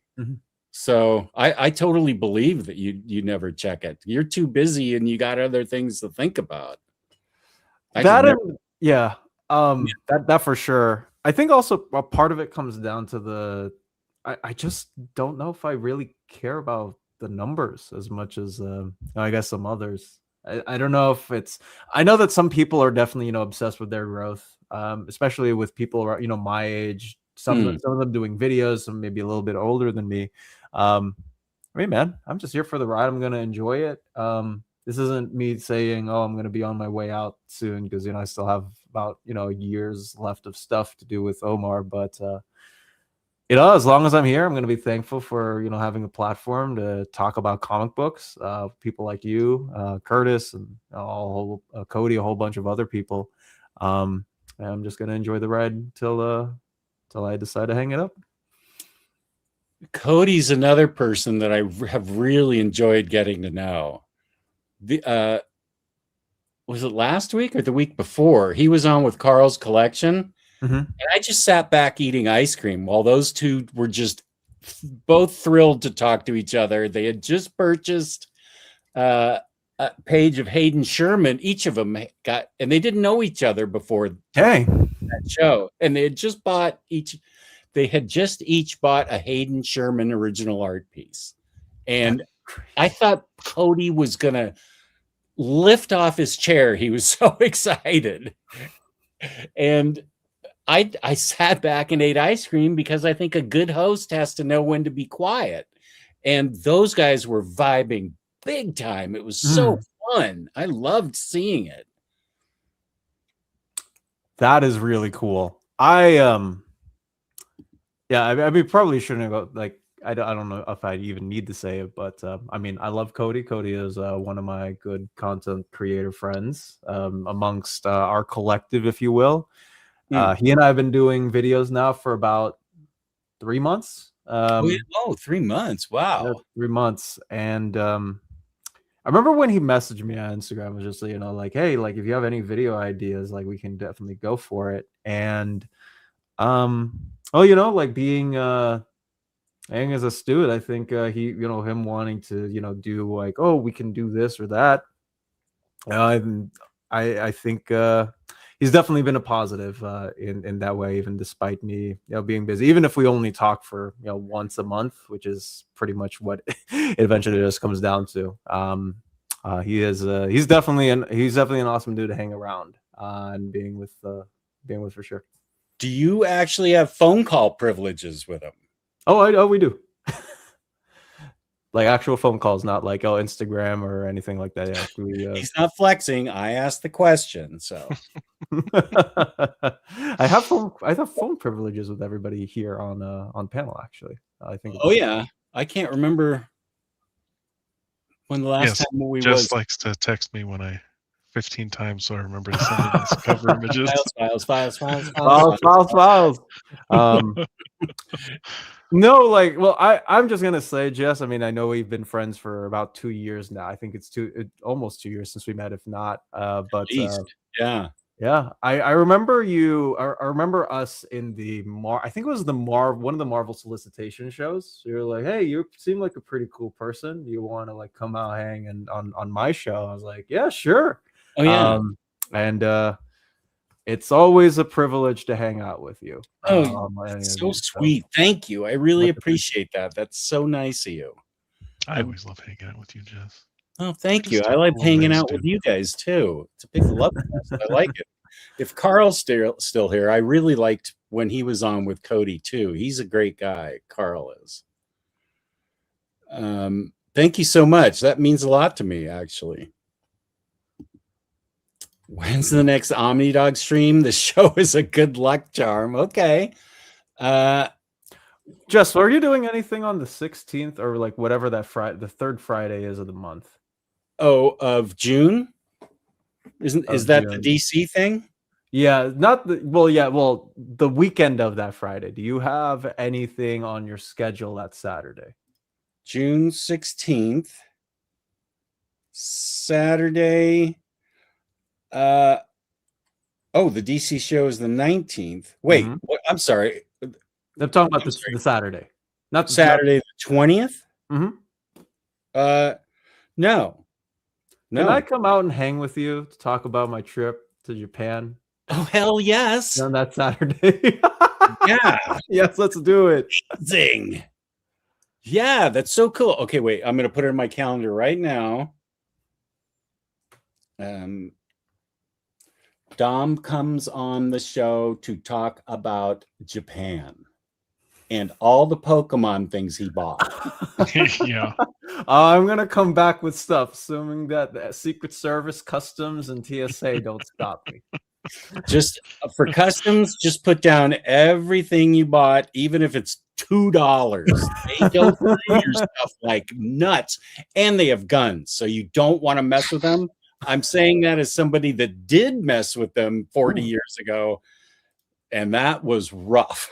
Oopsies. And that was over. Just Oh, it was a FAFO. CD. That was a CD player that I got from Japan back when CD players. I don't know why I keep saying it. That CD players were a big thing, a CD brand new thing. players. That was maybe that was 40 so years ago. Yeah. So That's crazy. just write down everything, even if it was a gumball. Show them the gumball and the receipt. Get all your receipts, put them in a little plastic pouchy thing, and just say, right here, dude. Okay. Will note. That would be a lot of fun. I'm really looking forward to that. Thank you for asking. Let's see. Whoop. Oh, I'm glad I saw that. Okay. I'll put this in with some lucky viewers winning box that they got from the giveaway. What about this book? I should have Freddie just look at my collection and tell me what I already have. The Avenging Spider-Man. Why did I buy this? Did I think Terry Because Dodson? Captain, art? Captain Marvel's on it. Yeah. And it's drawn We by both Terry are. Dodson, so you're probably right. I think that's what most people. Well, that and the team ups. I mean, I think that's what people are. Oh, have you? Wow, the art's whoa! This art is incredible. That's What? the, it's When the did same you? artist from these, right? Right from the Adventure Man books, Dodson. He does the interiors of that, which he rarely does anymore. Terry and Rachel Dodson. It's probably why these take so long. Well, yeah, he's a cover artist generally, but he also did Muse for Humanoids. That was an interiors book that he did. Was very cheesecakey. Dom, you're not allowed to look at it. Okay, understood. And I haven't read Adventure Man. I've heard good things about it though. Yeah, I read the first 3. They're fun. Oh, good. Okay. I just got that for one not too long ago, so I have to read it. This is about Wednesday. The Jess versus Lars dynamic was great. I don't remember. I probably did. Lars, just so everybody knows, what's great about Lars is on the streams where he's like he is, that's how he is in real life. That's the way he is being himself on those streams, which is so fun because he is such a real guy. I really liked hanging out with him at Heroes Con.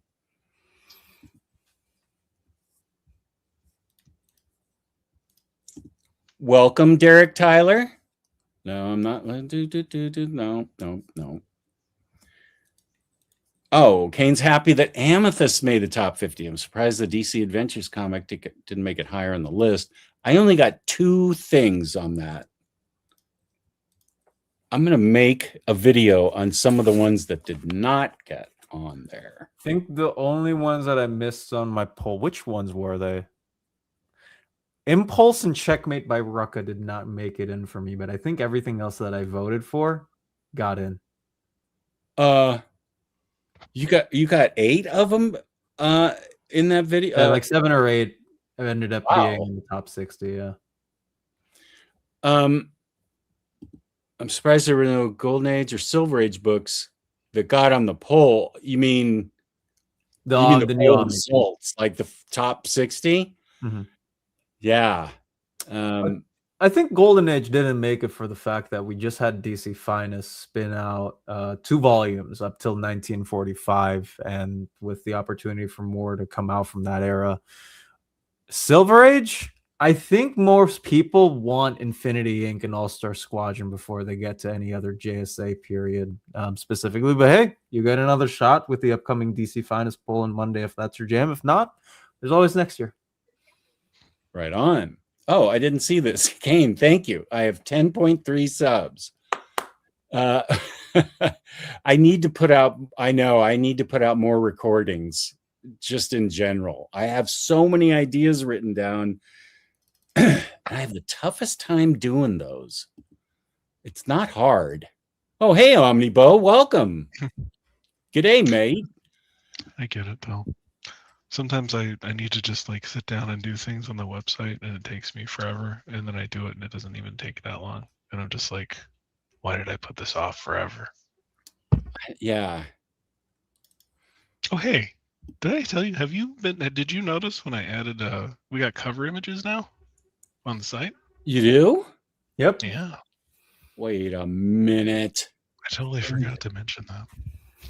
How do you access? One of the coolest updates. Even Cody. One of says my that it's favorite cool. updates. I was excited for myself to make this update because I want it.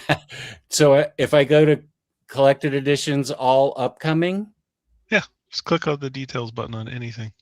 Oh, I did see that. I saw that on my Yeah. watch list. Yeah, it's really Yeah. boss. Yeah. I thought I had just missed it. So you're saying it's brand new? Yeah, I only did that. It was after like a few days after our last stream. Okay. Yeah, I was excited to launch that. Oh, I think it's great. I didn't know it was a brand new thing. Well, the congratulations is awesome. It's a great feature. Have fun with it is the number one thing I always hear from people who have YouTube channels. If people see you're having fun, eventually people are going to notice. That is excellent advice. And I need another piece of advice. Should I hold on to this? Yeah, hold on to it. I don't think it's gonna get an Omni anytime soon. I didn't even know it was a title. Okay, good. Yeah, but yeah, Derek. Everybody that I hang out with on my own channel, they're awesome people. I had a blast with Curtis on Friday, just going through all of the characters that showed up in the DC Finest Western, from Tomahawk to Tomahawk's son, or Son of Tomahawk, or Hawk, as he's otherwise called. The DC version of Billy the Kid, DC version of Jesse James, El Diablo, Jonah Hex, of course. Oh, this Outlaw. is DC Finest Western that recently. Yeah, I read about half of it. That is really fun. I love that book. So much fun. Omnidog loves taking people from me. I've seen one by one. That's part of the channel. Yeah. Who doesn't love Slice of Life, James? Who should I target next?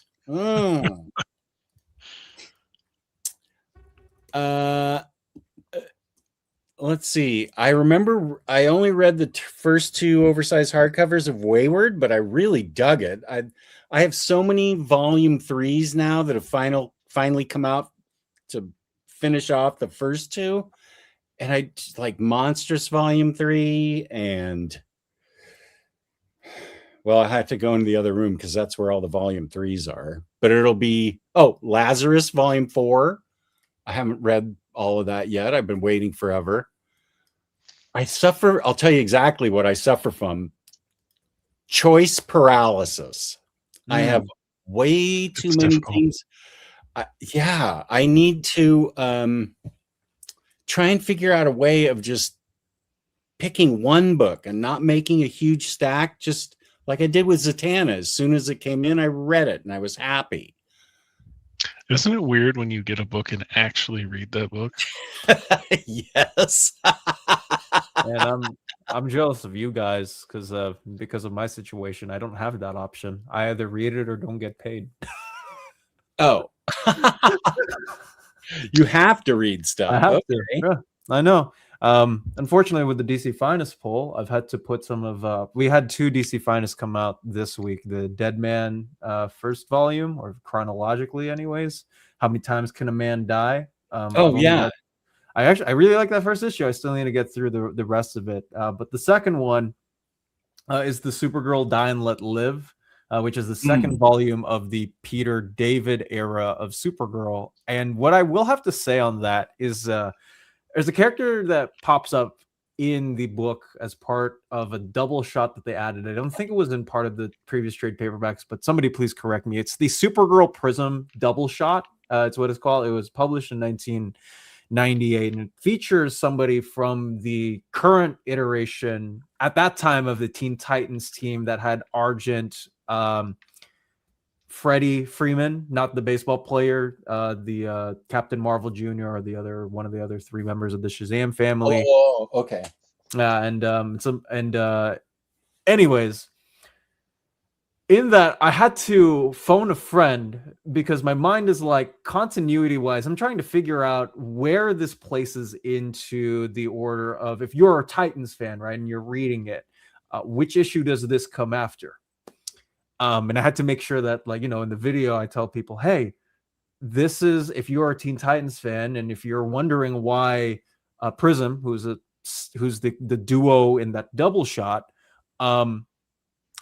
you're trying to figure out why on earth is Prism saying the Titans just broke up, and she can suddenly, I remember when Supergirl was on the team, because you know that people might not know this, but Linda Danvers was not part of that Teen Titans team, but Matrix was a part of that Titans team, or the previous Titans team in the mid 90s.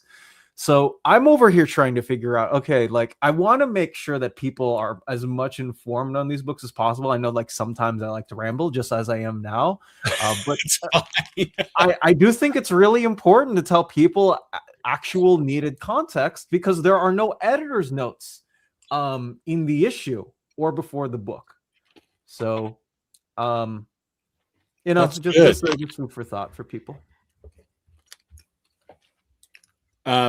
First of all, I will not forget about it because I put it on my calendar. Come on, James. I'm not that bad. Wait, what are we talking about? That's exactly right. It's only because you put it on your calendar while he was saying it. CD players are awesome. Jewish Dragons. You gave me a CD that you got from Michael and Laura Allred. So you know what a CD is. Oh, that's a compact disc. Okay.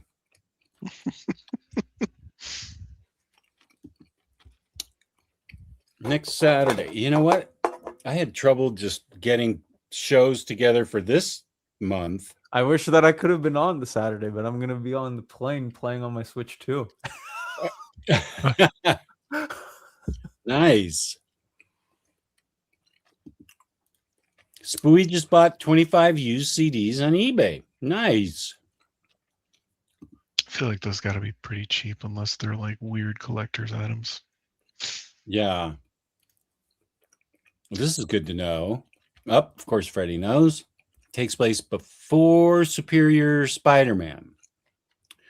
First appearance of Carol as Captain Marvel in Avenging Spider-Man.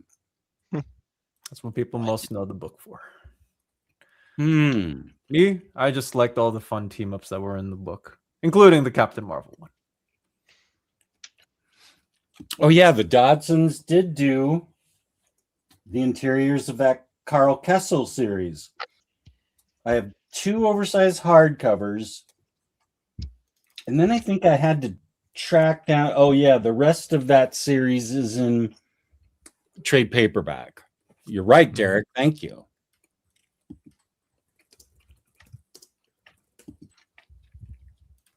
It's actually the thick trade you're talking about, Freddie. Yeah.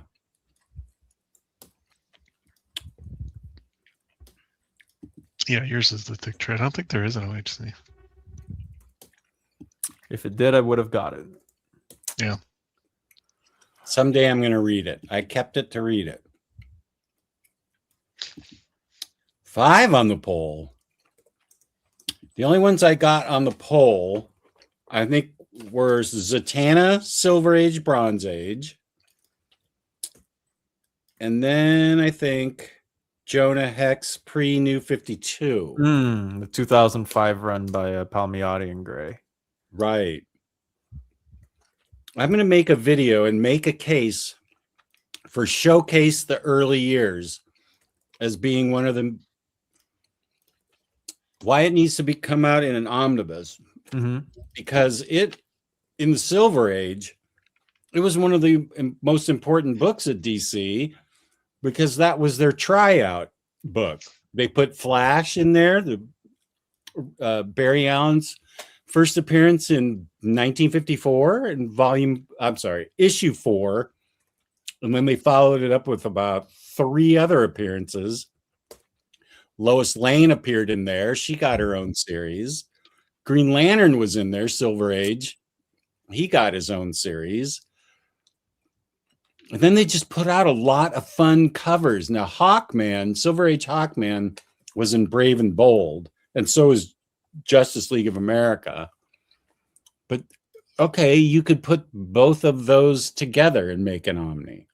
Okay, I just decided that. I'm putting both of them together to show why those are such cool books. And I have a good chunk of them. I don't have Showcase number 4, but I did have Showcase 14, which was a Flash book. Anyway, I thought it was important to have them. No, I don't even know. Where did you rank that book, Dom? You little spud, you. Did you put it like number 600? I definitely did not put it that low. I mean, I tier ranked. Oh, So I can tell you what I gave on the. You're talking about the first Hawkman and also the first Zatanna, right? Zatanna was in Hawkman number 4 is where she made her debut. Yep. But before that, they tested out a bunch of Hawkman stories in Brave and Bold. I read that material. It's in the DC Finest. Oh, okay. Wait, in what DC Finest? The Hawkman? Yeah, there's a Hawkman DC Finest. It came There's out. So many that I don't have. I know. It's a line that keeps moving on. I put Hawkman Silver Age in D tier, and the only reason was because the DC Finest existed. All of the other scores were like, oh yeah, this is important, blah blah blah. I did not. Oh, you tier ranked everything. Okay, interesting. Yeah, so the way that it worked for my video was that the top tier were books that absolutely could have made it to my top 10. The tier below it, S tier, are the books that would not have cracked my top 10, but are like, okay, like these are books that should be printed out as soon as possible. And then the lower you keep going, it's okay, like there's, A, I think is, this book, I have no idea why it's printed. I don't want it as much as the others, but this book deserves to have, like, there's actual merit to some reason to why this book exists. The tier below it, which was B, was me saying, oh, you know what? I don't want this necessarily, but there are good, strong reasons to why it should be out. So a lot of books that were like, oh, this is important for historical reasons. Even if I personally don't have any interest in myself, those ranked highly or in that tier specifically because there's reasons to why that this Omni should exist. C is, oh, there's some cool stuff about it, even if I don't want it. The lowest tier, which is the D tier, are books that are like, you know what, someone wants this, not me.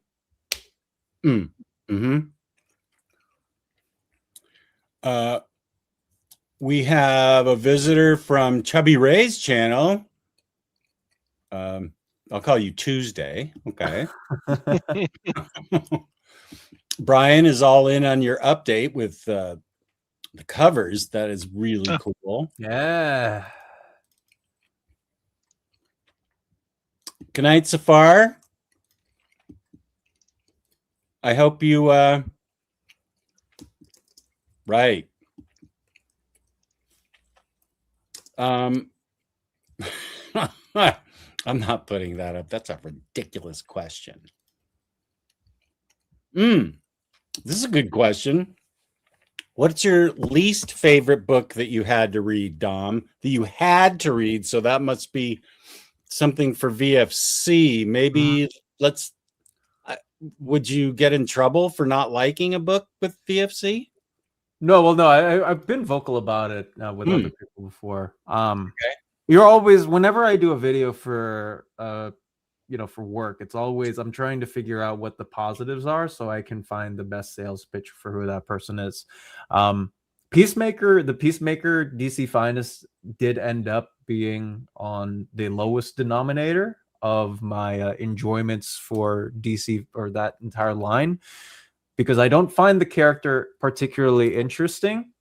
And the way they mapped it like the Harley Quinn DC Finest, where if they pop up in a crossover event like Peacemaker does for the Janus Directive, they only keep the portions that are important for that character. So you're reading the Harley Quinn book and you're looking at her and you're going, wait, we don't see faces pop up in No Man's Land that are important to like the wider parts of the plot, unless it's actually impactful on Harley Quinn.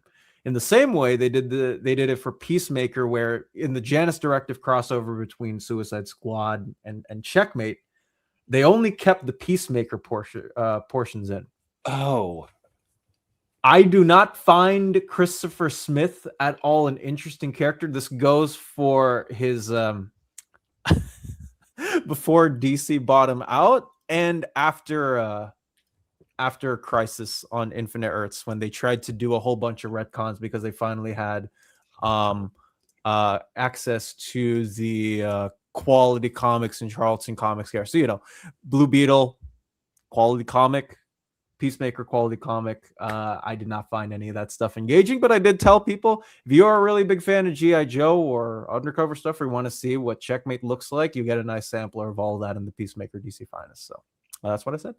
So how old is Peacemaker? I don't think I've ever read any of them before the movie. He was created in 1967.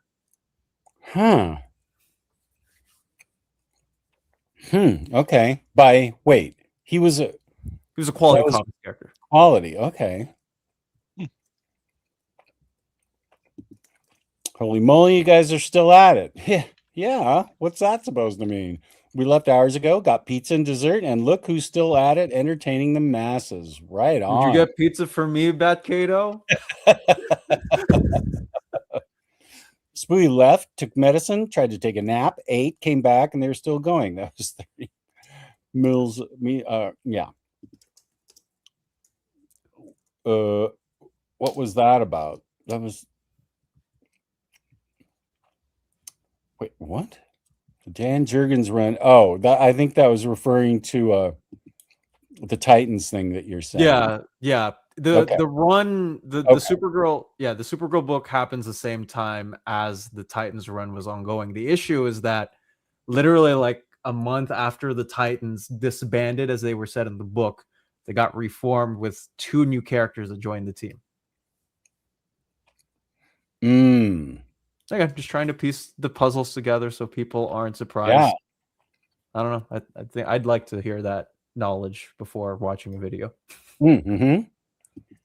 Won't surprise you to know that I do have the Superior Companion paperback for some reason.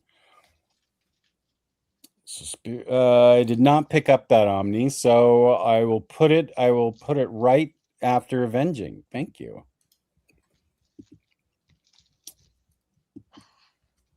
Oh yeah, that's actually right, William Lee. I'll have to give a 5-minute warning right now. I don't want to break up this party, but I'm starting to fade.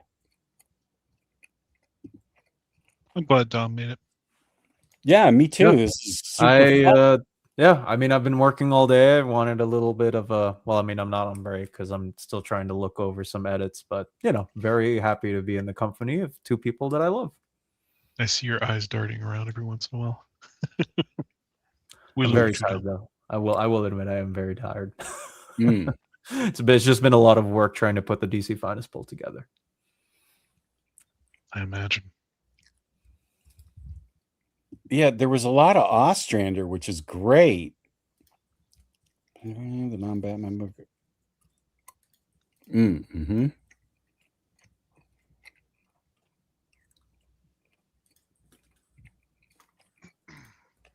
Oh yeah, I think I have those trades. I think I do have a bunch of Manhunter trades, so I'm thinking they were by him.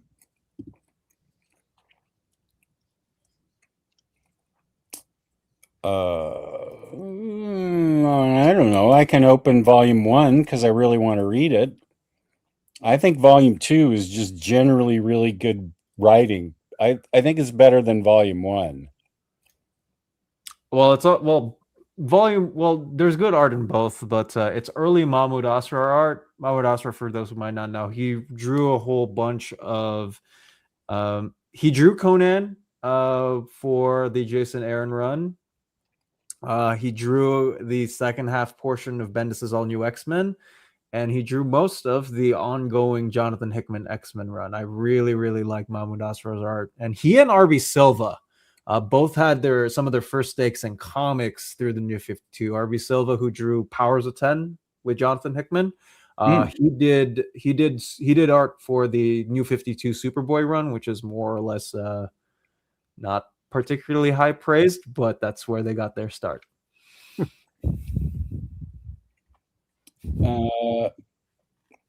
John's looking forward to the Finest poll, Dom. I'm too, man. I can't wait for you guys to see all the work that we've put in.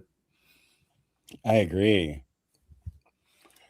Kane is leaving. Thank you, Kane. I'm going to be signing off here in a couple minutes. Dinobot, good night. Thank you for being here. Happy nightmares, Freddie. Is there anything I know, Spooey. I'm gonna honestly, 2 minutes from now, I'm watching the clock. Is there anything else you guys want to talk about for comic releases or anything else in your lives? You know what? On the comic releases note, I'll just say that one of my content creator friends reached out to me and asked, what the spreadsheet offers for, the upcoming collected editions and what we have. I was like, oh, do you guys track reprints and stuff? I was like, yeah, all the reprints that Marvel is going to be putting out, DC with the 2026 editions, even the absolutes that are coming in 2027, like Absolute Y: The Last Man, and League of Extraordinary Gentlemen, Absolute Volume 2. Like those are all on there, and my friend was really, really happy to relay that information, and it seems like the person who asked him was also very happy to do so too. So that's something that I found really cool. That is. Yeah. Dom does just an excellent job keeping stuff up to date for us. I appreciate you, dude. I've automated a lot of things for us, thank God, because someday he'll probably have to leave me, and then I'll have to do all the things, and that'll be awful. Just be like, yeah, I actually can't do a job and work for Omar and do your website. Is Steven Universe on the DC Finest poll? The way that I will answer this, James, not to be too facetious, if the book was published from 1935 to 2011, before or to Flashpoint issue number 5 is where the DC Finest line will chronologically end. That can be that will be on the poll. What year did you say it ends? 2011. Okay. Okay. Is that when New 52 started? Yeah, that's when this is supposed to do everything up until New 52 as a one running catalog. I see. By boom. Boom, boom, boom. A little trick question, James? Okay. So, peace and love to everyone. Thank you all for tuning in and sticking with us. We've been on forever and a day, and I really appreciate everyone. Really appreciate my co-hosts, Webhead and Dom of X from comicreleases.com, an awesome site that I love to use. Okay, wait. This is the John Superman Absolute worth a blind buy for someone who moderately collects Superman. Yeah, get it. It has some of my favorite Superman stories in there. I think that was actually the first video that I did with Jess on his channel. I think so too. Yeah, that reminds me. Was it is just Brainiac not in New Krypton? No, that for the Omni, no. Really? Mm-hmm. New Krypton starts with 871, if I recall correctly. That was what was given to us by DC. Man, amazing. Time flies. So I think what was that then? Oh, that was the Gary Frank. Gary Frank abs. Yep. That's right. Yeah. 100%, Peter. It's great. Yeah. Oh, Harvey got some more winnings. I don't like that you're going to end the show while I'm on. I understand. Sorry, dude. Oh, I love that.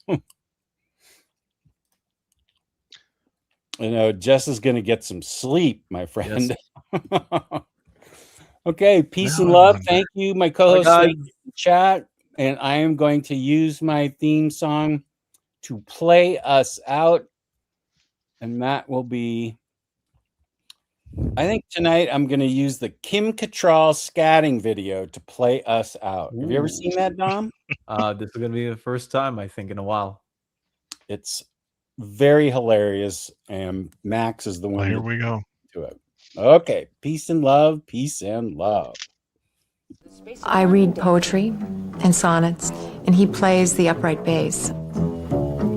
Yamakipiebo, sedere facebo, in dog Latin, he quoth, Uge, sapere!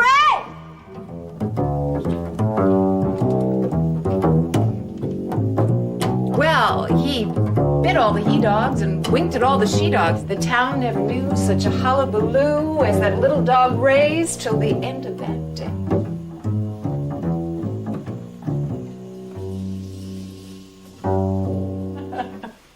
We just have a good rhythm together, you know. He sort of feels me out, I feel him out, and we go for it.